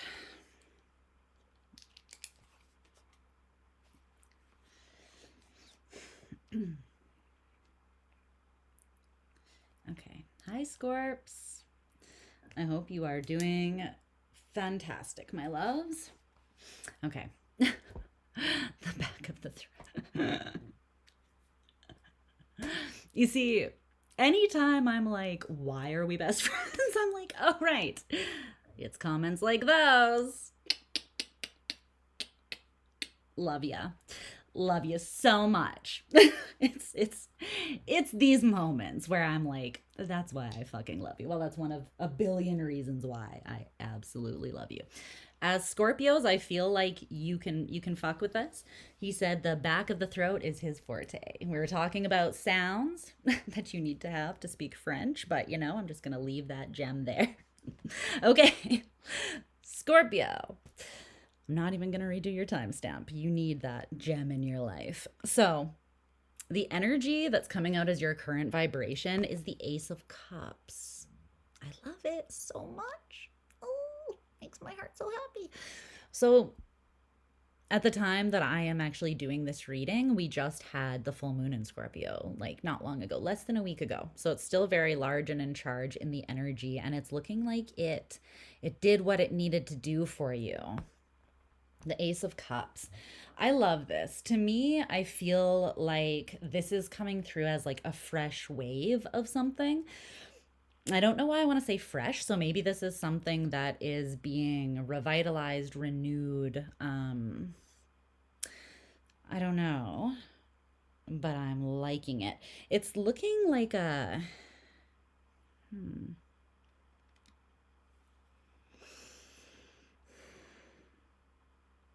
It's feeling very like, how can I say this? Like raw, wild, not neat and contained. Like you see how this Ace of Cups is kind of just like, it's giving the force of nature that is the water element, which is what the Ace of Cups is. The aces of all of the elements, it's the essence of that element.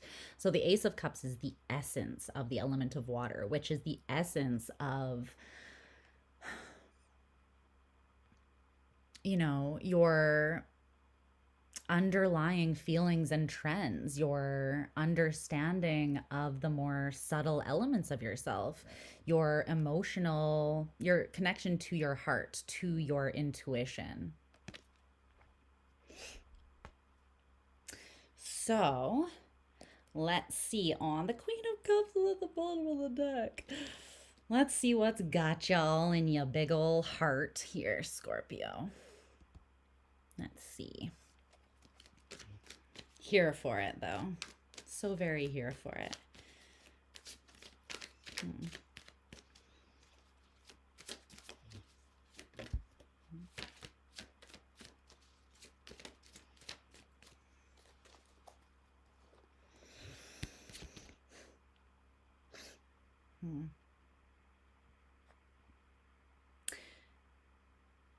You are the force of nature that is giving something life and creating movement in a particular situation here, and it's very powerful, Scorpio. You're in this energy, embodying this energy as your natural essence, so I'm not really sure if you're completely aware of this yet. But basically this wild, this raw essence here that you are currently embodying and radiating and expressing, it has the power to move things and to break things down that water does. So think about water and how it, you know, it forms, like it cuts through rock over time, right? It forms things with its softness. It is a force of its own, even though it doesn't always seem like it, right? There's something with the Hanged Man in reverse and the Four of Pentacles that has been stubborn or, you know, just very rigid in a very physical kind of way. Now, this could be a person that is very like stubborn, or it could be a situation that has been just like kind of on a plateau. I'm hearing like status quo though, or comfort zone. It's like it's been stuck on this plateaued space where it has been kind of suspended. But these cards clarifying the Ace of Cups, it's showing me that like this is like a tsunami coming in and basically getting whatever this is unstuck. It has the power to break down this quite strong resistance. So whatever this is, this resistance that has been kind of a stagnating or suspending kind of influence here. All this heart and the embodiment of this energy is like a force of nature that is strong enough to create change where there has not been for some time, or where something is innately like resistant to change is also what I feel. Okay, and I do think it's because you're not necessarily directly coming at it, right? Like you're not trying to force something, you might just be loving it. So it's like you cannot change people, you can love them though.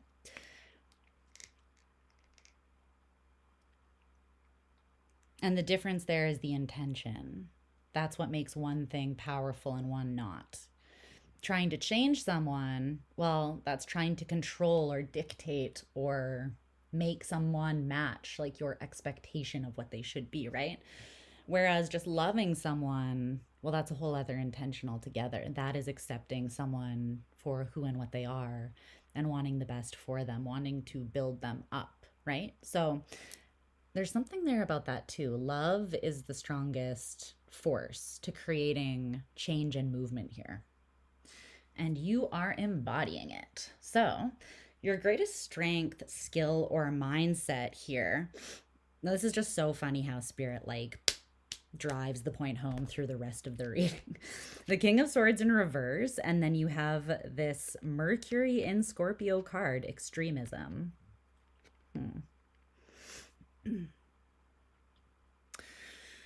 Oh, it is time to be in your power, baby. And do you know what Scorpio's superpower is? It's vulnerability. It's vulnerability. Scorpio, an evolved Scorpio, knows that vulnerability is not a liability. It's not a weak link in their carefully formulated and put together suit of armor. The strength is taking the suit of armor off altogether, stripping it away piece by piece and not waiting to lay your armor down, essentially not dying before you're dead. Because there's one way to die, to stop living before you actually stop living. And it's to harden yourself and shut yourself down to the experience of living, which requires heart. It requires heart. You cannot fully live and experience life the way that it is meant to be experienced without heart. Period. Point blank. And the vulnerability is the openness required to experience all of yourself, including that.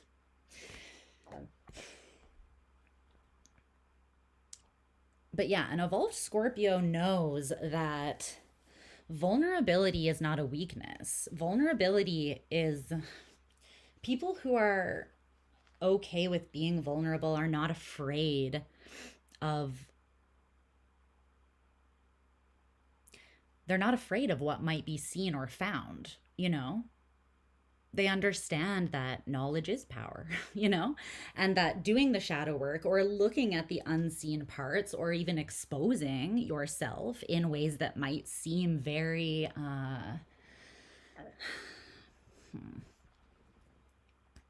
just not safe always. If you're afraid of the reactions of others, of the judgments of others. But the thing is that the more that you actually go to those places within yourself the more you see of yourself, the less anybody else's external criticism or judgment or opinion can actually hold weight or control you. So the power is actually in the exposure. There's a quote. What is the quote? It's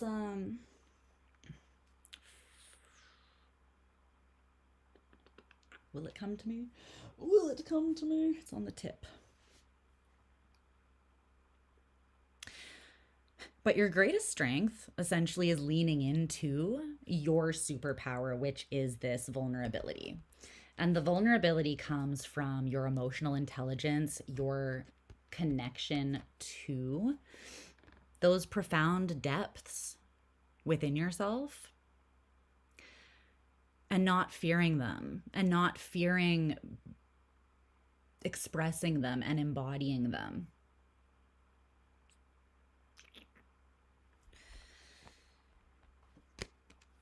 But it's not getting in your own way. Like the head, the mind is not meant to be the focus here. Your greatest strength is leaning into your heart, your intuitive knowing, and your trust of yourself in those ways.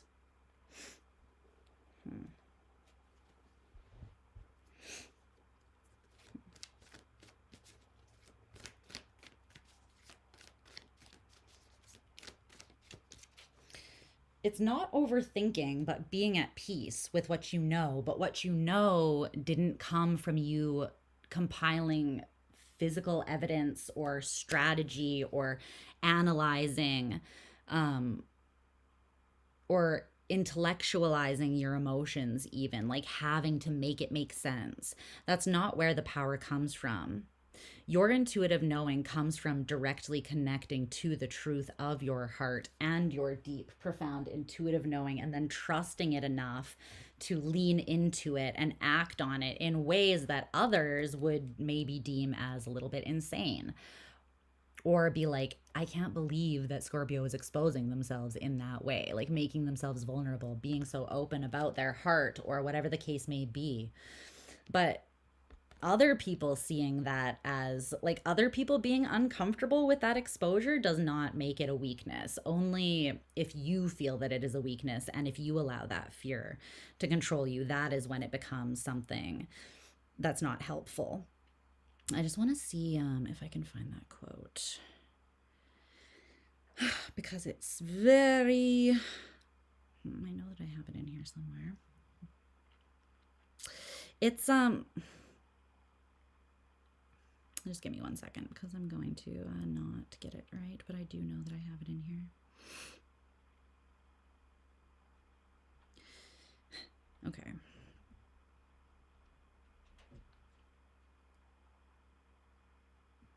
I hear people.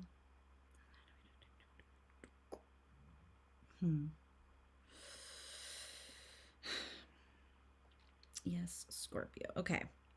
Here it is. Here it is, babes. Okay. Okay. So it was a thread of tweets, basically, that I screenshot because I was like, yes, that is some real shit. Okay, so I'm just gonna read it, the whole thing to you, okay? So she said, I'm gonna keep it so real. Staying behind a wall and blaming the world for being the reason you don't open up isn't good enough for me, Scorpio. No one loves like I do. No one I know is as vulnerable and open as I am. So why would I choose to follow the group? Everyone wants to be loved. I know that. I know the power that my vulnerability has in letting others know they're not alone. So they open up and are vulnerable with me back. I don't fall into their detachment. They fall into me, and I show them it's okay to be seen. I show them it's okay to be seen.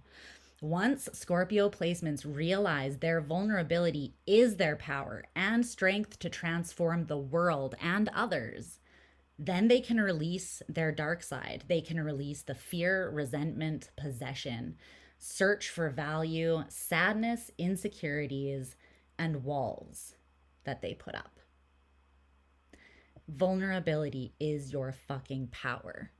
The vulnerability, your ability to go to the deepest places and be vulnerable with yourself in those places and then be brave enough to share that vulnerability with the world, that is what fucking changes the world.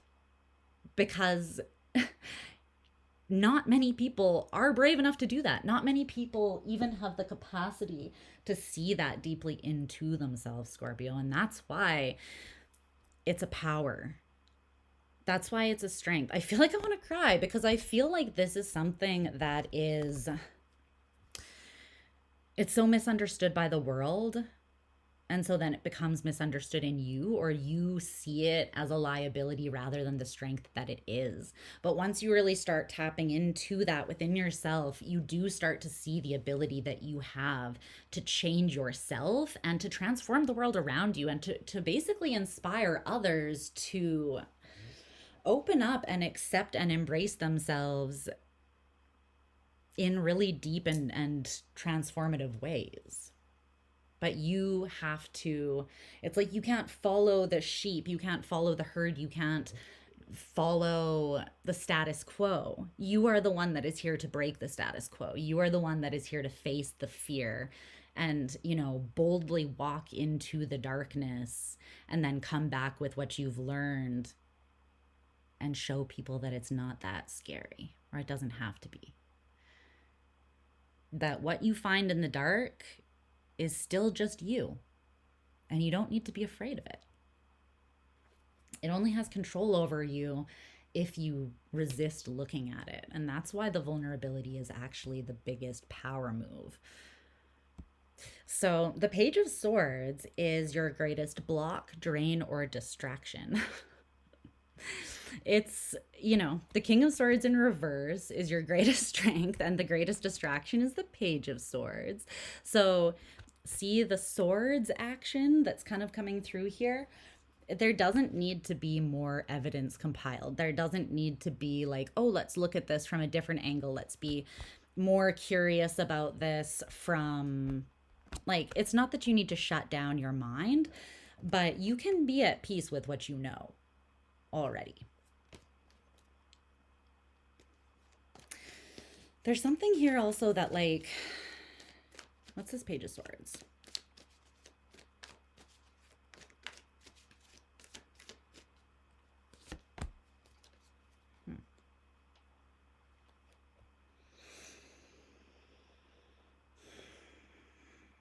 You already know.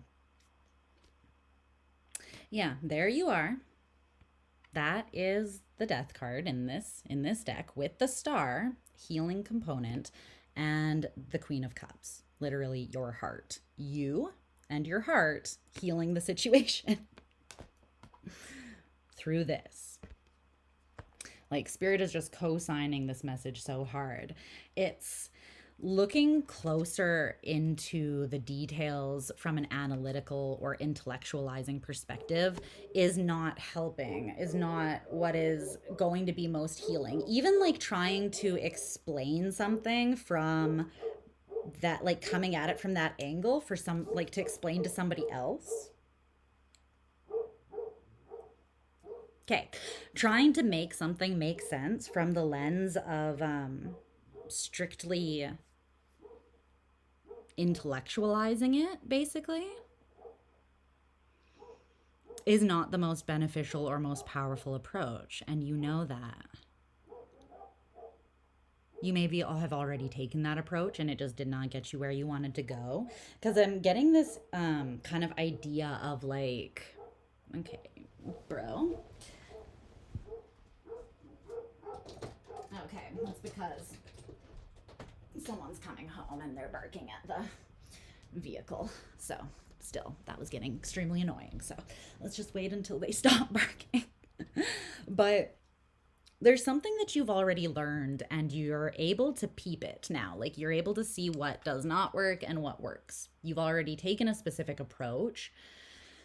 And you've seen the outcome, and it didn't transform things with, like, it didn't heal and transform things with the same power as what you're embodying now has the capacity to.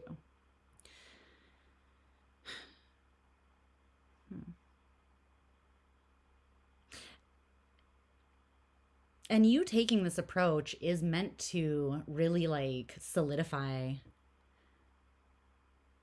a new era of exposure in your life, and you being able to leap out into that without hesitation and fear, or at least not as much hesitation and fear as you would have had. Because you are meant to see pretty much immediately, I feel like, how powerful this new approach is. Because I'm seeing you like just dissolve or destabilize something. It's like trying to force something to change versus, again, just like allowing, like trying to move a boulder versus over time, water breaking down the rock over time, right? There's something here that is a stronger force. And it's not the one that you would expect. It's not like trying to come at it with evidence, facts, figures, or making someone understand, or trying to just use brute force to like push a situation one way or another. It's this quiet strength of your heart and you being in that energy and leading with that energy and leading by example in that energy. That's what's super powerful. And it's even more powerful because you're not directing it in such a way that you're like trying to prove and force. You are just being it. And again, it's like you're opening up first and then you're showing others that it's safe to do the same, or you're going to those places within yourself and holding space for yourself there, and other people are seeing that it's okay to do the same. Like there's something you're showing through your willingness to be brave in this area that is the empowering strong force. And it's not only creating abundance in your life, but it's showing other people how they can also get out of their own way and be more abundant. And also be more authentic to themselves as well. So it's like many wins on many levels here. What you're offering essentially is very valuable, both to yourself and those around you. And I'm just validating that because I know that it's not easy. It's definitely not. Most of the life of a Scorpio is just getting to the point where where we do have the guts to like go to those super vulnerable places and expose ourselves in those ways, right? It's not just something that just happens. It's something that we have to die and be reborn many, many times to get to that point within ourselves. So I'm proud of you. All right. Your available support is the Hermit in reverse. I feel like other people are coming out of their shell a little bit as well. It seems with the Hermit in reverse that something outside of you is kind of like meeting you where you're at. Maybe not quite to the same degree, but something is like I'm putting myself out on a limb here. Like, okay, I see Scorpio out there with the boldness of their heart, you know. I'm gonna maybe also dip my toe into those waters. I think that this is just an energy of people around you being inspired, whether that's just one person, but the Hermit in reverse is coming through as people like opening up to you or coming out of their shell. I was channeling when I said coming out of their shell, I was channeling coming out of my cage and I've been doing just fine. The Killers, obviously. Mr. Brightside.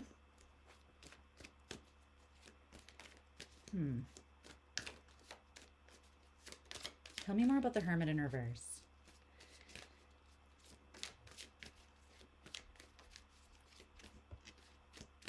Yeah, you are instigating movement, communication, expression, embodiment, and action that is quite unstoppable. Like the Eight of Wands is a force to be reckoned with, you know? This is kind of giving, it could even be something as simple as like let's say you enjoy writing and so does your best friend, and there's an open mic poetry night at this cute little cafe down the street or something, but neither of you have had enough like guts to go and stand up and read something that you wrote in front of people. This would be like you taking the risk to do that, being like, I'll do it if you do. And you take the risk and you share something that, you know, you basically you wrote something from this deep part of yourself, and it takes guts to get up there and put yourself out there. But then someone else is like inspired to come out of their shell or their comfort zone as well. It's like, okay, how about we hold hands and jump together, you know, on three, you know, it's something like that. It's very like wholesome kind of heart-based support, and somebody else is seeing that and being inspired by it, because you can't really fake that. You can't really fake coming from the heart. I mean, just look at someone pretending to be coming from the heart that isn't. Like, it's easy, I feel like, to look at someone who's genuinely coming from the heart and question or try to poke holes in their expression. But it's most times because we are afraid to be as vulnerable as the people who genuinely do that, because it is kind of scary to put yourself out there. But you can always tell when someone's faking it, faking vulnerability. Something just feels off about it, right?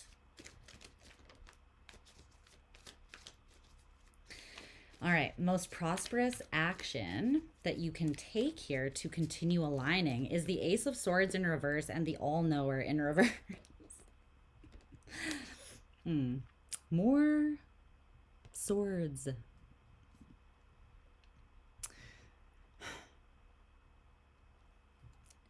The thing is about like being vulnerable, it's not about knowing everything. It's not like I'll open up because I know I've seen everything and so now I feel safe in exposing myself. It's no, it's like let's walk into the shadows, the unknown together. Let's admit that we don't know what we don't know. We're not the all-knower, right? Your embodiment of this and your boldness of expressing it confidently isn't coming from I know everything and therefore it's a safe bet. The thing that makes it powerful is that it's not a safe bet, but you're doing it anyways. That's what makes it brave and inspiring. If you knew that it was safe, then it wouldn't be brave or inspiring. You know what I mean? So don't try to figure it all out. Know that some of what is unknown is simply unknowable, and that is actually a gift. The unknown allows for magic to exist. The unknown is where wonder lives. It's where mystery lives, you know? That's where the good shit is.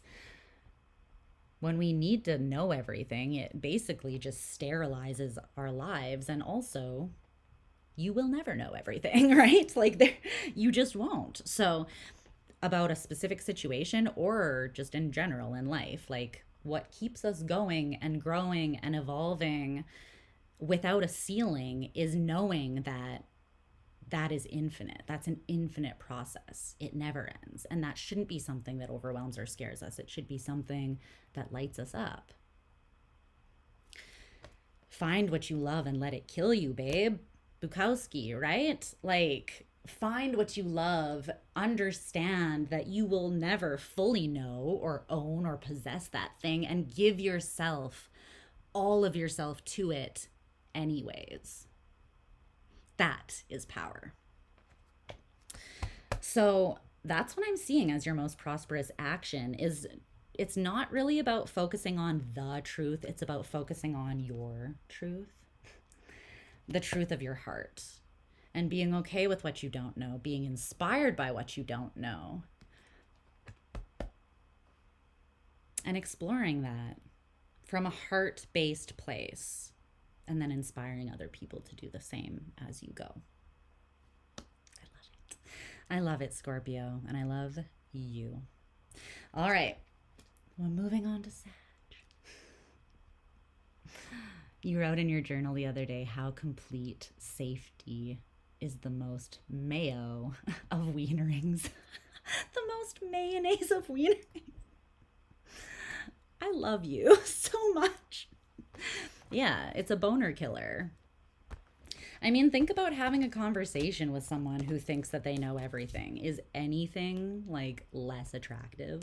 I don't know. I feel like once you think everything is, it's like when there is no mystery, like where do you go from there then? Like where do you grow from there? How can you even have a conversation? How can you learn when you think you know everything? You can't, right? That's why the most intelligent people are generally the most humble as well, in that they know how much they don't know. And they allow themselves to be inspired by that so that they are continually open and expanding. Because when you think you know everything, then yeah, there is no curiosity. There's nothing driving you to continue learning because you think you've already closed the book on that, right? But you never know everything, babes. Not even about yourself, because you are constantly growing and evolving. The second you get something figured out, it changes. And that is what makes life interesting. So let it be. Let it be. All right. Sag. Yes, I agree. Complete safe, like everything being a safe bet, it would just be the sterile, boring like existence where you're going through, like think about how boring that would actually be though. Really let yourself like sink into that. A life, an existence where everything is like child-proofed for you basically. You know, like every toaster that you could stick a knife in is kitty proofed. You're not gonna electrocute yourself here today, children. But it's like sometimes you learn by touching the hot burner. Like sometimes pain is a teacher. And it doesn't always have to hurt either, but like new experiences, what really teaches you more than like painful experiences and new experiences?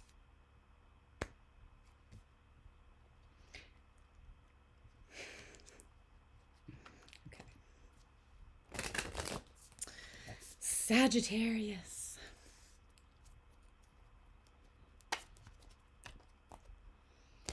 But yeah, give me a life of danger. I want nothing less. Can't imagine living that vanilla life. Just, I don't know. It works for some people though. It's just not it's just not my destiny in this life, and that is for sure.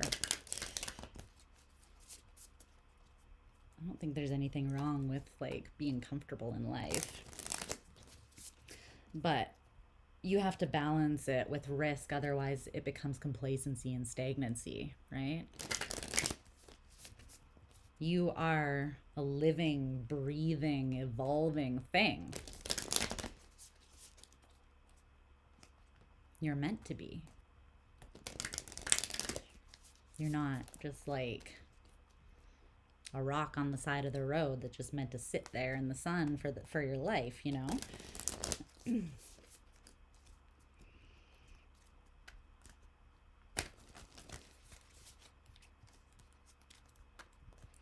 I know every Scorpio knows that. Everyone needs a little adventure. Yes.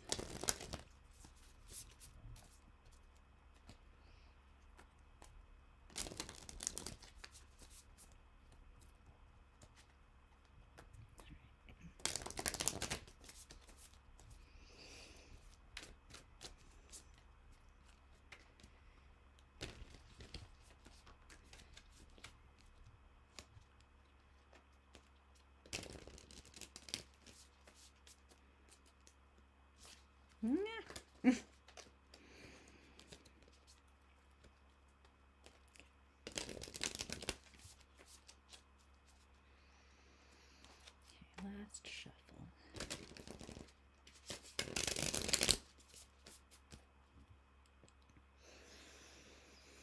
All right. Sag.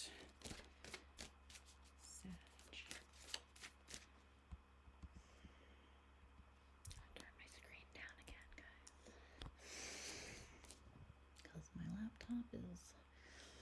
She's struggling.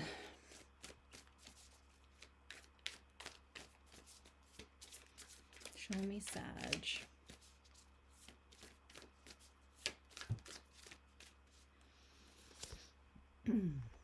Okay.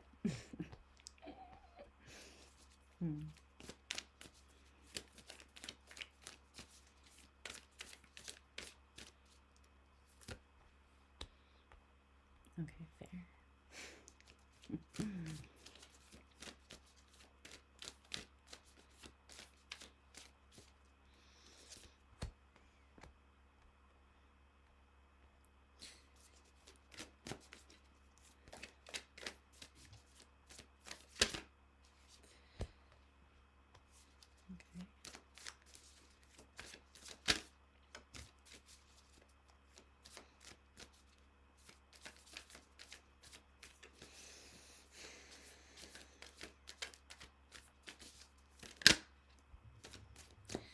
Knew that one wanted to come out on its own.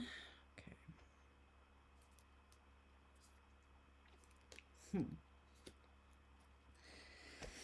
Okay.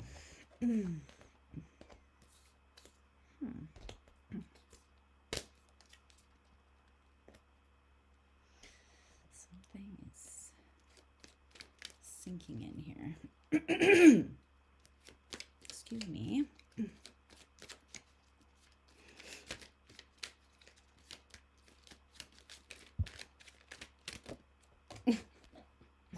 What's going on?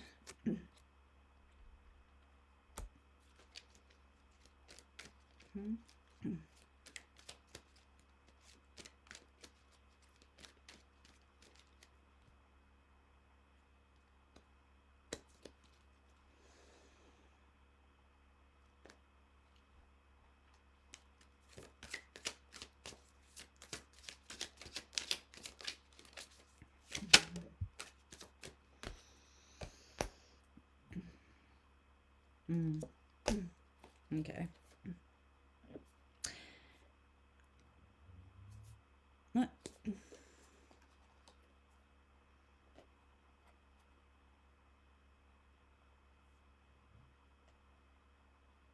Okay.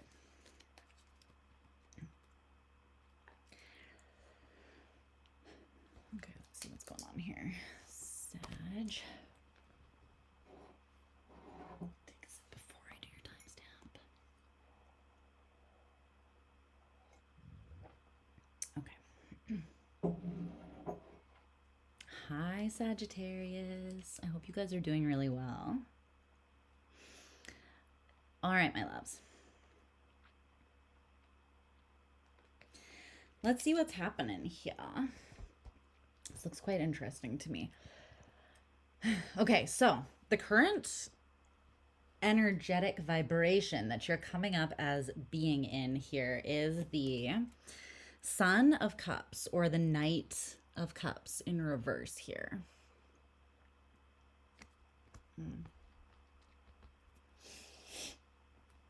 Okay. I feel like this is not an emotional unavailability, but it's taking a step back from something. Maybe actually like not allowing someone to see your feelings around something, or not connecting with someone emotionally right now. Like I kind of feel like you're stepping back and taking time. It's not that you are disconnected from your heart, but I feel like you are experiencing your emotions privately right now is more what I'm getting from that. And I do feel like that is required or just like in your highest and best good right now. Can you tell me more about this energy that Sag is in?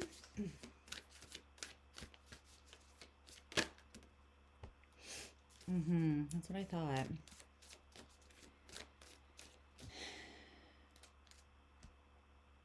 The Six of Cups.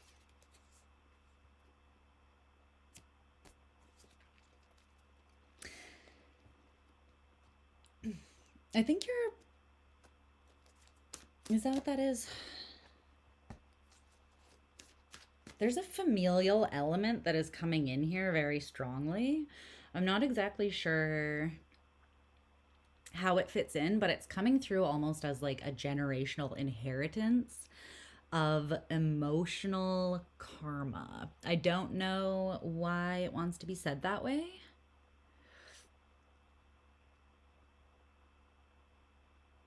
I feel like it's just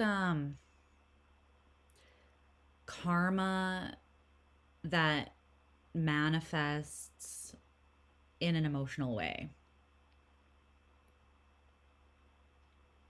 So if we're looking at this as something that is passed down generationally or inherited, it could be something that looks like an attachment style, like feeling very fearful emotionally or fearful in regards to connection, union, vulnerability emotionally. So that can be either like avoidant or anxious, right? Both are insecure attachment styles that stem from the exact same fear, which is fear of like abandonment or rejection, basically.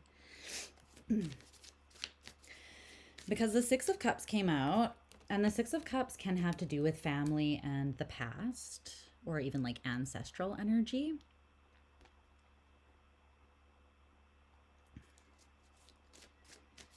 I feel like you are witnessing patterns and what they are rooted in. So I think that this is somewhat why you're taking a step back emotionally. Again, I'm not getting it as like a numbness or an emotional disconnect. I'm getting it that you are pulling out of maybe like a very emotionally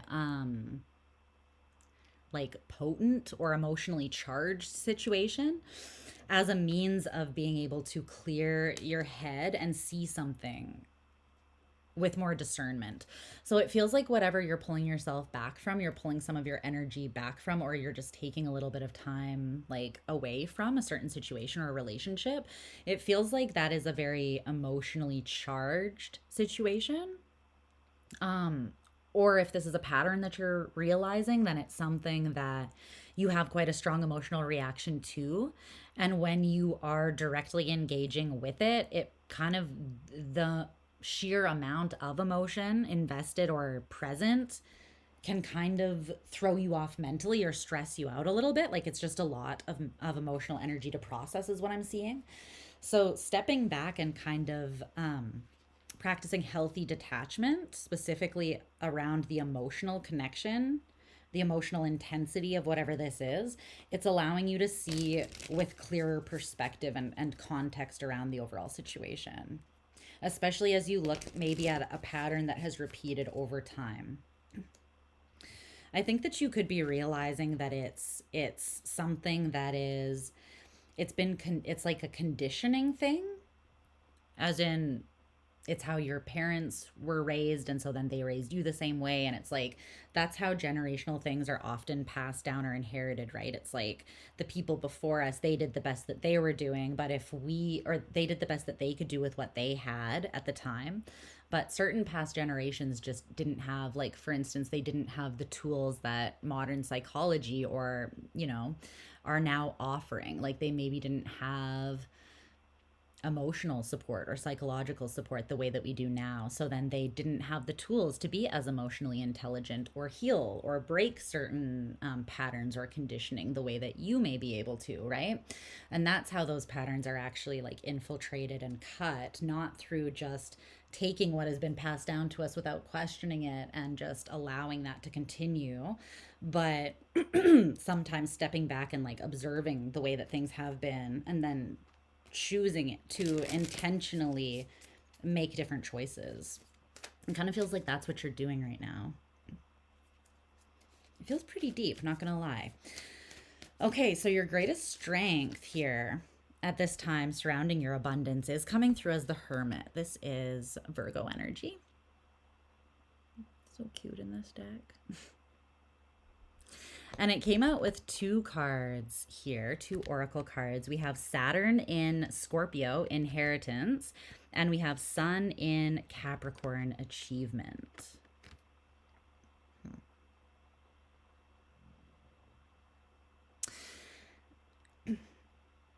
Your greatest strength right now is to take this time for yourself, to introspect, so that you can align with what has been passed down to you and what you actually desire for yourself, right?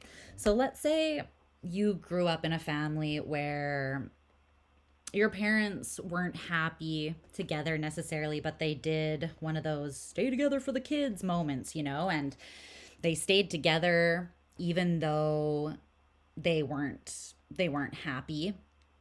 And that was kind of like wrapped up and packaged as like an achievement, right? So maybe your mom was like, just make it work even if you're not happy. It's an achievement to have a marriage that lasts like 40 years, but and maybe that is the case, not taking away from that achievement for them, right? Even though this is a hypothetical achievement. But this would be like you going inside to be like, okay, but that's not an achievement. It's not an achievement to have a marriage that lasts my entire life if I'm fucking miserable inside of that marriage, right? So it would be you questioning like what basically has been conditioned into you to perceive as an achievement. There's something there that you're applying critical thought and you're questioning it, because I feel like it doesn't really align with what you actually want.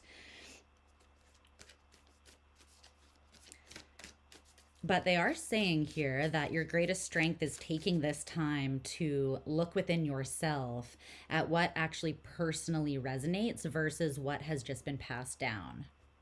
Like what you've been told is what you're supposed to pursue. What you've been told will be the most satisfying achievement. You're kind of like running that by your own internal standards, morals, beliefs, integrity to see if that actually resonates with you or not. Okay, your greatest block, drain, or distraction to abundance is coming through as the Ace of Cups in reverse. So it does feel like there's something here that like the heart just isn't really in it. You're not feeling emotionally resonant or maybe even intuitively resonant with something. This could be something that is kind of coming up from your subconscious, like it just doesn't feel right. Like I'm almost getting like a premonition type energy where maybe you're about to embark down, maybe you're about to like, let's use the same example as before.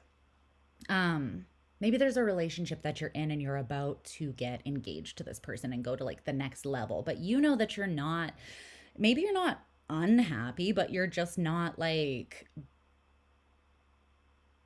fulfilled or satisfied to the degree that you feel confident making that kind of like commitment, right? Because it's a big commitment and you want to be sure. So you're taking a second to like think about that. And I feel like there's this, it's almost like you're about to leap out into something that in order for it to be successful and like sustained success,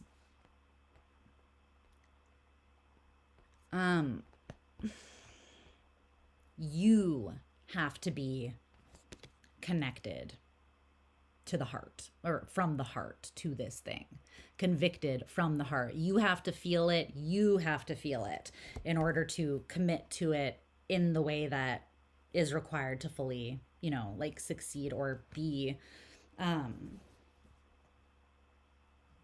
fulfilled genuinely. It's like someone could tell you that something will fulfill you, but only you know that through tuning into yourself and how that opportunity really resonates with you. It would be like, I can sit here and say, this message is for you, Sagittarius, but if it doesn't resonate with you, then it's not your message, right?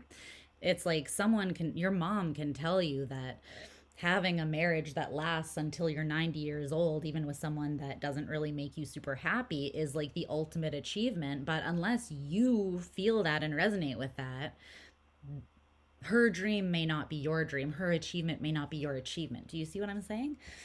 And I feel like there's something here that you're just, the block is that you don't feel super intuitively or emotionally connected to it at this time. And that doesn't mean that it's not for you, but you might just be going within to see why that disconnect is there.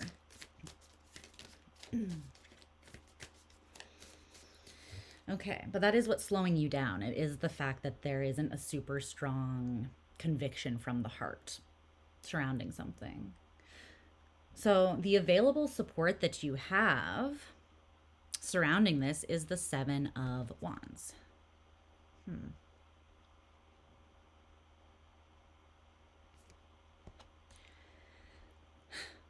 I'm getting external resistance.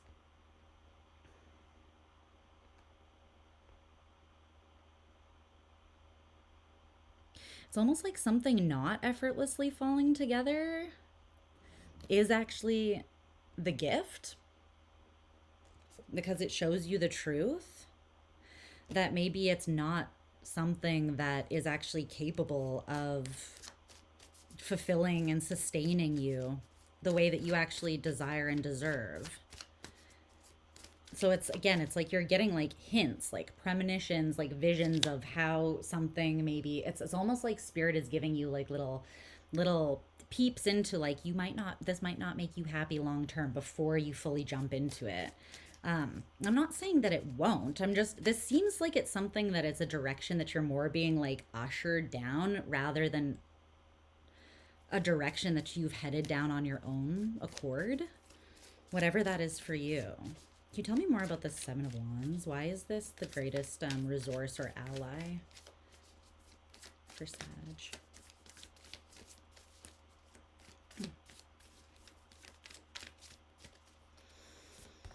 It's the Ace of Swords.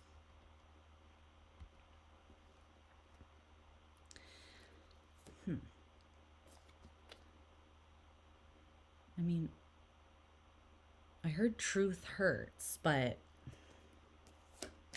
hurts who though? Not you.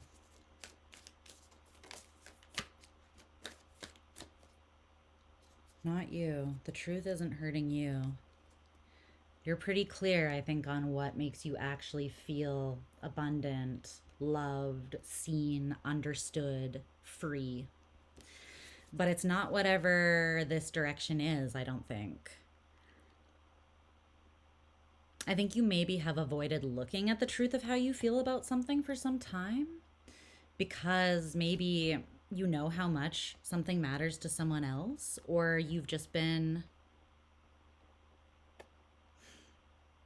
maybe you didn't even feel like you had the room to explore what you truly want. Some expectations or responsibility or path was just kind of like laid out before you in some way. But there's a lot of truth that's coming through the external resistance that you're experiencing around something. And it's actually an ally to you, because it's highlighting, I think, something that's going to get harder, not easier. And it's almost like if you're not fully sold on something now, this kind of reminds me of people that are like, having a child will fix all of our relationship issues. It's like, maybe take a second and rethink that line of that. No, that's gonna be no. Having a child, I'm pretty sure, never made anyone's life less complicated. Not saying children aren't awesome, but it's like people who are like, our relationship is struggling, like, let's get pregnant, that'll solve everything. It's like, no, that is a distraction then. But if you're really being honest with yourself, the truth might be that this just isn't working, right? Like, that's just an example. It's like you're at a checkpoint right now. And it feels like it's a pretty important checkpoint to pause at and be very certain before you move forwards on a path that you're already on. And I think you know that. And you're gaining quite a bit of emotional clarity at this checkpoint. And it just feels like the Wheel of Fortune in reverse. Like it just kind of feels like something doesn't really feel fortunate or abundant, or it just doesn't feel like it is naturally pulling your spirit, your heart, your essence in its direction. It just is kind of feeling more and more the further you get into something that it is forced, or that it's something that you're doing out of expectation or obligation, is kind of what I'm getting from this. So I don't know what that is for you, but that's what's coming through if this is your message. So the most prosperous action that you can take here is the Chariot in reverse. So there's Cancerian energy there. And then these two cards came out. Body as a House came out in reverse, and Death of the Deceitful. There's something that is sinking in. There's something that's integrating. That's what that feels like. And you are not meant to move forwards until something kind of integrates and you gain clarity on it. Because again, it's a big choice. It's a big thing to move on. It's a big commitment. There's something about like this checkpoint before you leap out into something that is important because of the impact that choice is actually going to have once you make it. Like once you take the leap, it's like you can't put the toothpaste back in the bottle, you know, once it's squeezed out. But there's something that is that you haven't been seeing clearly, that is currently dying and becoming clear to you. But I'm feeling like it hasn't fully like sunk in yet. There's the difference between knowing something and then it like clicking, right? It could even be that you feel something intuitively or emotionally, but it hasn't like physically, your nervous system isn't processing that truth just yet, like in your actual body, because it hasn't fully sunk in. So this could be like maybe you don't feel safe or completely, or like seen, understood, and honored within a particular connection. And maybe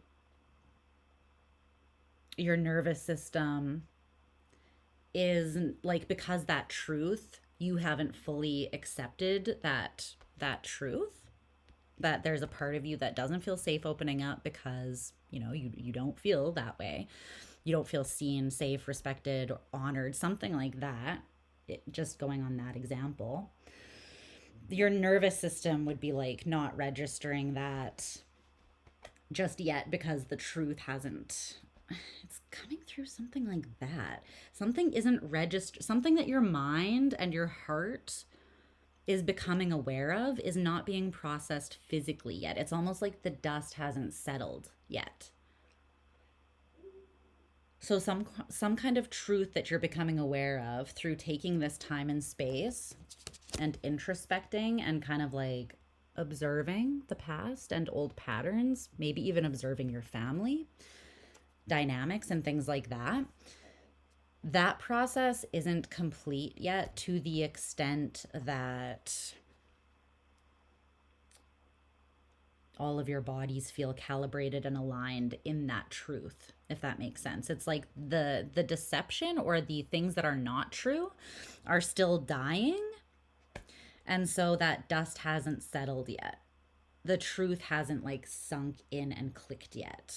But it's showing me specifically in your body, which is interesting. There's something that you're letting go of. But your greatest action is basically saying don't move on something until you feel that what you know, like that the clarity that you are gaining, basically like give yourself time and be patient with yourself. Because you're seeing what resonates truly with you and what is truly aligned with you and what you genuinely believe will bring you fulfillment and abundance. And it's not what other people are telling you. It's what you know will bring you abundance and fulfillment. Not what somebody is saying, like, this is the achievement of a lifetime. Like, maybe it was for you, but that doesn't mean that it will be for me. And it doesn't take away from that achievement, right? It's like, that's a huge achievement, obviously. Like, let's say having a marriage where you have like 40 years together or something ridiculous like that.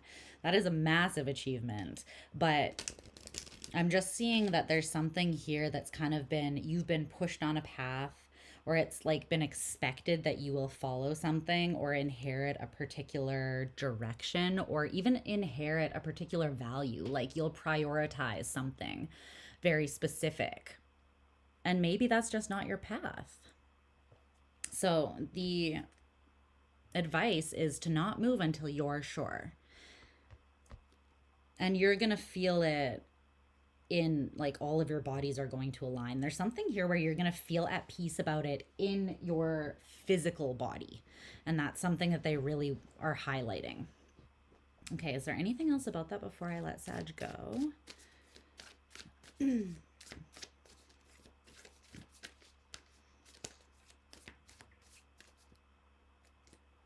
Yeah, it's just a cycle that's not done yet.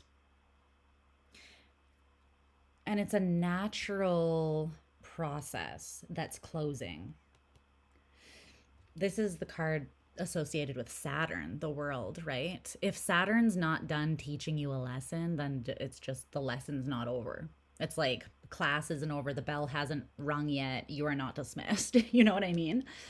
And there's nothing that can speed that up. So you just need to give yourself time and not allow yourself to be pressured or pushed into moving forwards until you genuinely have that clear conviction and you know that it's what you want. Okay?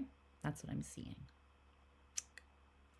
So allow things to like fully be revealed and sink in before you make that choice, whatever that is. All right, Sag, I love you. Breaking some generational patterns and things here. Is that what you're doing? All right. We are moving on to Capricorn. Yeah, you have some decisions to make. Give yourself the time to make them because they do feel significant, and the implications of your choices at this time. The choices are meant to be made from the heart because they do have pretty powerful implications. Okay. Goat gang. Goat gang. Gang. Okay. Cappy. Where are my baddies? Where are my goats at? Okay. I'm here with my Capricorn stellium, waiting for you to show up and show out.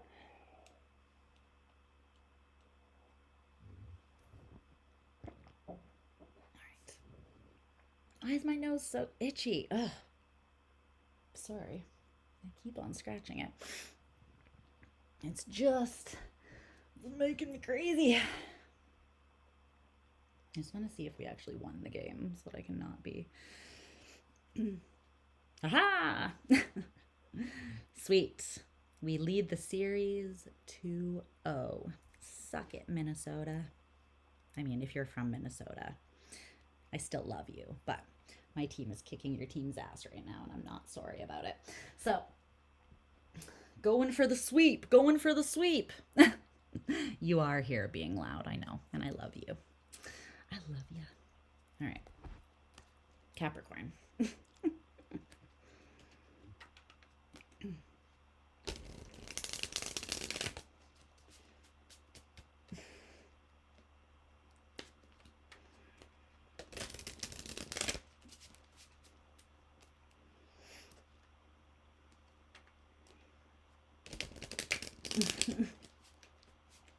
Shiloh. What's up? What in the thankful? Oh, you're so cute. You did. How's it going?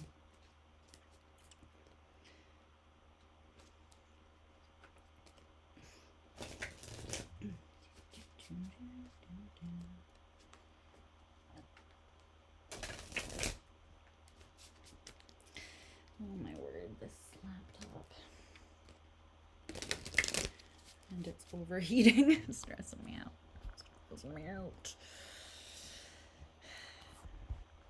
I don't know how to make it any more airflowy than it already is. Turn down my screen for this.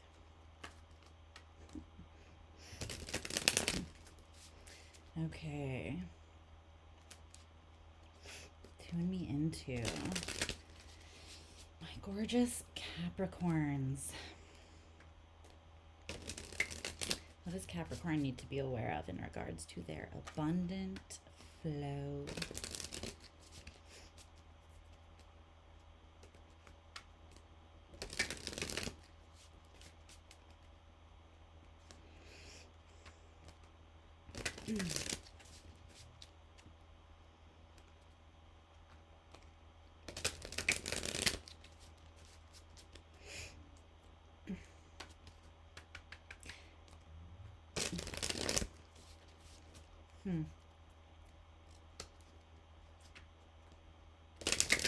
I'm not channeling any songs in particular, but I'm just getting Rihanna and Doja Cat, and I'm like, does one or the other want to come through?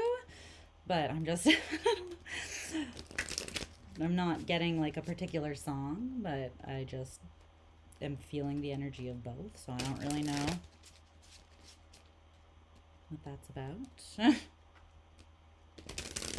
I mean, two bad bitches for sure. You're here for both. Yes.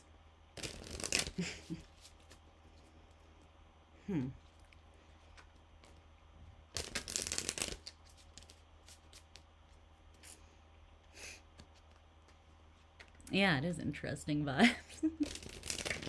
I don't know how that applies to the reading. We'll see if it does. But they are coming through. That never happens. Like, just an artist doesn't ever come through. It's always like the channeling of a song, so I don't totally know.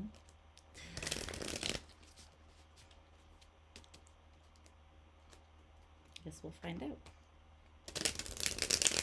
Definitely two very successful artists that beat to like the sound of their own drum. Like they, you know, definitely highly creatively sovereign, I would say.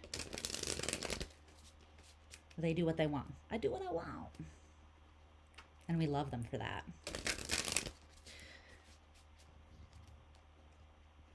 Boss bitch and shut up and drive. Yeah.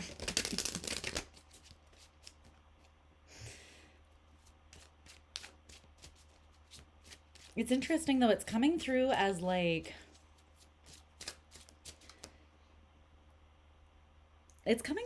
gratitude, interestingly. It's coming through as like, you know what it is?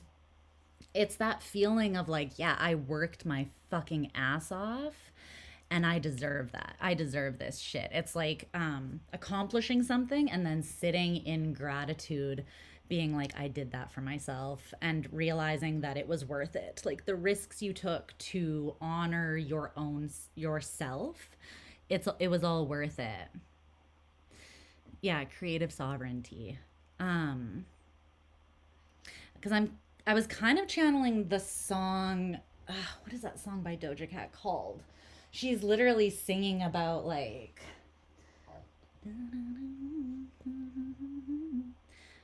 I just can't believe I got what I wanted all my life and I go away. I think it's on Planet Her. I'm pretty sure the song. I'll let you know what the song is. Yeah, it's this song. It's called Payday by Doja Cat featuring Young Thug. It's a really good song. But in the song, she is singing, she's like, yeah, she says, all this money on me, don't mean anything. See it in your dreams. I just spend it on my team. I just can't believe I got what I wanted all my life. She's literally talking about like, I see it in my dreams and I make it happen. And then I'm sitting here in this energy of like, shit, I can't believe this is my life. That kind of thing. Queen Herbie vibes. Yeah, another badass. All right. Interesting. But it's coming through as like when you are exhausted but grateful. Like you put your all into something and then you're sitting there after being like, I am so fucking proud of myself. Like I really did that. I put all my effort. Yeah, I put so much effort into it. I made this happen for myself. I feel like the timestamp is going to need to go back on this one because I feel like all of this is somewhat relevant. So I'm just going to put the timestamp as that and then just indicate that I need to go back and find out when the real timestamp is. Okay. You've been feeling so much gratitude this week after this past year of tower after tower, finally feeling the good stuff coming in. Good. Maybe it's just like spirit validating you right now. Like you've endured everything for a reason. It wasn't for nothing. Even if you can't necessarily see the payday, right? Even if the payday hasn't happened yet, everything that you put or poured into something didn't go nowhere. I feel like it's about to be validated if it hasn't been already.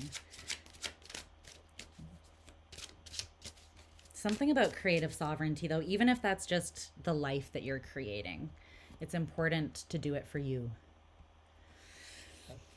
Okay, let's get these cards for Cap.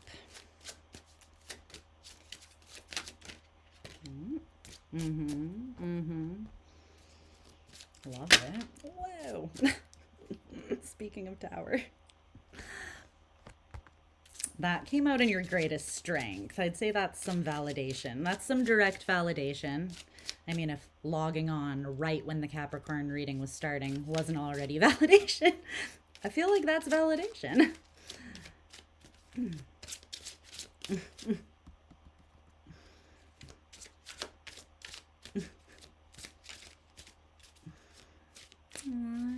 I love that for you, Shiloh. That is amazing. That's so amazing. My God. What is happening? It's all major arcana for you so far. I see you're not doing anything half-ass as per usual. I'm here for it.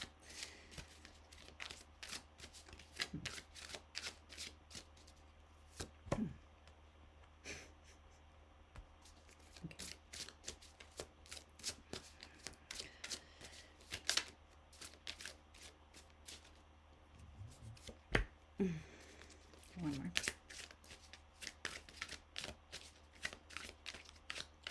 Okay, yeah. Okay, I get it. You've exerted a lot of effort. You've given something your all. I really feel that. Even if it's like you're coming out of a chapter or an era of your life that has been challenging, it has required commitment, discipline, perseverance, even if that is just to yourself and your own growth and development, or if it was to a specific project or to like healing something, whatever it is, you're coming out of something that has not been a walk in the park. But I feel like you are, it's like what you're seeing now is how much of yourself you put into something. What you're about to see is how much that thing is going to give back to you, I feel like. Whatever that is. And if it has been your own personal empowerment, growth, and healing or whatever, then that could give back to you in a myriad of ways, right? So, yeah.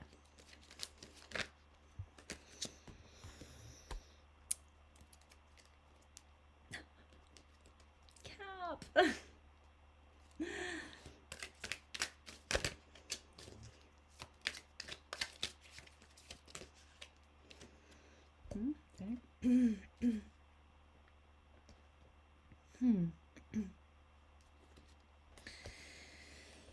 Okay. Mm. Is this excuse me, guys. My throat is getting a little dry. Okay.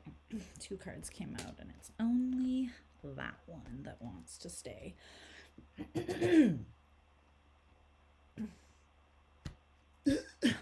Okay. Oh God, doing that actually. Okay, hold on one second.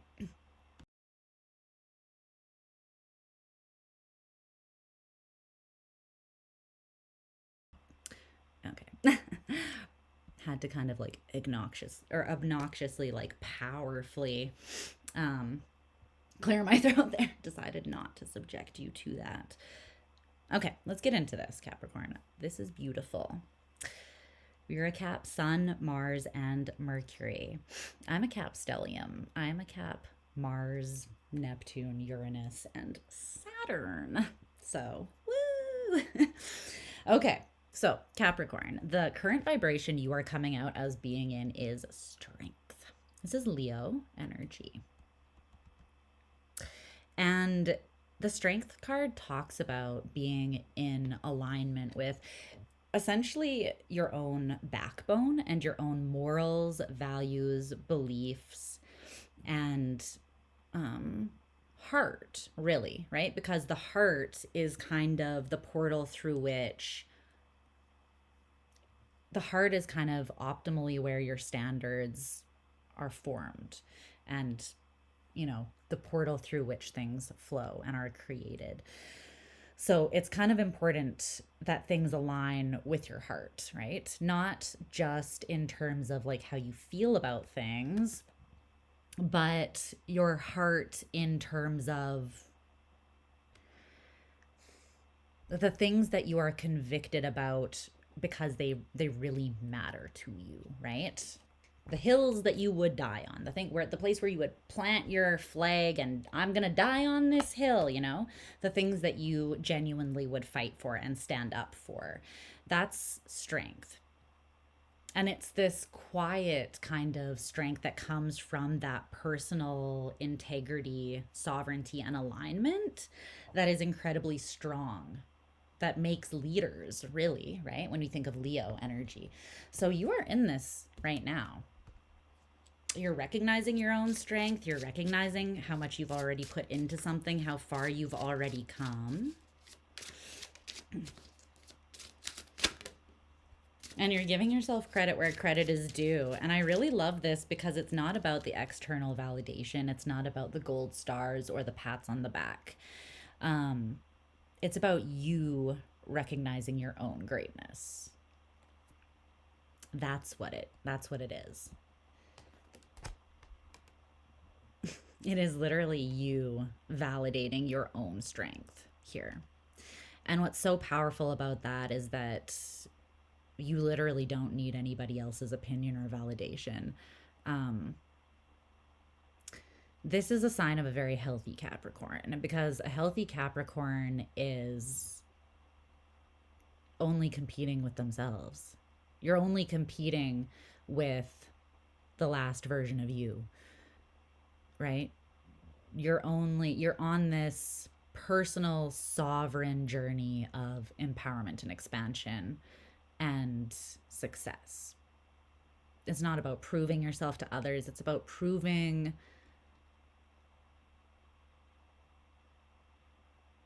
not even about proving you to yourself necessarily. Something about the wording of that feels a little. It's about knowing your own capacity and being proud of your own development and accomplishments. And letting that shine through you in a way that it's kind of like beautiful things don't need to ask for attention. Even if we're thinking about like Rihanna and Doja Cat, right? What they have built has been very like again, it's very much them. Like their careers are very much them, and nobody else could be them no matter how hard they tried. And if they had taken too much external, like if they had relied on external validation and the opinions of others, that's one really fast way to create shitty art, to be honest with you. Like if you are creating art with the audience in mind, it's gonna suck. I don't make the rules, but it will suck because it won't be authentic. It might not suck, but it will suck in comparison to what you could have created if you had just allowed your own authentic inspiration and creativity to flow without creating restrictions around that based on like what others would think of it, right? So there's something that you've pursued from a place of personal sovereignty. You've put a lot of effort into it, even when it didn't feel good. Even when you didn't see the rewards, you still kept committing and investing to this. And you forged your own path. You've built a solid foundation already surrounding whatever this is. And I just feel like you're about to experience, it's like it's going to blow up. Something that you've already put a lot of heart and effort, attention and energy into, even when it wasn't easy.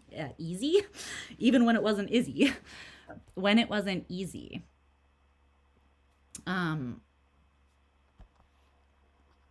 It's like you're taking a second to give credit where credit is due, just for yourself. Basically to say like, I'm proud of myself and how far I've come.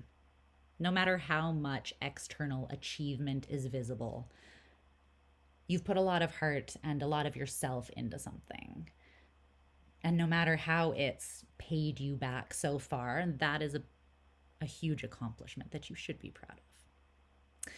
So your greatest strength at this time is the Tower with this card of Saturn in Capricorn, riches. Well, what can I say, babe? I feel like you learned a very you lesson and you're wrapping it up, and it hasn't been easy.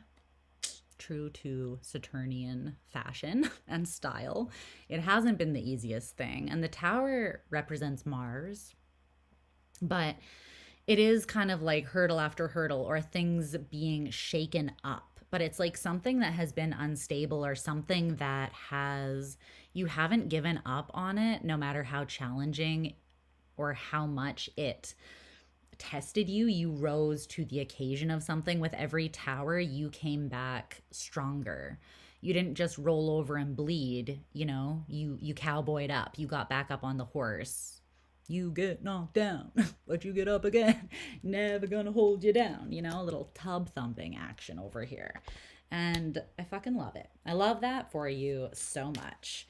So you seeing the richness in what you have already, really the level of devotion and everything that you've learned and how far you've grown and what this experience and investment has already taught you. It's like this very abundant mindset is you already being so grateful for what this opportunity or this path has given you. Whether that has actually come back to you in all of the ways that you expect or desire or not, it's like you are taking a moment here with yourself to like steep in that energy of gratitude. And it's extremely powerful, especially because you're looking at the challenges and you're seeing the richness in them. Saturn in Capricorn. Capricorns do not shy away from challenges. They don't shy away from hard work. They're in it for the fucking long haul. They're playing the long game. Come what may, babe. They're not afraid. They're not afraid to get their hands dirty. They're not afraid to do the hard work. But I love it because whatever you're doing right now, you're validating the work that you've put in, but you're not seeing it as only something that has been so burdensome and has taken so much effort. You're choosing to see what that has given back to you as well. And all of the ways that this is actually enriched your life already. And it's more from the standpoint of your heart. Something has been emotionally fulfilling, or it's taught you a lot about yourself. Like just the whole experience, the whole process of something. It was never meant to be like, oh, there are shortcuts, or this is just like super easy, like just this 3-step program and you can get everything you want. No, that this hasn't been that, and it was never meant to be that. Because you can't rush something that you want to last forever. There were no shortcuts with whatever this is. And you know that. So your greatest block, drain, or distraction currently is death in reverse. This is scorpionic energy here. Okay.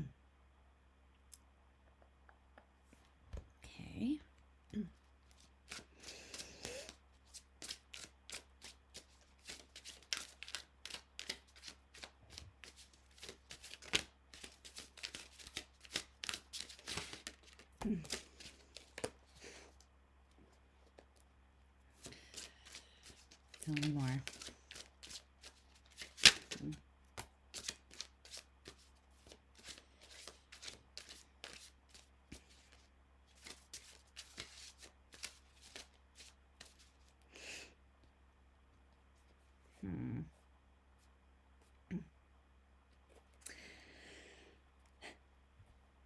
You know what is interesting about this? Something from like the surface is not what it seems. Something is not as it appears from the outside to be here. Specifically, I'm seeing that you've actually broken more ground towards something than you actually even realize that you have. The payback that you're seeing is not all of the ground that you've broken. There's something that you're looking at, and I don't know if it's the same thing that you're celebrating your investment and progress with, or if this is something different. This could be something different, but it's like you're looking at something and you're like, that is just not changing. Maybe you're looking at this in comparison to something that you have like grown and evolved a lot within. And then in contrast, it's like this thing seems stuck, or it seems like it is just not transforming because this other thing has shifted and changed and grown so much. So then it's almost like this is the greatest block because you're meant to apply this really optimistic, like expansive mindset of hope and faith to this situation, as well as like what you're celebrating right now. I feel like these are two different things. So the challenge, what's currently like blocking or sort of draining your energy now, is that you can apply the same mindset that you have about celebrating like the work that you've put into something, and how even when it wasn't easy, it still gave you a lot because it taught you something, or it taught you about yourself, or the challenges made you stronger, or whatever the case may be. There's something here that you're looking at like that thing is just not changing. It's stuck, it's stagnant, it's not going to become what I want it to become. But it has actually the same potential as everything that you pour this optimistic, hopeful energy into. It's just it needs to be fed the same energy. Because the cards that came out to clarify this this death card in reverse is the Lovers and the Four of Wands.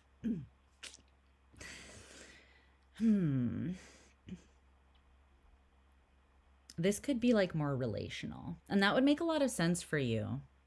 It's like you could be looking at yourself and what you've built physically, or in terms of maybe like work or your finances, like personal evolution and goals versus like relational evolution and goals. You could be looking at one aspect of your life, like you're very proud of how that has evolved and, taken shape. But then another area of your life, you're like, but on the other hand, disappointment, not happy with how that has gone.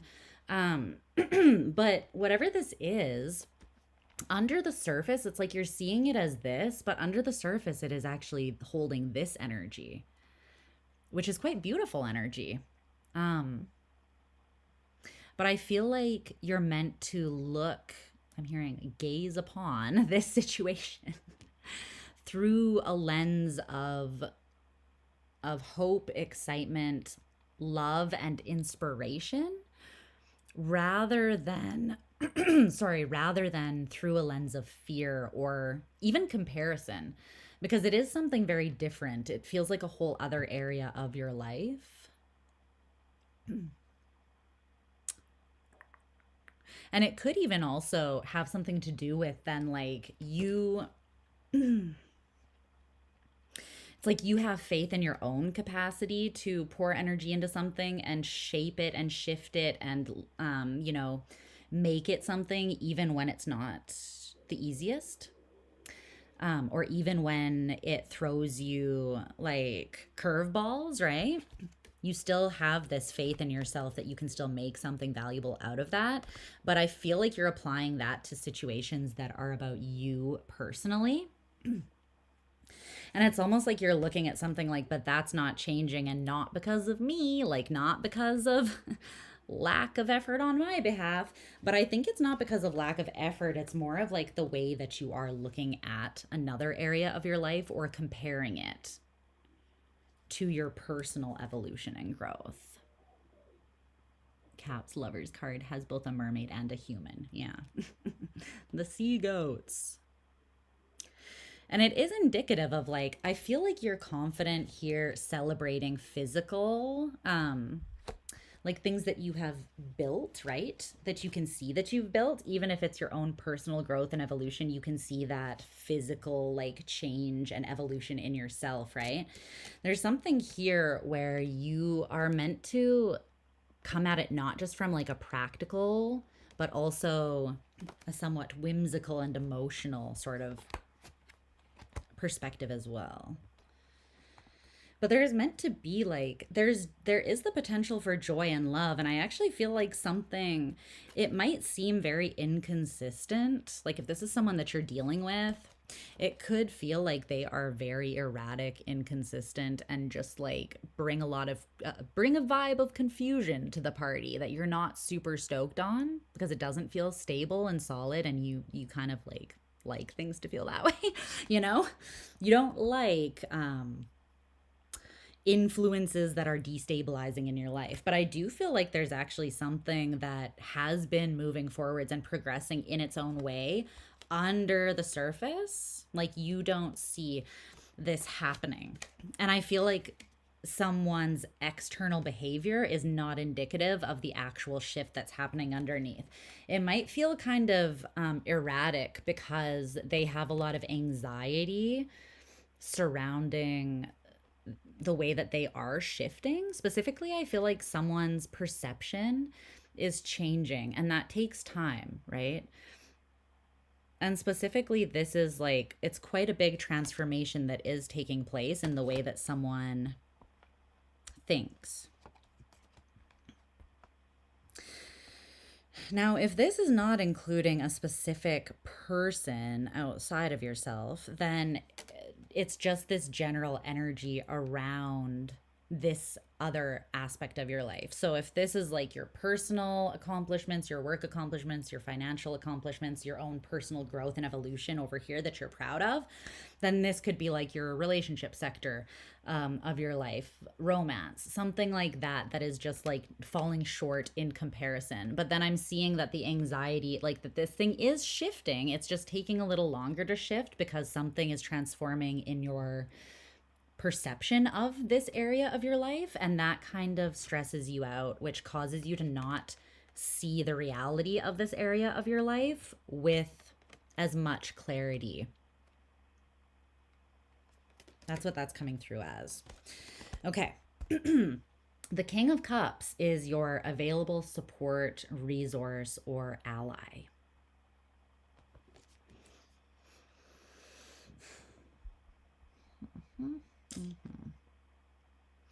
It's either your own emotional intelligence and the strength of your own heart, basically like your own resilience, that has been formed through the process of you going through these individual experiences and processes and building this faith and healthy pride in yourself, right? Seeing yourself clearly and being able to celebrate yourself, basically. But this is also indicative of your external or surrounding support. And I do feel like you have loving presence around you.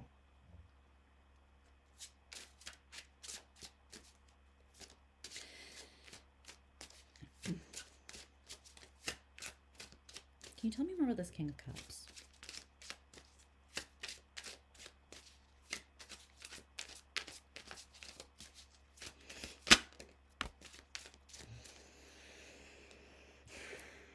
For a lot of you, this is a specific person that in the past, it's either that your emotional experience in the past, it caused you grief,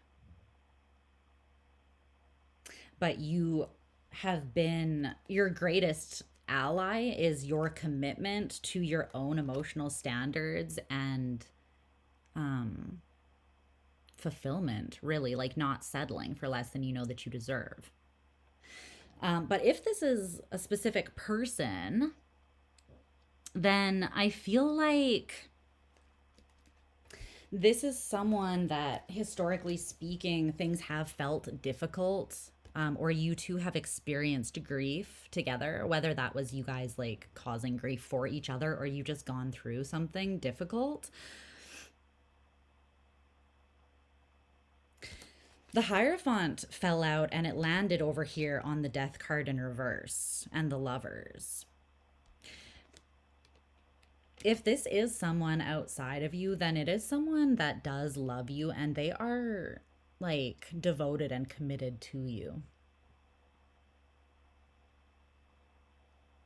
Like this person is there for you.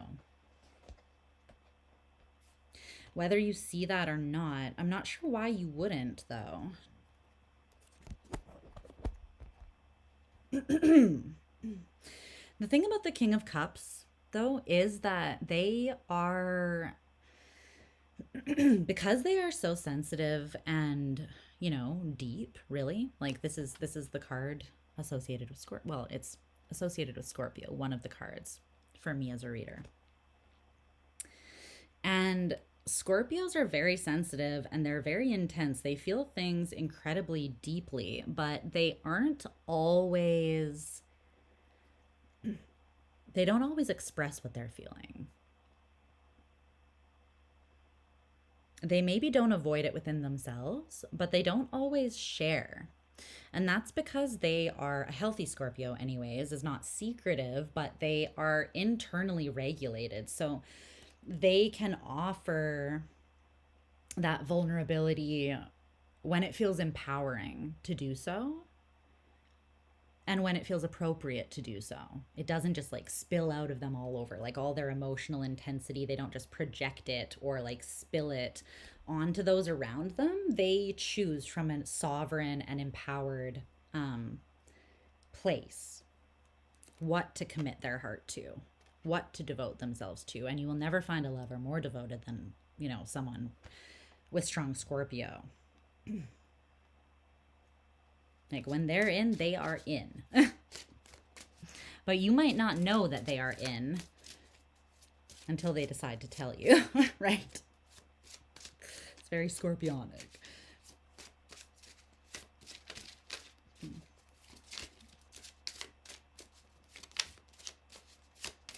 But if this isn't like a romantic partner or a lover, you have people around you that genuinely see your vision. But for some of you, though, it is. For some of you, it's like you are seeing something as something that doesn't really have the capacity to change, to evolve, or you're seeing someone as having like, you know, already disconnected or let go of their feelings for you. But I feel like this person, if this does represent a specific person, they very much haven't. They just might not be expressing their commitment or their feelings yet for you. But if this isn't a romantic partner, I feel like it's people who genuinely love you. They see your vision. And even if it's not their vision, they know how capable you are and they're proud of you being committed to it. And they see how much you are capable of achieving. Basically, these people see you and they support you genuinely. They love you. They're not going anywhere. These are the real ones. Okay? It's Taurus and Scorpio energy. Like that's some real shit. Some real shit there. I love that. Okay. So that's very important to have around you because it's people that see your worth the way that you see your worth as well. And they, when the going does get tough, they're there to remind you too, if you ever forget. So the most prosperous action that you can take right now is the Knight of Pentacles in reverse. Excuse me. Throat is getting drier and drier as time goes. There's this card also with it that says sitting on top of the world. So basically is like what you're doing. It's what you're doing.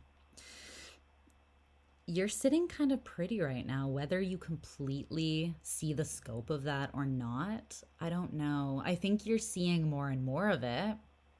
The more that you're giving yourself time here to tap into that healthy pride and to just like let it sink in how far you really have come. Whatever that looks like for you, there may be many elements that you've really grown and achieved and succeeded in that you're just kind of, again, giving credit where credit is due at this time. But yeah, the most abundant and prosperous action is like to rest in your achievement right now. That is what is most powerfully calling in more success and abundance, is the recognition of how far you've come and your assuredness and gratitude for that, to the extent that you let yourself just sit and enjoy it for a second, which I know can be hard for Capricorn to do. It's like, okay, we had a cupcake, we had a piece of cake, we had a pint, we celebrated, now let's get back to work. And Spirit's like, just take the second. Instead of just like one celebratory drink, have a night out with the people that love you and take the time. Because yeah, this energy that you're in is very, very, very powerful.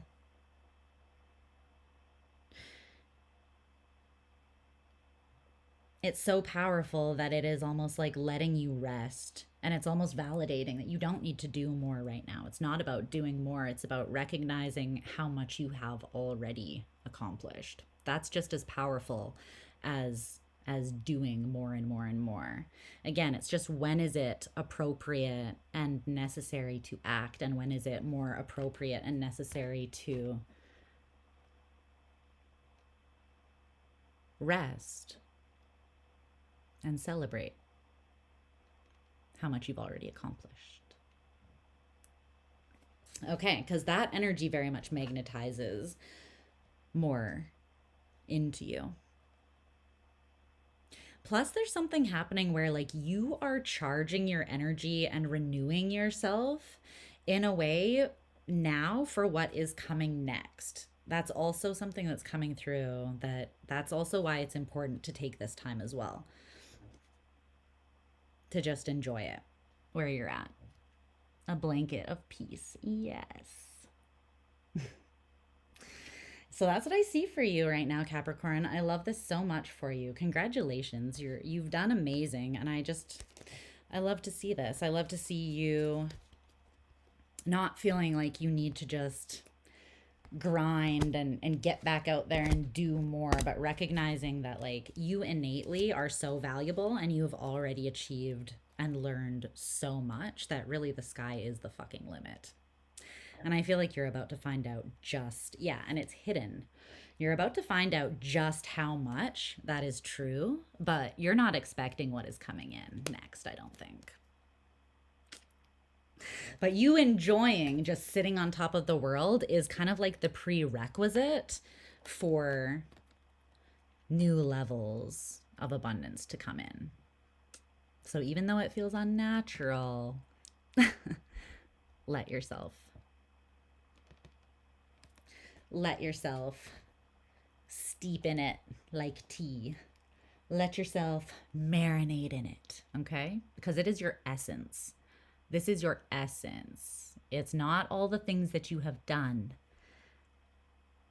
It's all that you are and always have been. All right, Capricorn. We are moving on to Aquarius. Capricorn did have a great reading. Actually, you guys, I'm so proud of you because so many of the signs, like the messages coming through are like, Spirit is literally just validating that you are already doing what you need to do. Like, you're already taking the most prosperous action. You're already seeing the strongest skill or headspace that you need to be in, and you're already kind of like working towards asserting, like embodying and expressing yourself in that energy. You guys are already aligned with your greatness on basically all fronts, pretty much every reading. You're either already there and Spirit's validating, or you're very close. So be very proud of yourself for that, because it's not always easy work aligning yourself with abundance and believing that you're worthy of it. So I'm proud of you. Proud of you. No, but seriously, you know that I love you guys so fucking much, and it makes me so happy to see you thriving. So woo, woo, woo, woo. Big fan. All right, we're moving on to Aquarius. Lots of playful energy from Taurus. Yeah. It's like, enjoy the fruits of your labors as well, because you have already achieved a lot. So bask in that. Bask in the warmth and sun of that. Witness that achievement, no matter what area of your life it's in. And more of it is going to come to you.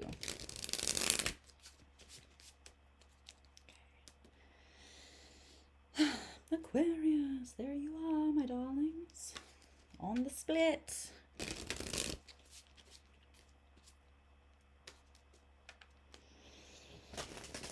Where are my feisty little revolutionaries? Where are you at, babies?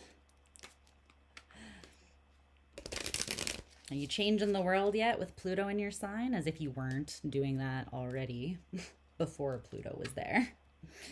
It's your time. It's your time. It's the age of Aquarius.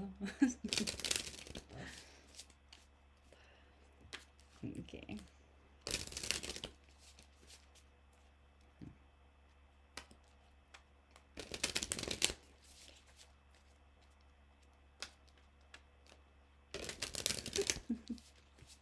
You need a nap already. Just nap on top of the world, baby. You got this.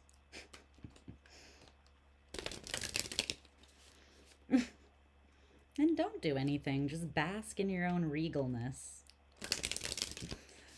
That's still doing something. If you take anything from the Capricorn reading, understand that even when you don't feel like you're doing something, you are doing something very powerful just by embodying that vibration. By having so much faith in it, in the energy, that you let yourself rest within it, that's very powerful.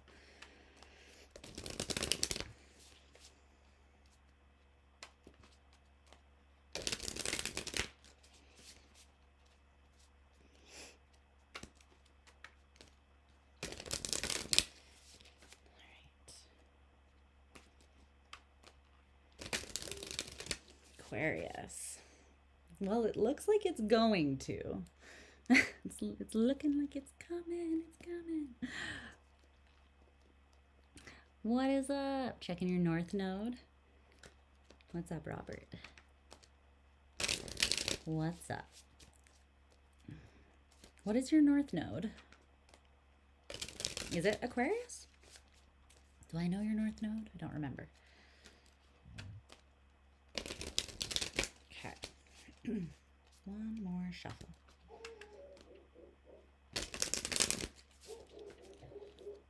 Okay. Aquarius. Ooh, Aquarian North Node. Nice.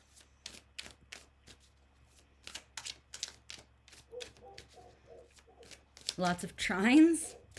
That's good. Some flow.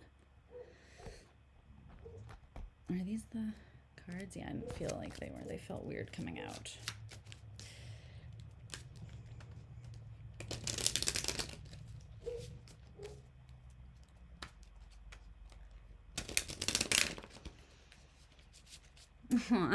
What's up, Allie? Thank you, love. I'm so glad that it's been helpful for you. It feels like it's been really positive. I need to like watch it back because I've just been channeling, but I mean, it's invigorating me and giving me hope and inspiring me. So thank you guys as well. I don't think you realize how much you give back to me as well. Like even just tuning into your inspiring energy sometimes boosts my energy and acts like as a muse to me and helps me keep going. So like this is not a one-way relationship that we have here. This is a reciprocal relationship. And I appreciate you. Meedle! What's up? A lot of air. A lot of air is difficult. I get it. I do get it because I have a Mercury Aqua in the 3rd house. I have a Gemini moon and Gemini Chiron. Yeah, that's enough air for me, honestly. It's a lot. Okay, Aqua. Show me Aqua.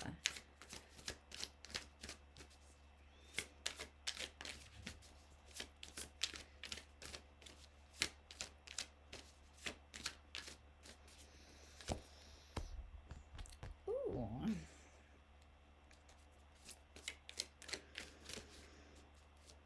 Have I healed my Chiron? No.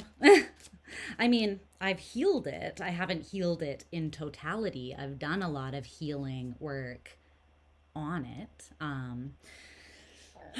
You know what? It's interesting. A lot of my Chiron is in Gemini in the 8th house with my moon in Gemini in the 8th house. So it's been really fun. But a lot of it is about like being misunderstood or people misunderstanding me on purpose and then like weaponized incompetence and just like shitty experiences like that. Or like twisting my words and using them against me or projecting or, you know, it's a lot of like head fuckery vibes. A lot of gaslighting and shit like that. That's so fun. But the thing that it has taught me is to just know myself. And that anybody else in the world can misunderstand me, but as long as I know me and I stand on that shit, you know, as long as I back me and I know me, that's what fucking matters. And I'm not saying that having external support isn't important, but that is what my Gemini Chiron has taught me. It's like, I'm gonna validate my fucking self. And if you want to choose to misunderstand me, that's on you. But it has no impact on me. It has no impact on my truth. So I'd say I'm breaking ground. I'm breaking ground. You haven't been able to support me as much as you would like. Aw. Sending light and love and just being your gorgeous self is more than enough support. You are so appreciated. Okay.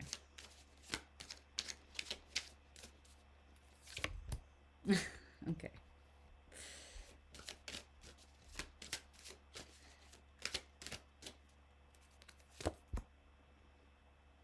You know more than you think you know here, Aqua.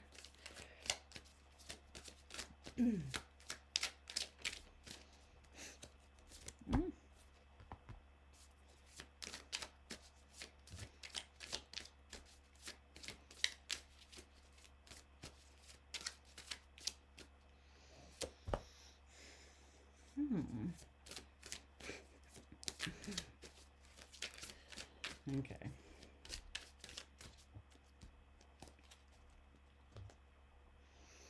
Let's get your oracle cards and then we're gonna get into it.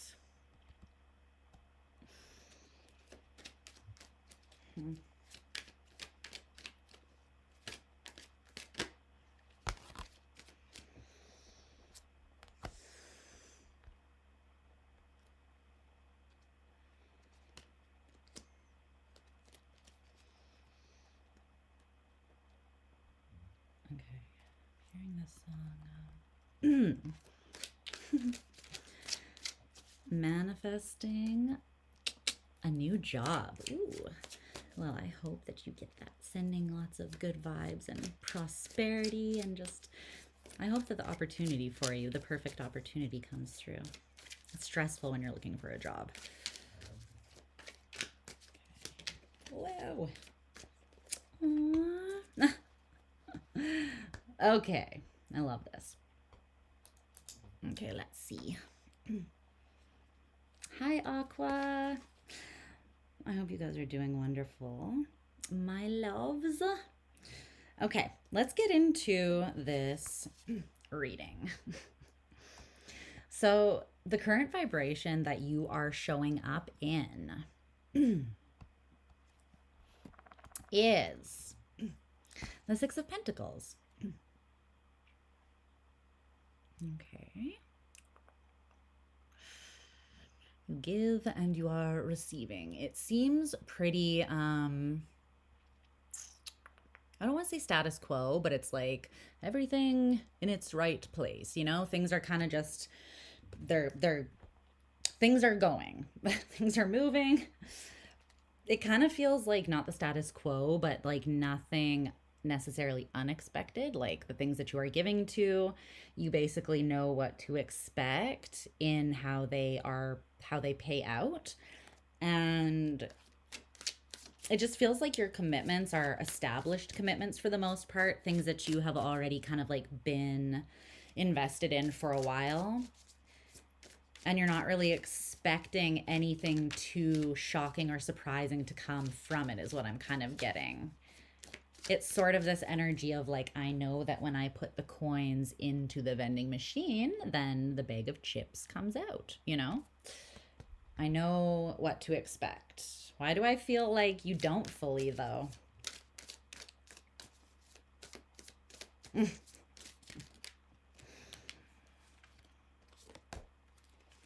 The Seven of Pentacles.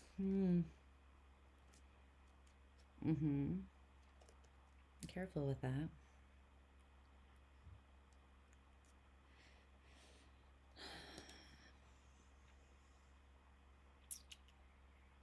Okay.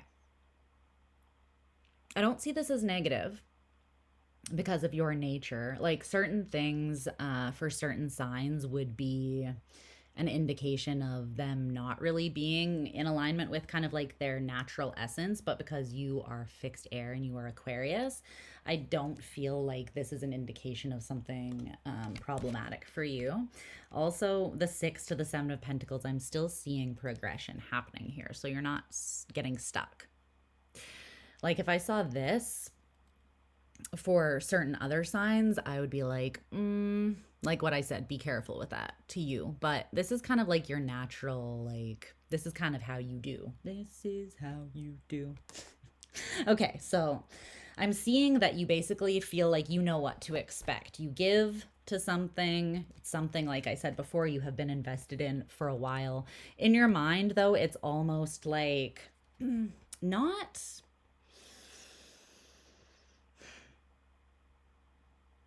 on like cruise control, but there is a way of doing something that is like habitual, specifically a way of investing your physical energy, time, effort, attention. And it's working for you, but it may not be totally like inspiring or like exciting you the ways that you want. It's kind of become like yes, the plant is growing and you're aware of that, but also It's just coming through as like there's a lack of excitement, you know? But I think that's coming from feeling like you know exactly what to expect and anticipate and can't be surprised within this experience. But even if something has always happened a certain way, like a billion times thus far, historically speaking, um, it doesn't mean that something totally different can't come from the exact same thing like tomorrow, right? Things can change. I'm hearing things are subject to change. Like even science, right? Fact is only fact until they find new evidence that proves that wrong. It's like you think you know, but you only know until you discover something that then shows you that you didn't know, right? So that's kind of what I'm getting. Even fixed air can still be surprised. Okay, but you're invested, you have a strategy. It's not robotic, but it is well established. And because you've seen results and know what to expect, you're kind of just going with that, right? You're doing what you've done, it's working for you. So your greatest strength is the Hierophant.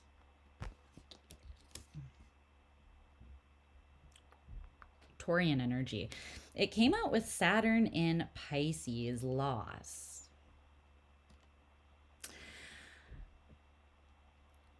Okay, don't shoot the messenger, but I'm almost feeling like it is switching up the established or traditional approach. Is might actually be your greatest strength. Yeah, like destabilizing what has come to be very like expected. It's almost like pulling up the flooring and putting in a new foundation a little bit. It feels messy and destabilizing. It feels, you know, like the chaos of a gutted house while you're in the middle of the renovations. But when the renovations are done, you have a far nicer house, hopefully, if the renovations go well, right? How did your mind go in the gutter when I said cruise control? Do I want to know? Do I want to know?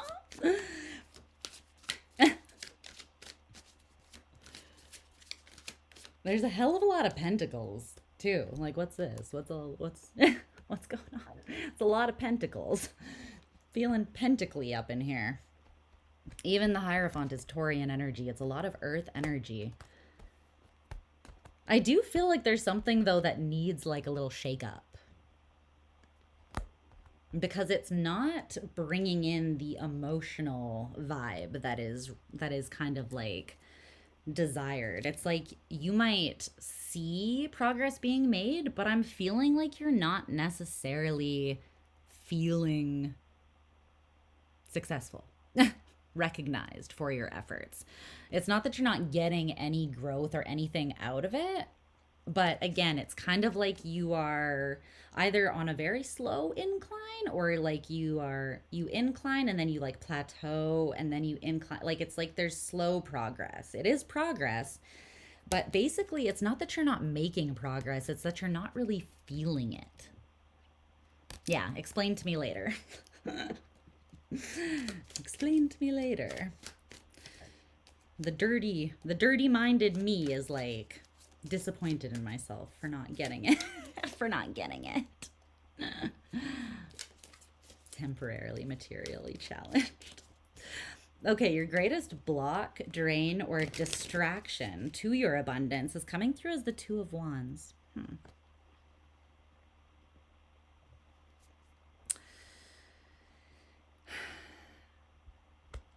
Something wants to be destabilized and shook up. It's like something wants to be pulled out by the roots. Or repotted, maybe. Maybe not like pulled out by the roots just to be thrown away, but like the plant is growing, but I feel like it needs a bigger home. It needs more room for its roots.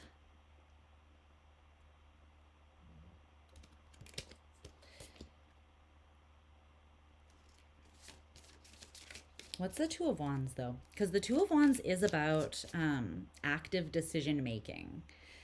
So here, it's like these people are choosing. Are they on like a. Yeah, it looks like these people are on a show where it's like, what is behind door number one? What's behind door number two? You know? Choose the door and you will find out. So it's active decision making here. But this is coming through as your greatest block, drain, or distraction. So why is that?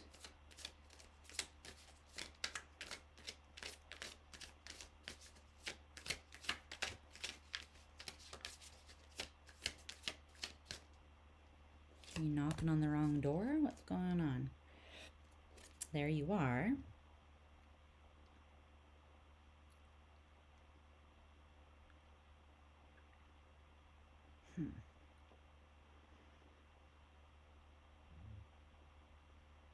Your comfort is becoming complacency.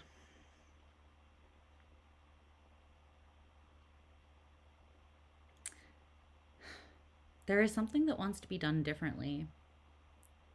And it's not because what you've done so far isn't working. It's because you are a rebel. You are an innovative thinker. You are an inventor, a genius. You are someone who thinks outside of the box. And it feels like there's something here that you are afraid to take a risk on because you feel like you might look stupid if you do. This is Uranus energy, which is one of your rulers. So it feels like that is actually what is required. It's like the choice that you make might not appear to make sense externally to people. People might think that's a little crazy, like sending, you know, satellites to space or sending men to the moon. They said it couldn't be done. Was it actually done? No, just kidding. The conspiracy theorist in me strikes again. But just, you know, let's say that we did land on that. Let me just recenter myself. There's something that you are meant to reach for the stars, and it's like only you can do this because how can I explain this? It's like this is like the tried and true approach that was like taught to you in school. This is the approach that like everybody knows that this way will get them there eventually.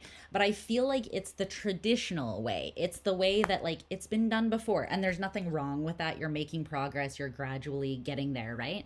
But you are meant to kind of blow the top off something and shoot for the fucking stars, not just like it's like you're dreaming too small, and the size of the risk is equivalent to the size of like the payoff, but you have to take the risk. You have to be willing to step out into the unknown, Uranus. You know, people who invent new things or people who are innovative thinkers, they're usually they are misunderstood. Usually there is a level of resistance that like people who are not ready for what they're offering, ready for that revolution, so to speak, can't get behind or can't understand. But you didn't really come here to be understood. You're an Aquarius, you know? And I know that can be hard sometimes. I get it. I know it can be hard. It can feel isolating.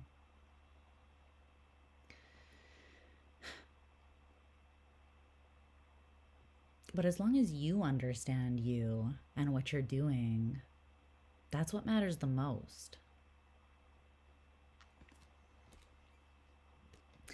There's something here, though, that it's like, I feel like you already know what's behind door number one, and it's this.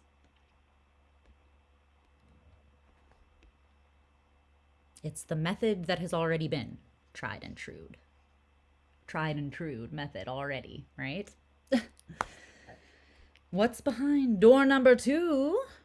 We may never know unless you risk being the clown and finding out. But it's like choosing the, I guess it would be like the lesser walked path or the like dare to dream, right? If everyone is going that way, then what's that way? Could be interesting, could be fun, could be different, you know? Could bring something that's needed that is currently missing to the mix.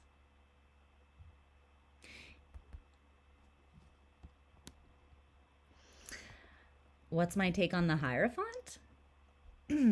Like in general or just within this reading? There's a lot. I could talk for like 5 hours straight about every tarot card because there's just so many different. I feel like I really do want to do a series of like kind of teaching, you know?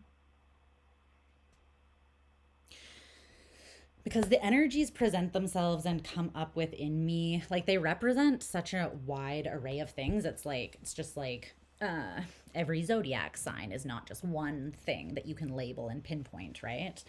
And even my understanding of the energies and archetypes is constantly evolving, but the bridge to heaven, oh, I like that. The Hierophant to me is like the structures that give us comfort, assuredness, security. Basically the structures that we build our life on. An online course, yeah. We should. Are you going to help me with that? Because it stresses me out whenever I think about the undertaking of that. Okay. So the greatest block or drain or distraction, I feel like, is almost like you're kind of not even reconciling that there is a door number 2. It's like, you know, when you do something one way for so long, you kind of forget that there are other ways of doing it. You would sign up immediately. Oh, you guys are so cute. I love you. I know that I already have all the content to do that because I have actually been working on it for a very long time. And I really do want to like share that knowledge and just discuss that kind of thing and teach. Because I think it's just, I feel like that's part of like what I really want to do. It's one of the next steps. So stay tuned. That will probably come eventually. I just need to figure out how to actually put it into motion. But I would love to share that experience with you guys.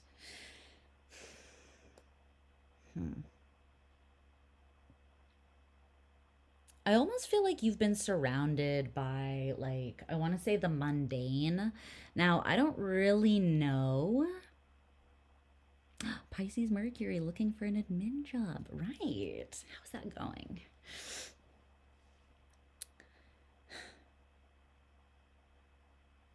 There's something that, like, it's not like you to be like, oh, people are going to think I'm crazy if I do that. I feel like it's more like you've just kind of gotten into the habit of doing something one way that you kind of just stopped challenging it a little bit.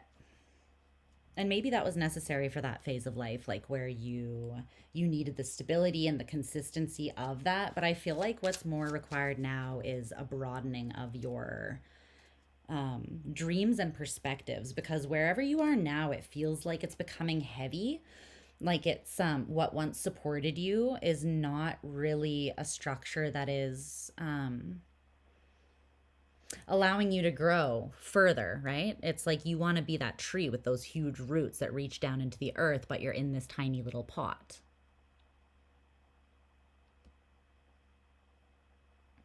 Reference to your my course assistants call it. I know, but I would have to pay you. And I also don't have the money to do that right now. Manifesting the money for you to be my personal buddy. We can both benefit. Our dreams can come together as one. Okay, the Magician in reverse, though, is your available support, resource, or ally. I feel like, again, though, because this is mercurial energy.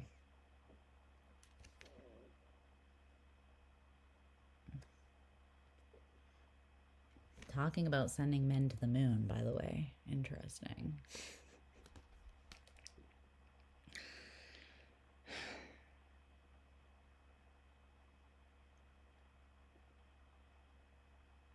The thing is, what's the best way to explain this?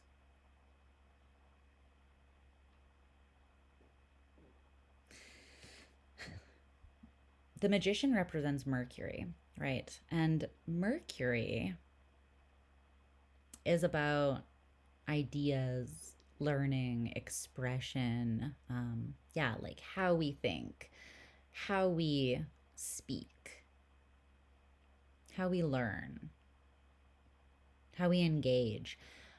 But it's not just about that. It's not just about the tools that we have on the table in front of us, the wands, the cups, the pentacles, and the swords. If the magician ever forgets the element of magic in their practice, the element of whimsy, the element of that little extra thing that makes it, you know, then the trick or their practice loses all of its power.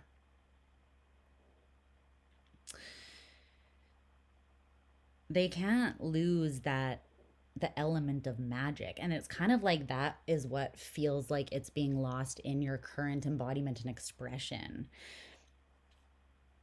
It's the thing that can't be anticipated, the thing that can't be explained via logic, the unexpected thing,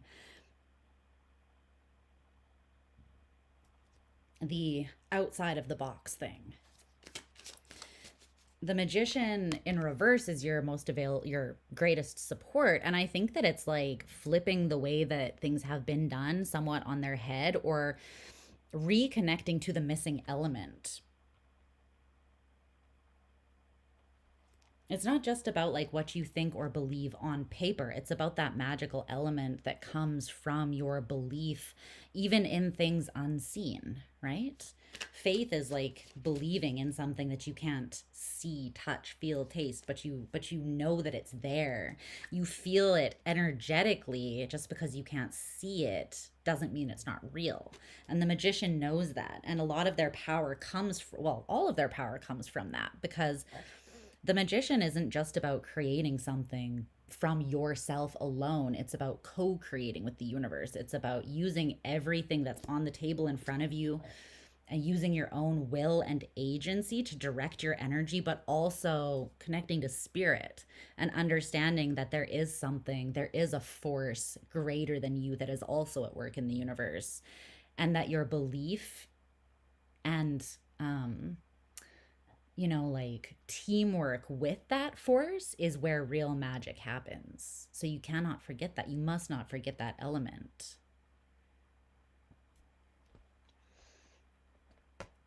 Okay. So your ability to think about things in a revolutionary, unexpected kind of way and not feel like you're in a state of unease, because that kind of is your natural state, is like questioning things, playing the devil's advocate, looking in the opposite direction that everybody else is looking. Critical thought, you know, these are strengths of Aquarian energy, so don't forget that. I'm hearing compliance.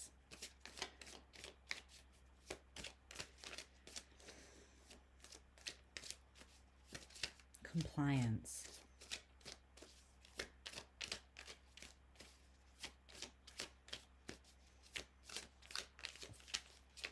What's that about? What's the compliance?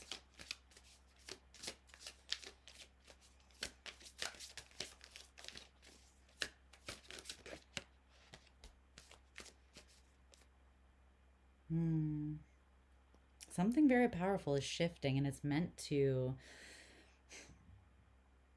Again, I'm not seeing something as being completely stagnant, because there is progress and growth. It's just slow and it's expected.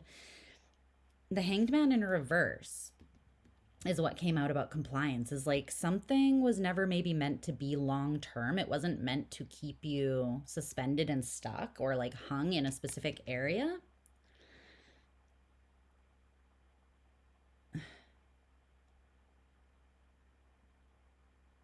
Like maybe something was always meant to be, you weren't going to stay at a specific job that you don't love long term. You were just like looking for something to segue out of that with. But now it's because it's providing you like that paycheck that you need, or like it's giving you something but not everything you really need.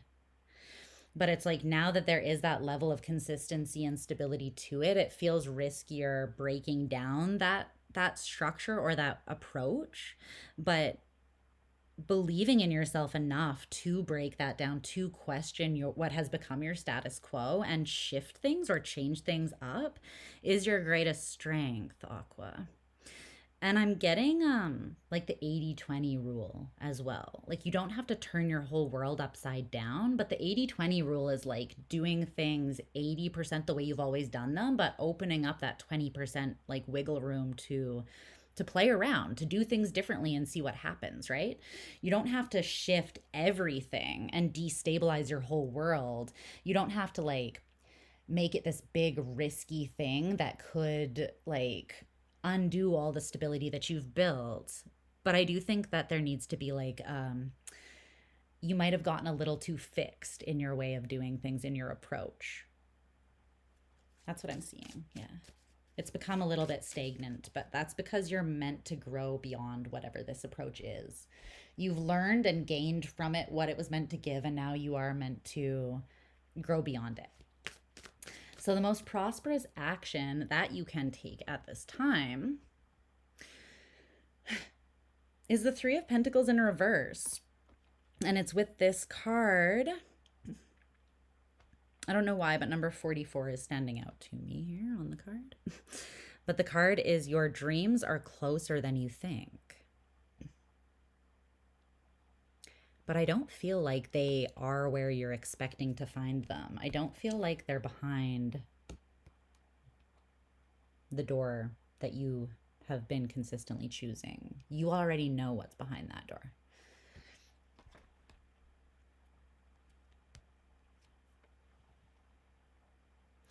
I feel like where you come into contact with this prosperity and like the fuller fulfillment of what you're really seeking and desiring here is through deconstructing or renovating what you've already built. Again, it doesn't have to be like we're coming in like a wrecking ball and we are knocking the whole structure over, but I feel like it's like we're tearing up the flooring, we're putting in new cupboards, you know, we're doing something. 80/20.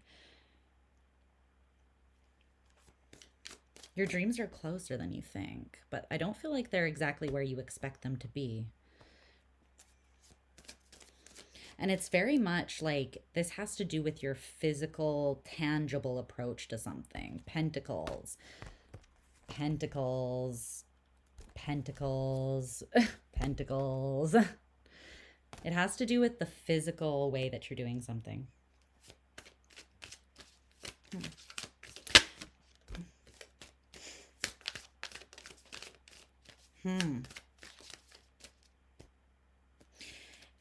I don't feel like this has to do with another person, but the lovers did come out.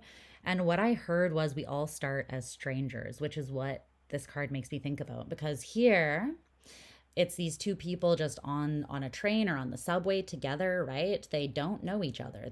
We all start as strangers. But what that could evolve into if you open yourself up to the opportunity, who knows? Right? It's giving that. It's like seeing the full potential in something that seems like, oh, that's just a stranger sitting across from me on the subway. But it's like, or that could be the fucking love of my life. Like, what could, if your natural approach would be to like, oh, they're cute, but I'm going to say nothing and just like play games on my phone and then get off, right? And then think about them for like a week after. Then maybe the 80/20 rule would be like, I'm just going to like, maybe not even say something, but like dare to make eye contact, dare to smile, dare to breathe in this person's direction, you know? Like give a little bit to the possibility of something that you normally wouldn't invest in, or that you wouldn't invest in this way. There's something about a boldness to the approach though, Or maybe it just feels bold because you've gotten used to this approach, but I'm feeling like this approach is actually low-key boring you a little bit. It might feel safe, but something that feels safe is not going to sustain an Aquarian person long term. It's just not. It doesn't mean that you guys like want to feel unstable and unsafe, but again, like you're innovative thinkers, you're revolutionary people. You like a little danger, you know? You like knowing and that fixedness as well, but you kind of like, you dabble in the danger. You dabble in the unknown. You're not really usually afraid of the unexpected either, unless it threatens something that you've gotten like usually a little too comfortable and rigid within. Usually Uranus only steps in to like shake shit up for you, I feel like, when you have gotten a little too fixed in something and it's required that you change, but you've gotten to this point where you're like, now do I really want to change? Because I'm kind of comfortable here. And the universe comes in and is like, yes, you do want to change. We're going to assist you with that. So yeah, I feel like you're ready.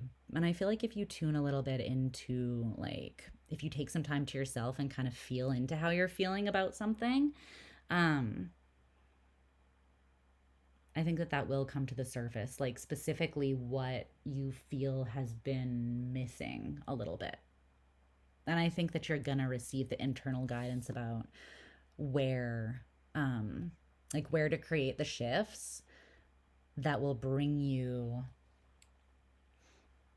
kind of like the breath of fresh air or inspiring energy into your life that you need right now to truly call in levels of abundance that you're not currently experiencing, but you're ready to experience. And it's closer than you think. Just got to be willing to shake shit up a little bit. Okay. So I love, love, love you, Aquarius. You know, I know you know, but we're going to move on to Pisces. Okay. Let's see what's going on for my Pisceans. Finish this coffee.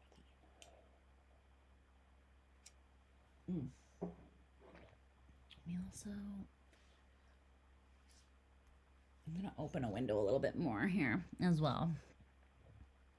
You have Chiron conjunct your North Node in Gemini in your 7th house. How rude. Can't wait to see the teacher glasses. Yeah, I know. I'm going to have to get those chunky, really extra nerdy ones. I used to have ones like that, actually. I don't think any of you guys would have seen them, but I have rocked that before. And it might be time to go back. Or just to switch it up. Close that a little bit. Sorry, guys.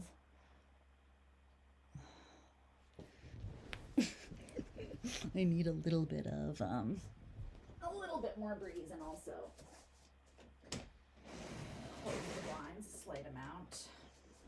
It's dark outside now.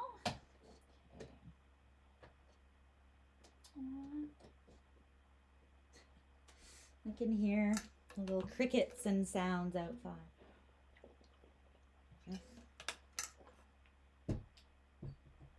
All right.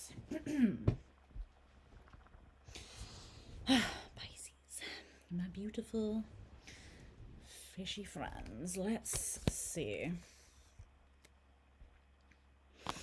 What is going on for us? And then I gotta give my voice a break, which has been talking for 7 hours straight, and that is probably why it's starting to struggle, so please forgive me. I'm doing my best.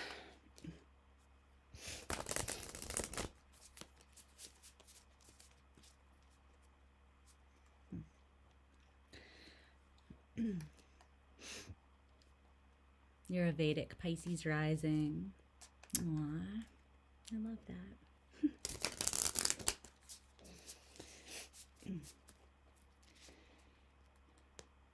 I'm a Pisces Venus in Vedic.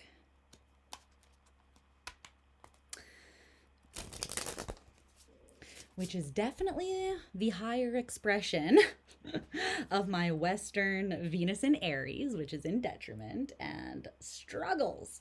It struggles. Yes, it does. Is it in detriment or is it in fall or is that the same? I can't remember anymore. It struggles. Venus in Aries is the struggle bus.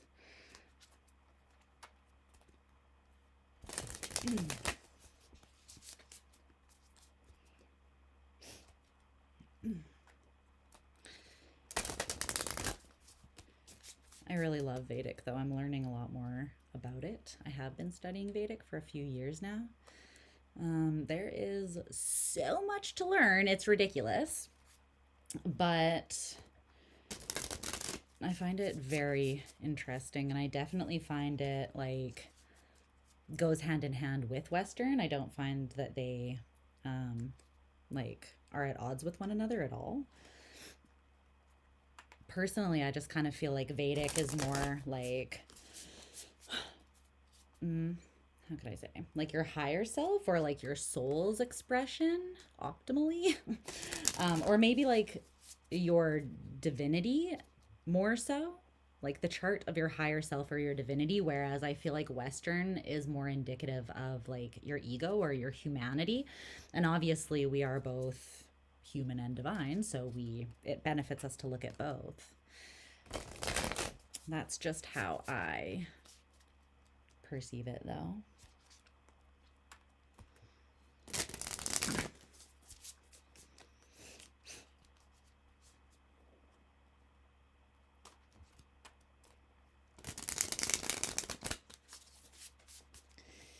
All right, Pisces. Spicy little Pisces. You agree, yeah. Yeah, it's interesting.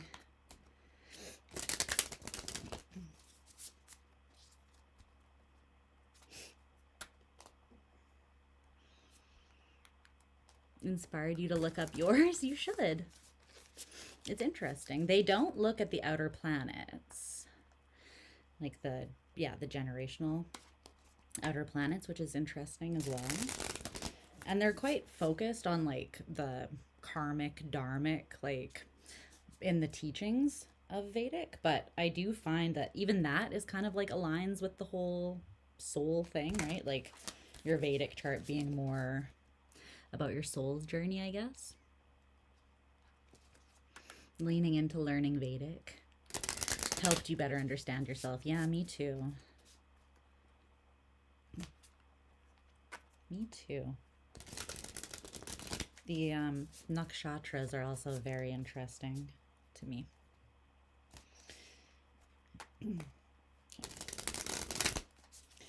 All right. Are you ready? Yeah, okay. Pisces. Let's see what's going on. Can you show me Pisces energy?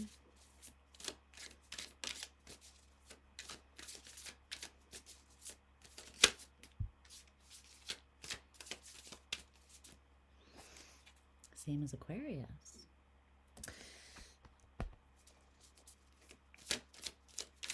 Interesting. Okay.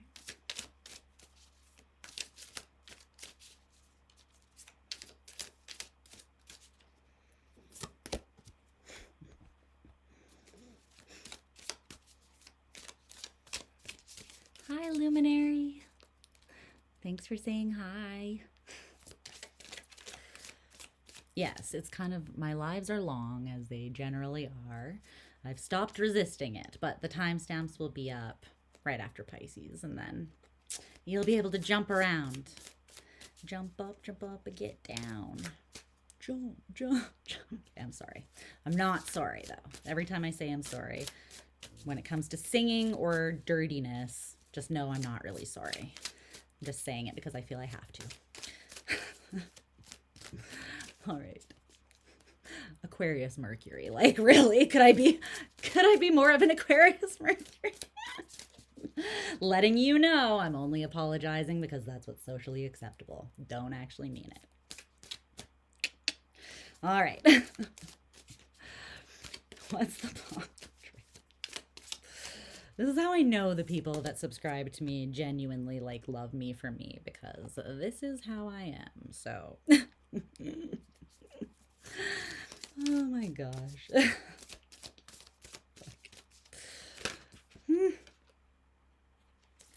Okay, that's just a lot of, too many. You have a ton of Pisces placements in Vedic, and makes so much sense because you've always had this high priestess energy. You're a clairaudient, yeah. Scrying, oh yeah, scrying is very powerful. Yeah, I love it. Have you tried like reading water? I'm just like, I feel like that could be, it's just coming through intuitively. Like you can scry into water. I don't know if you've tried doing that, but you should try that if you haven't already. With the Piscean energy, I just feel like you could maybe resonate. That could be powerful for you, maybe. Or channel while you're in the bath. I love that for you, though. Lean into the high priestess.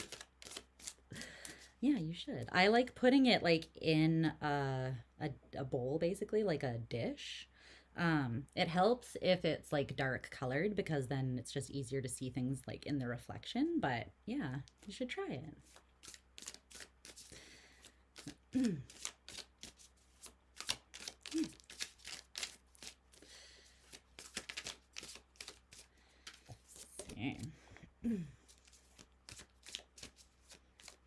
Okay, last card.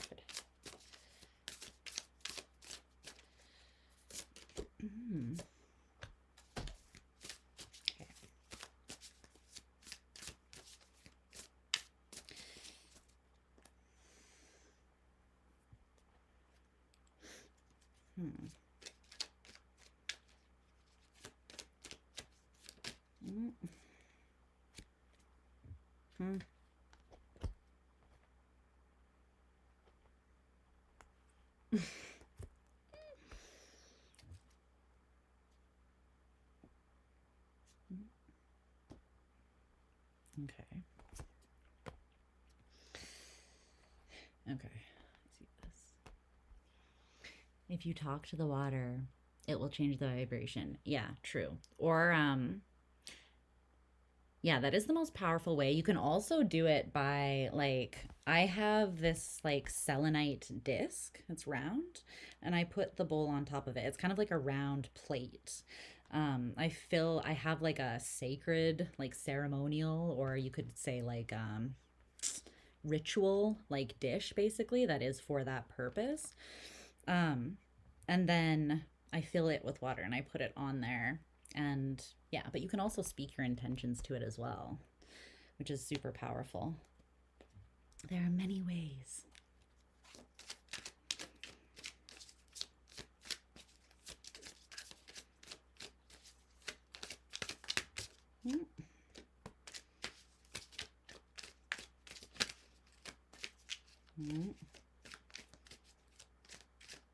Okay, that is it.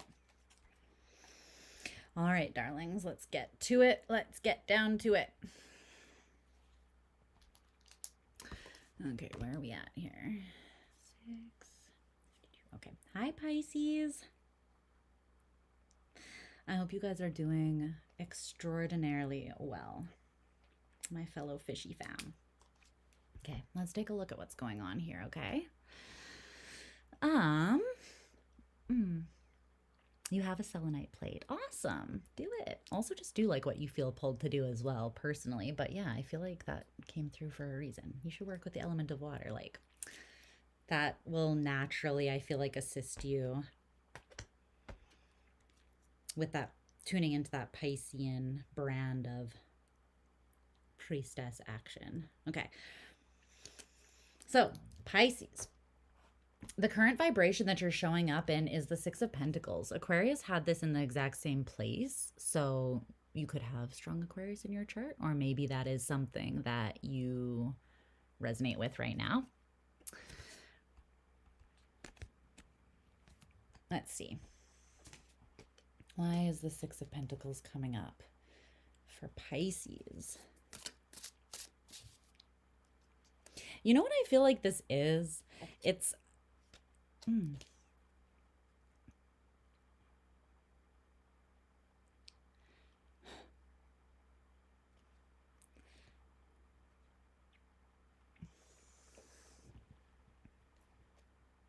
I feel like part of this here is you are appreciating yourself.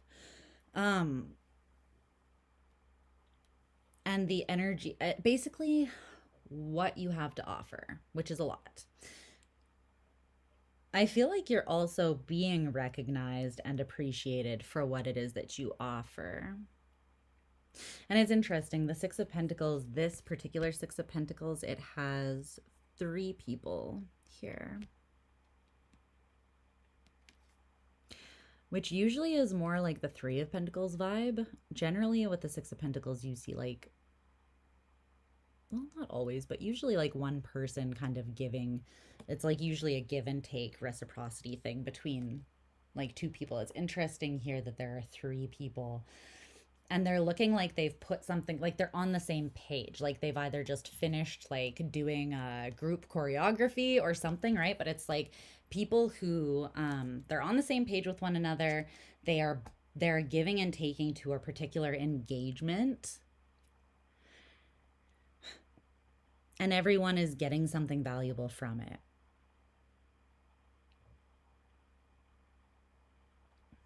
There's an alignment and a recognition here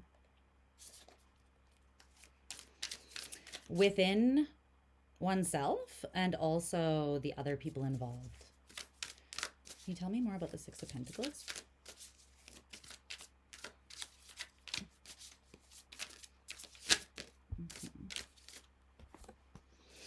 The Hierophant, yeah.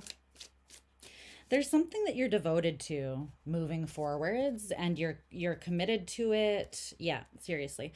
When you look out on the horizon, you want this thing to be there. You have already created a structure around this. Like there's something here that you feel emotionally convicted about, and you have been giving to it. It's already somewhat established in the physical, but you have an emotional connection to it as well. And I feel like what helps pull you forwards or drive you forwards, what helps keep you disciplined and devoted to something over time here,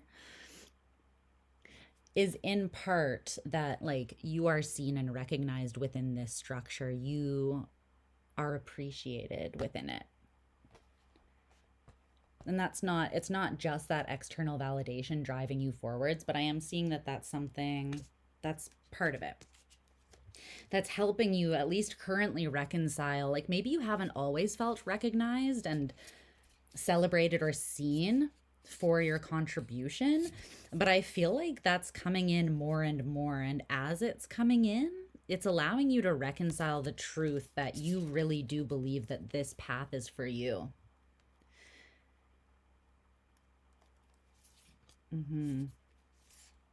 And as you strengthen your belief that this is for you, it picks up speed. It gains speed.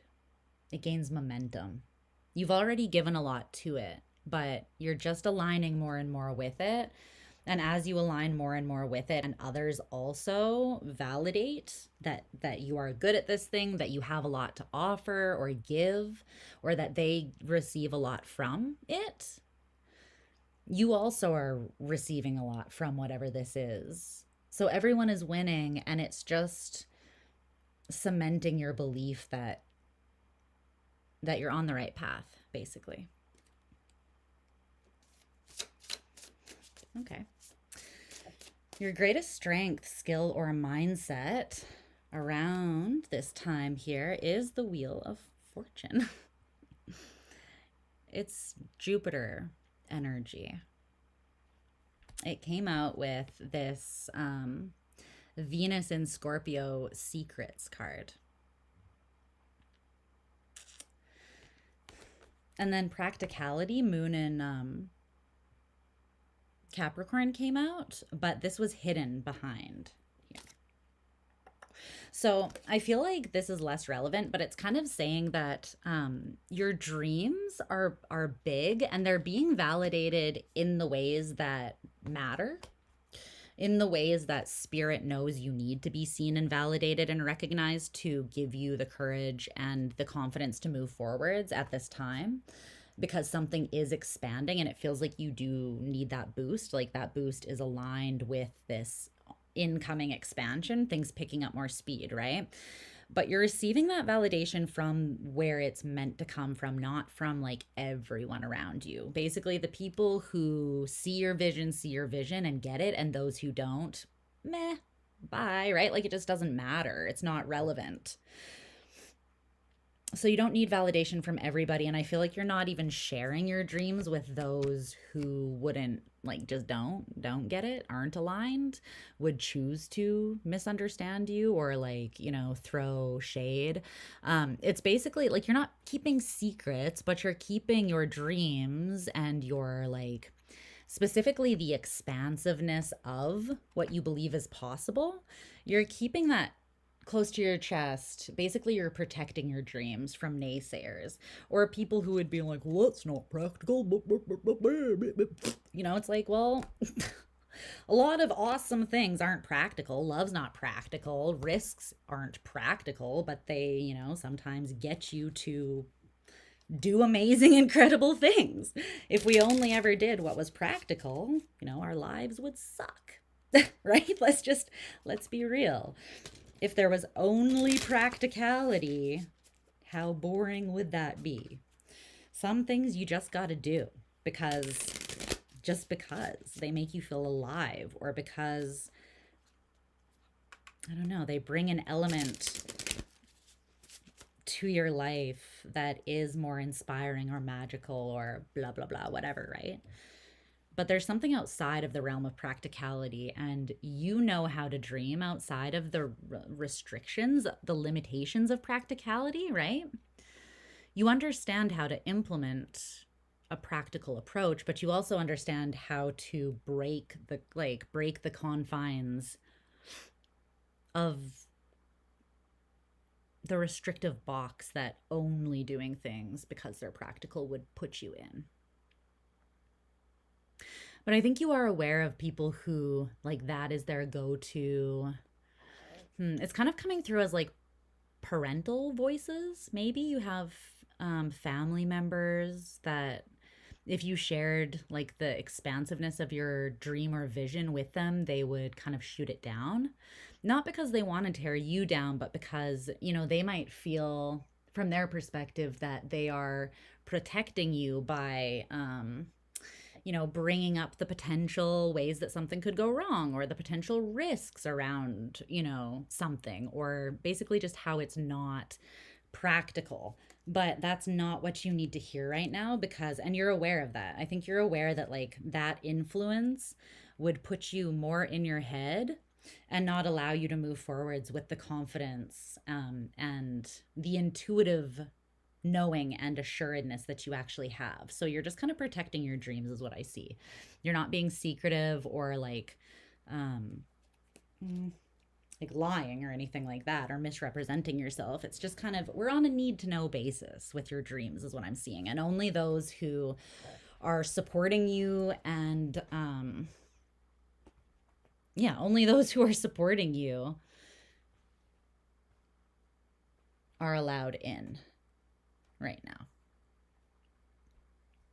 are allowed access to this. Okay, so greatest block, drain, or distraction. It's interesting because it's coming through as the Empress.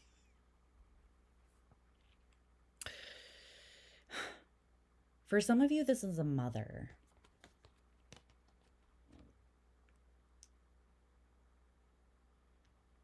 A motherly influence, this voice of practicality. And I want to be sure, like, I want to keep on driving the point home that practicality is not horrible in itself, right? It's just that it can become limiting if you're only ever doing things because they're practical. So, tell me about this Empress. The Eight of Swords in reverse.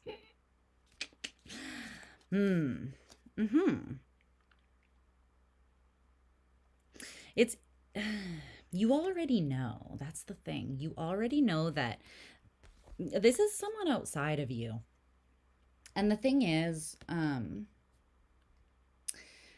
this person is very abundant. They've achieved a lot, right? In their own right. They're the freaking Empress in the upright. Whatever their approach is, like however they have done things, it is nothing to scoff at. This person has built something very solid for themselves. And I feel like they've taken a grounded, practical approach to that. And so that's why it would be very easy to like put a lot of weight on their opinion, right? But I feel like it's not about like, it's not about their way versus your way. It's the fact that their way worked for them because they are them. But your way is different because you're you. One way isn't better than the other. It's just one way is yours and one way is theirs. And it's meant to be that way. It's why it's kind of important though, because I feel like this person, they are very self-assured because, you know, they have expansion and abundance from the way that they have gone about things. So if this is a mother, then they could be very much like, look, this is what I did and I want you to also be abundant. And so like do things how I did, right? I know what's best for you, that kind of like voice. But, and again, it's not because their way isn't valuable. It's just that it is not actually meant to be your way. You are meant to have your own way. And there's something here where listening to yourself and seeing your own vision and your own process and your own perception of abundance and your reality, right? What you believe that can look like for you. There's something about seeing that as just as abundant that requires facing a fear. It could be a fear of judgment from those around you that, again, would like maybe scoff at the way that you're about to do things or your natural sort of process.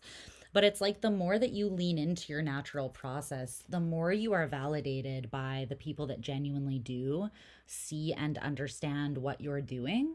And I feel like this person here, they may love you, but they maybe don't have an understanding of like your calling, your path. They know theirs, but they don't really understand yours. And so they can't really,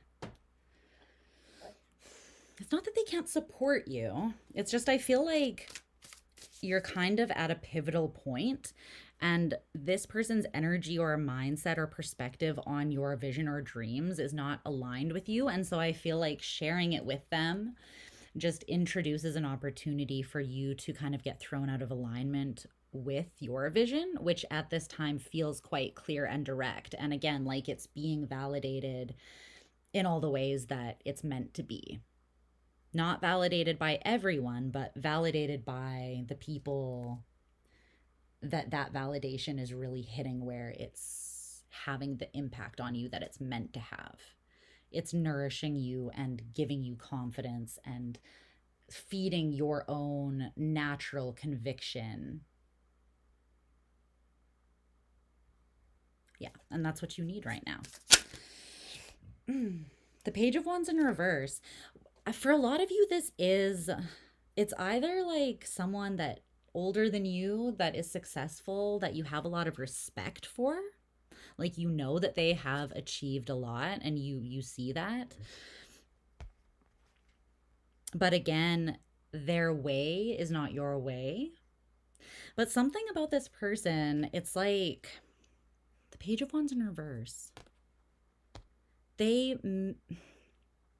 Your dynamic with this person has kind of made you feel I mean, nothing can make you feel any way, but historically your dynamic with this person has left you feeling a little bit like your way is not as effective, your way is not as valuable, your way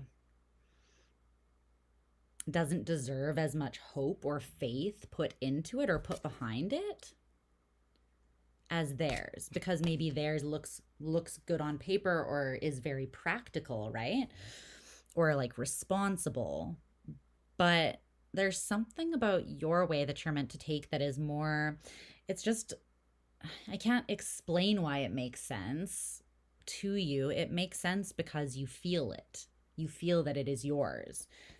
And it is. The universe is like, yes, what you feel pulled towards is in alignment with you. What you seek is seeking you. You know what your dreams are.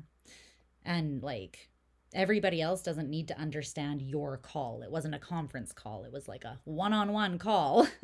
And as long as you understand it and the people who are meant to resonate with it understand it, that's what really matters.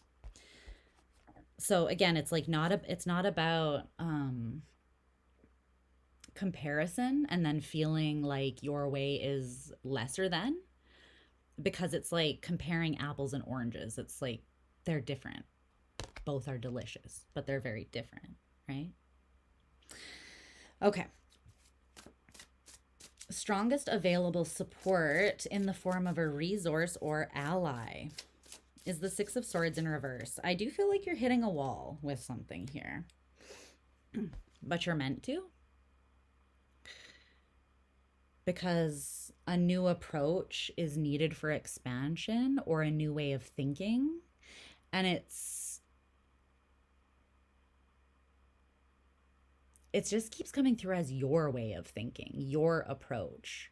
This is something that, there's something that you're called. This could very much have to do with the North Node as well, being in Pisces. Like this could have been quite a prominent period of refining and becoming very clear and connected to your path, your vision, your destiny, your dreams, and what is truly fulfilling to you, to your being, what is nourishing to your being, and what you really feel like you're here to offer from the heart and soul to this world in this lifetime. That's what this is about. That's what your path is about. It's not just about practicality and paying the bills. That's part of it, but it's about something that you know you're here to do. And that's just becoming more and more clear and validated.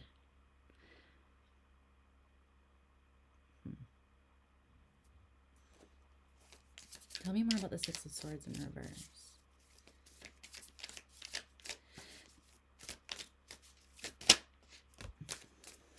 The Magician. Yeah. Yeah.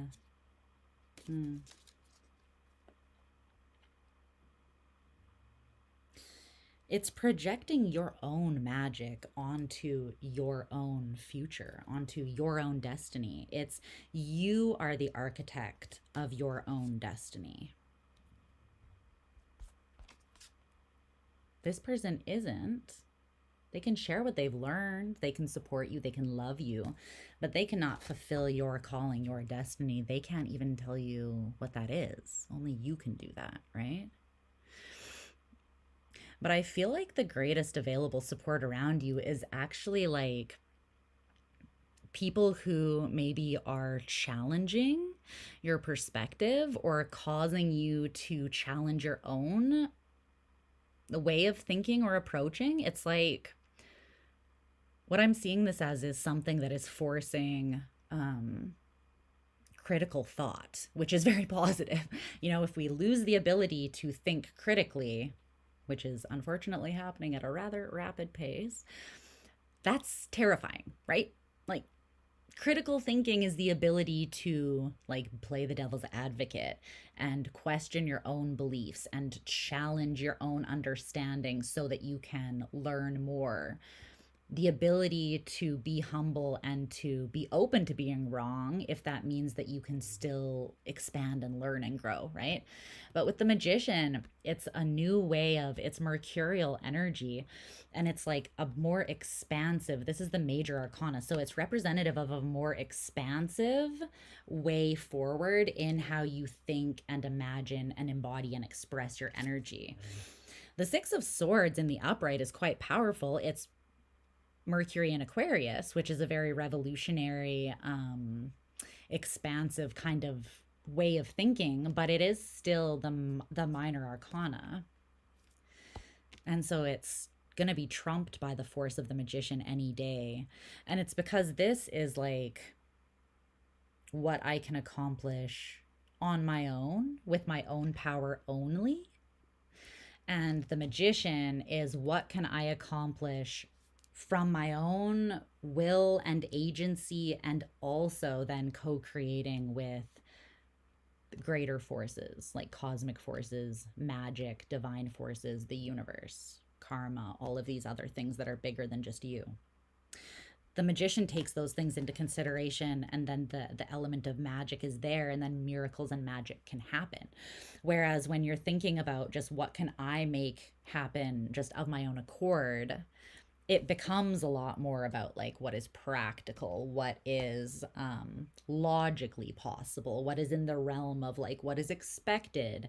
But the magician leaves that room for a possibility, and that's where the magic happens. So that is your greatest support. So it's like, even if people are coming in trying to like poking holes in your approach or something, it's only strengthening. It's only actually strengthening it, because it's causing you to like think critically, but then I'm seeing that you're just validating yourself, your own approach. And you're also being validated by spirit and those around you that are supportive as well. So the most prosperous action that you can take here to continue aligning basically with prosperity and abundance is the Seven of Swords in reverse with this repopulation card.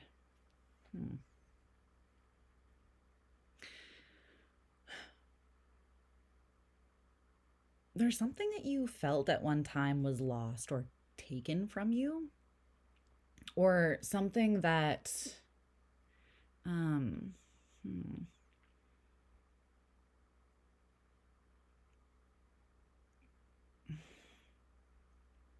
something that it's almost like you watched it like decompose or deteriorate, and you didn't believe that it could be renewed or regenerated or brought back. But that's an illusion. And I feel like there's this, maybe this is the path that you've been on, right? Because there's something about like right now you're receiving validation that's giving you the strength to move forwards. And I feel like that wasn't always available to you. You could have felt like you've just been raw dogging it out there with life and just kind of like pulling yourself through by will and will alone, like not really feeling super supported.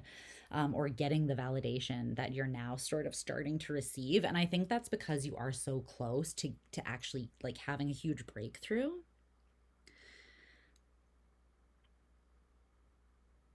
I just want to see what it says in the book about this regeneration or repopulation card. There's something here that it wasn't lost. It's coming back to you.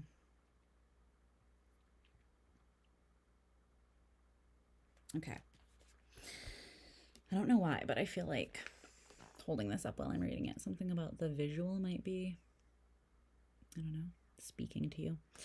Okay, so it says, we all love to feel abundant and full. When you have a basket of full and shiny apples, it's hard to accept when all you got is a bunch of chewed up cores. In those cores, if you look past the fact that it's not plump and shiny, you'll see that there are seeds to be planted. It's not healthy to be overproducing. We need a break. We need a time to be low, down, and empty just as much as we need that content fullness. If anything is real in this life, it's change, and the emptiness allows us to fill ourselves with the new to move on. Let us have peace in seeing the full cycle of our own constant repopulation. So much like the moon, like we go through cycles of emptiness to become full again, and the darkness shows us what the light never could, right? That's why, you know, the darkness of a new moon is just as vital and really shows us just as much, just in a different way, as like a full moon cycle, which is shedding light on things just in a different way. Both are equally important. Death is just important as life. One leads into the other. The plump, juicy apple is just as important as the core with the seeds inside. All of it is part of that cycle. So there's something here that you're seeing differently, and it's from a lens of more hope. Hope that was maybe wavering or slightly lost. And this is the most prosperous action that you can take, is to fight to see something as possible, is what I'm kind of getting. It's feeling like this is like it is coming through as like the final stretch. Like you're coming up on, you're feeling tired, you're coming up on this final stretch, but I don't feel like you're aware of how close the finish line is. And it's either the finish line that is like you're going to get what you've been, you know, working towards. Something is picking up speed though. Yeah, here, the Hanged Man and the Eight of Wands. Something that has been somewhat suspended or moving slowly or stuck a little bit is definitely getting new life and picking up speed. Yeah, Justice. And the Six of Wands. Babe, fuck yeah. You know what? There is a lot of karmic undertones to this reading. These two cards indicate good karma coming your way, my friend. Paired with the Six of Wands, I mean, it's kind of a no-duh sort of moment. But yeah, I feel like it's just like, hold on to your vision. Hold on to your vision. And you don't have to force it, right? Like this card says, it's not about,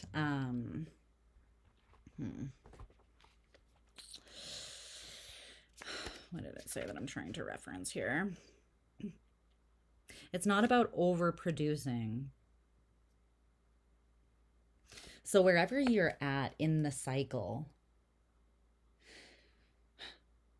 yeah, because I said earlier that the validation that you're experiencing in this pocket now is like a prerequisite. It's fueling you, it's giving you energy, because then you're going to be propelled forwards, right? Things are going to pick up speed. So appreciate the moment now and what you're receiving from it, which I see you already doing, because it is going to change. Things are going to pick up speed. And I don't feel like you're really expecting it. Although I also feel like you're getting closer, like it's becoming more in your realm of possibility the more that you connect to, well, the more that you validate yourself and the more that you're receiving these serendipitous kind of synchronicities and like feedback from people that are really benefiting or resonating with what it is that you're doing. And that means everything. Okay. Anything else before I let Pisces go? So now's the time to double down. Now's the time to believe in your dreams and to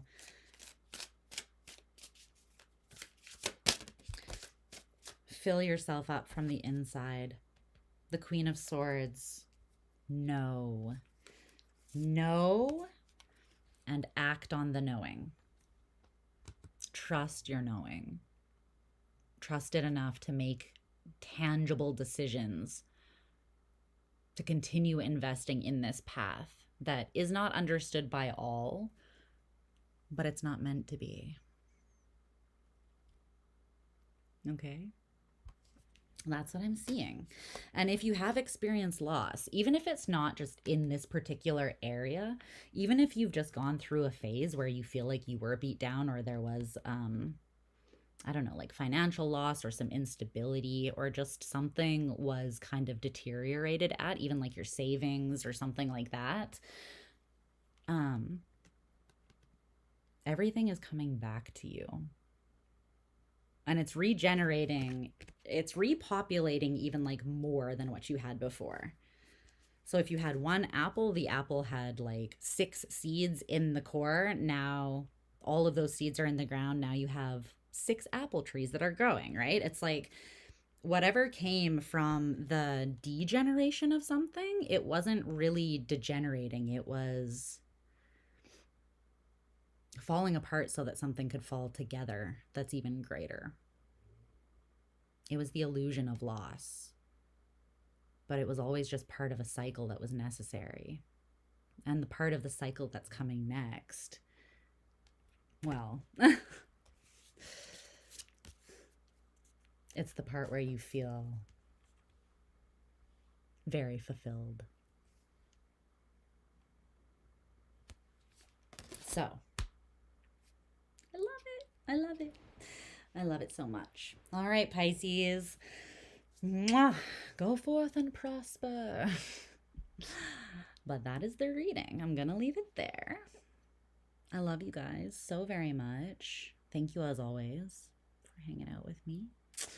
You are so appreciated. There's no one else I'd rather talk at for 7.5 hours straight. It's just you. You the one. But yeah, I hope that you guys are doing really well. I know that the energies of this Scorpio full moon that we just passed were not the easiest. Even as a Scorpio rising, I am still here to validate. So if you are feeling a little bit beat down, or like very, like a lot of emotional intensity, or like things are coming up from the depths to reveal themselves to you and it feels a little bit uncomfortable, that's okay. It's normal. It's par for the course, you know? And just trust that what is being revealed is gifting you with something.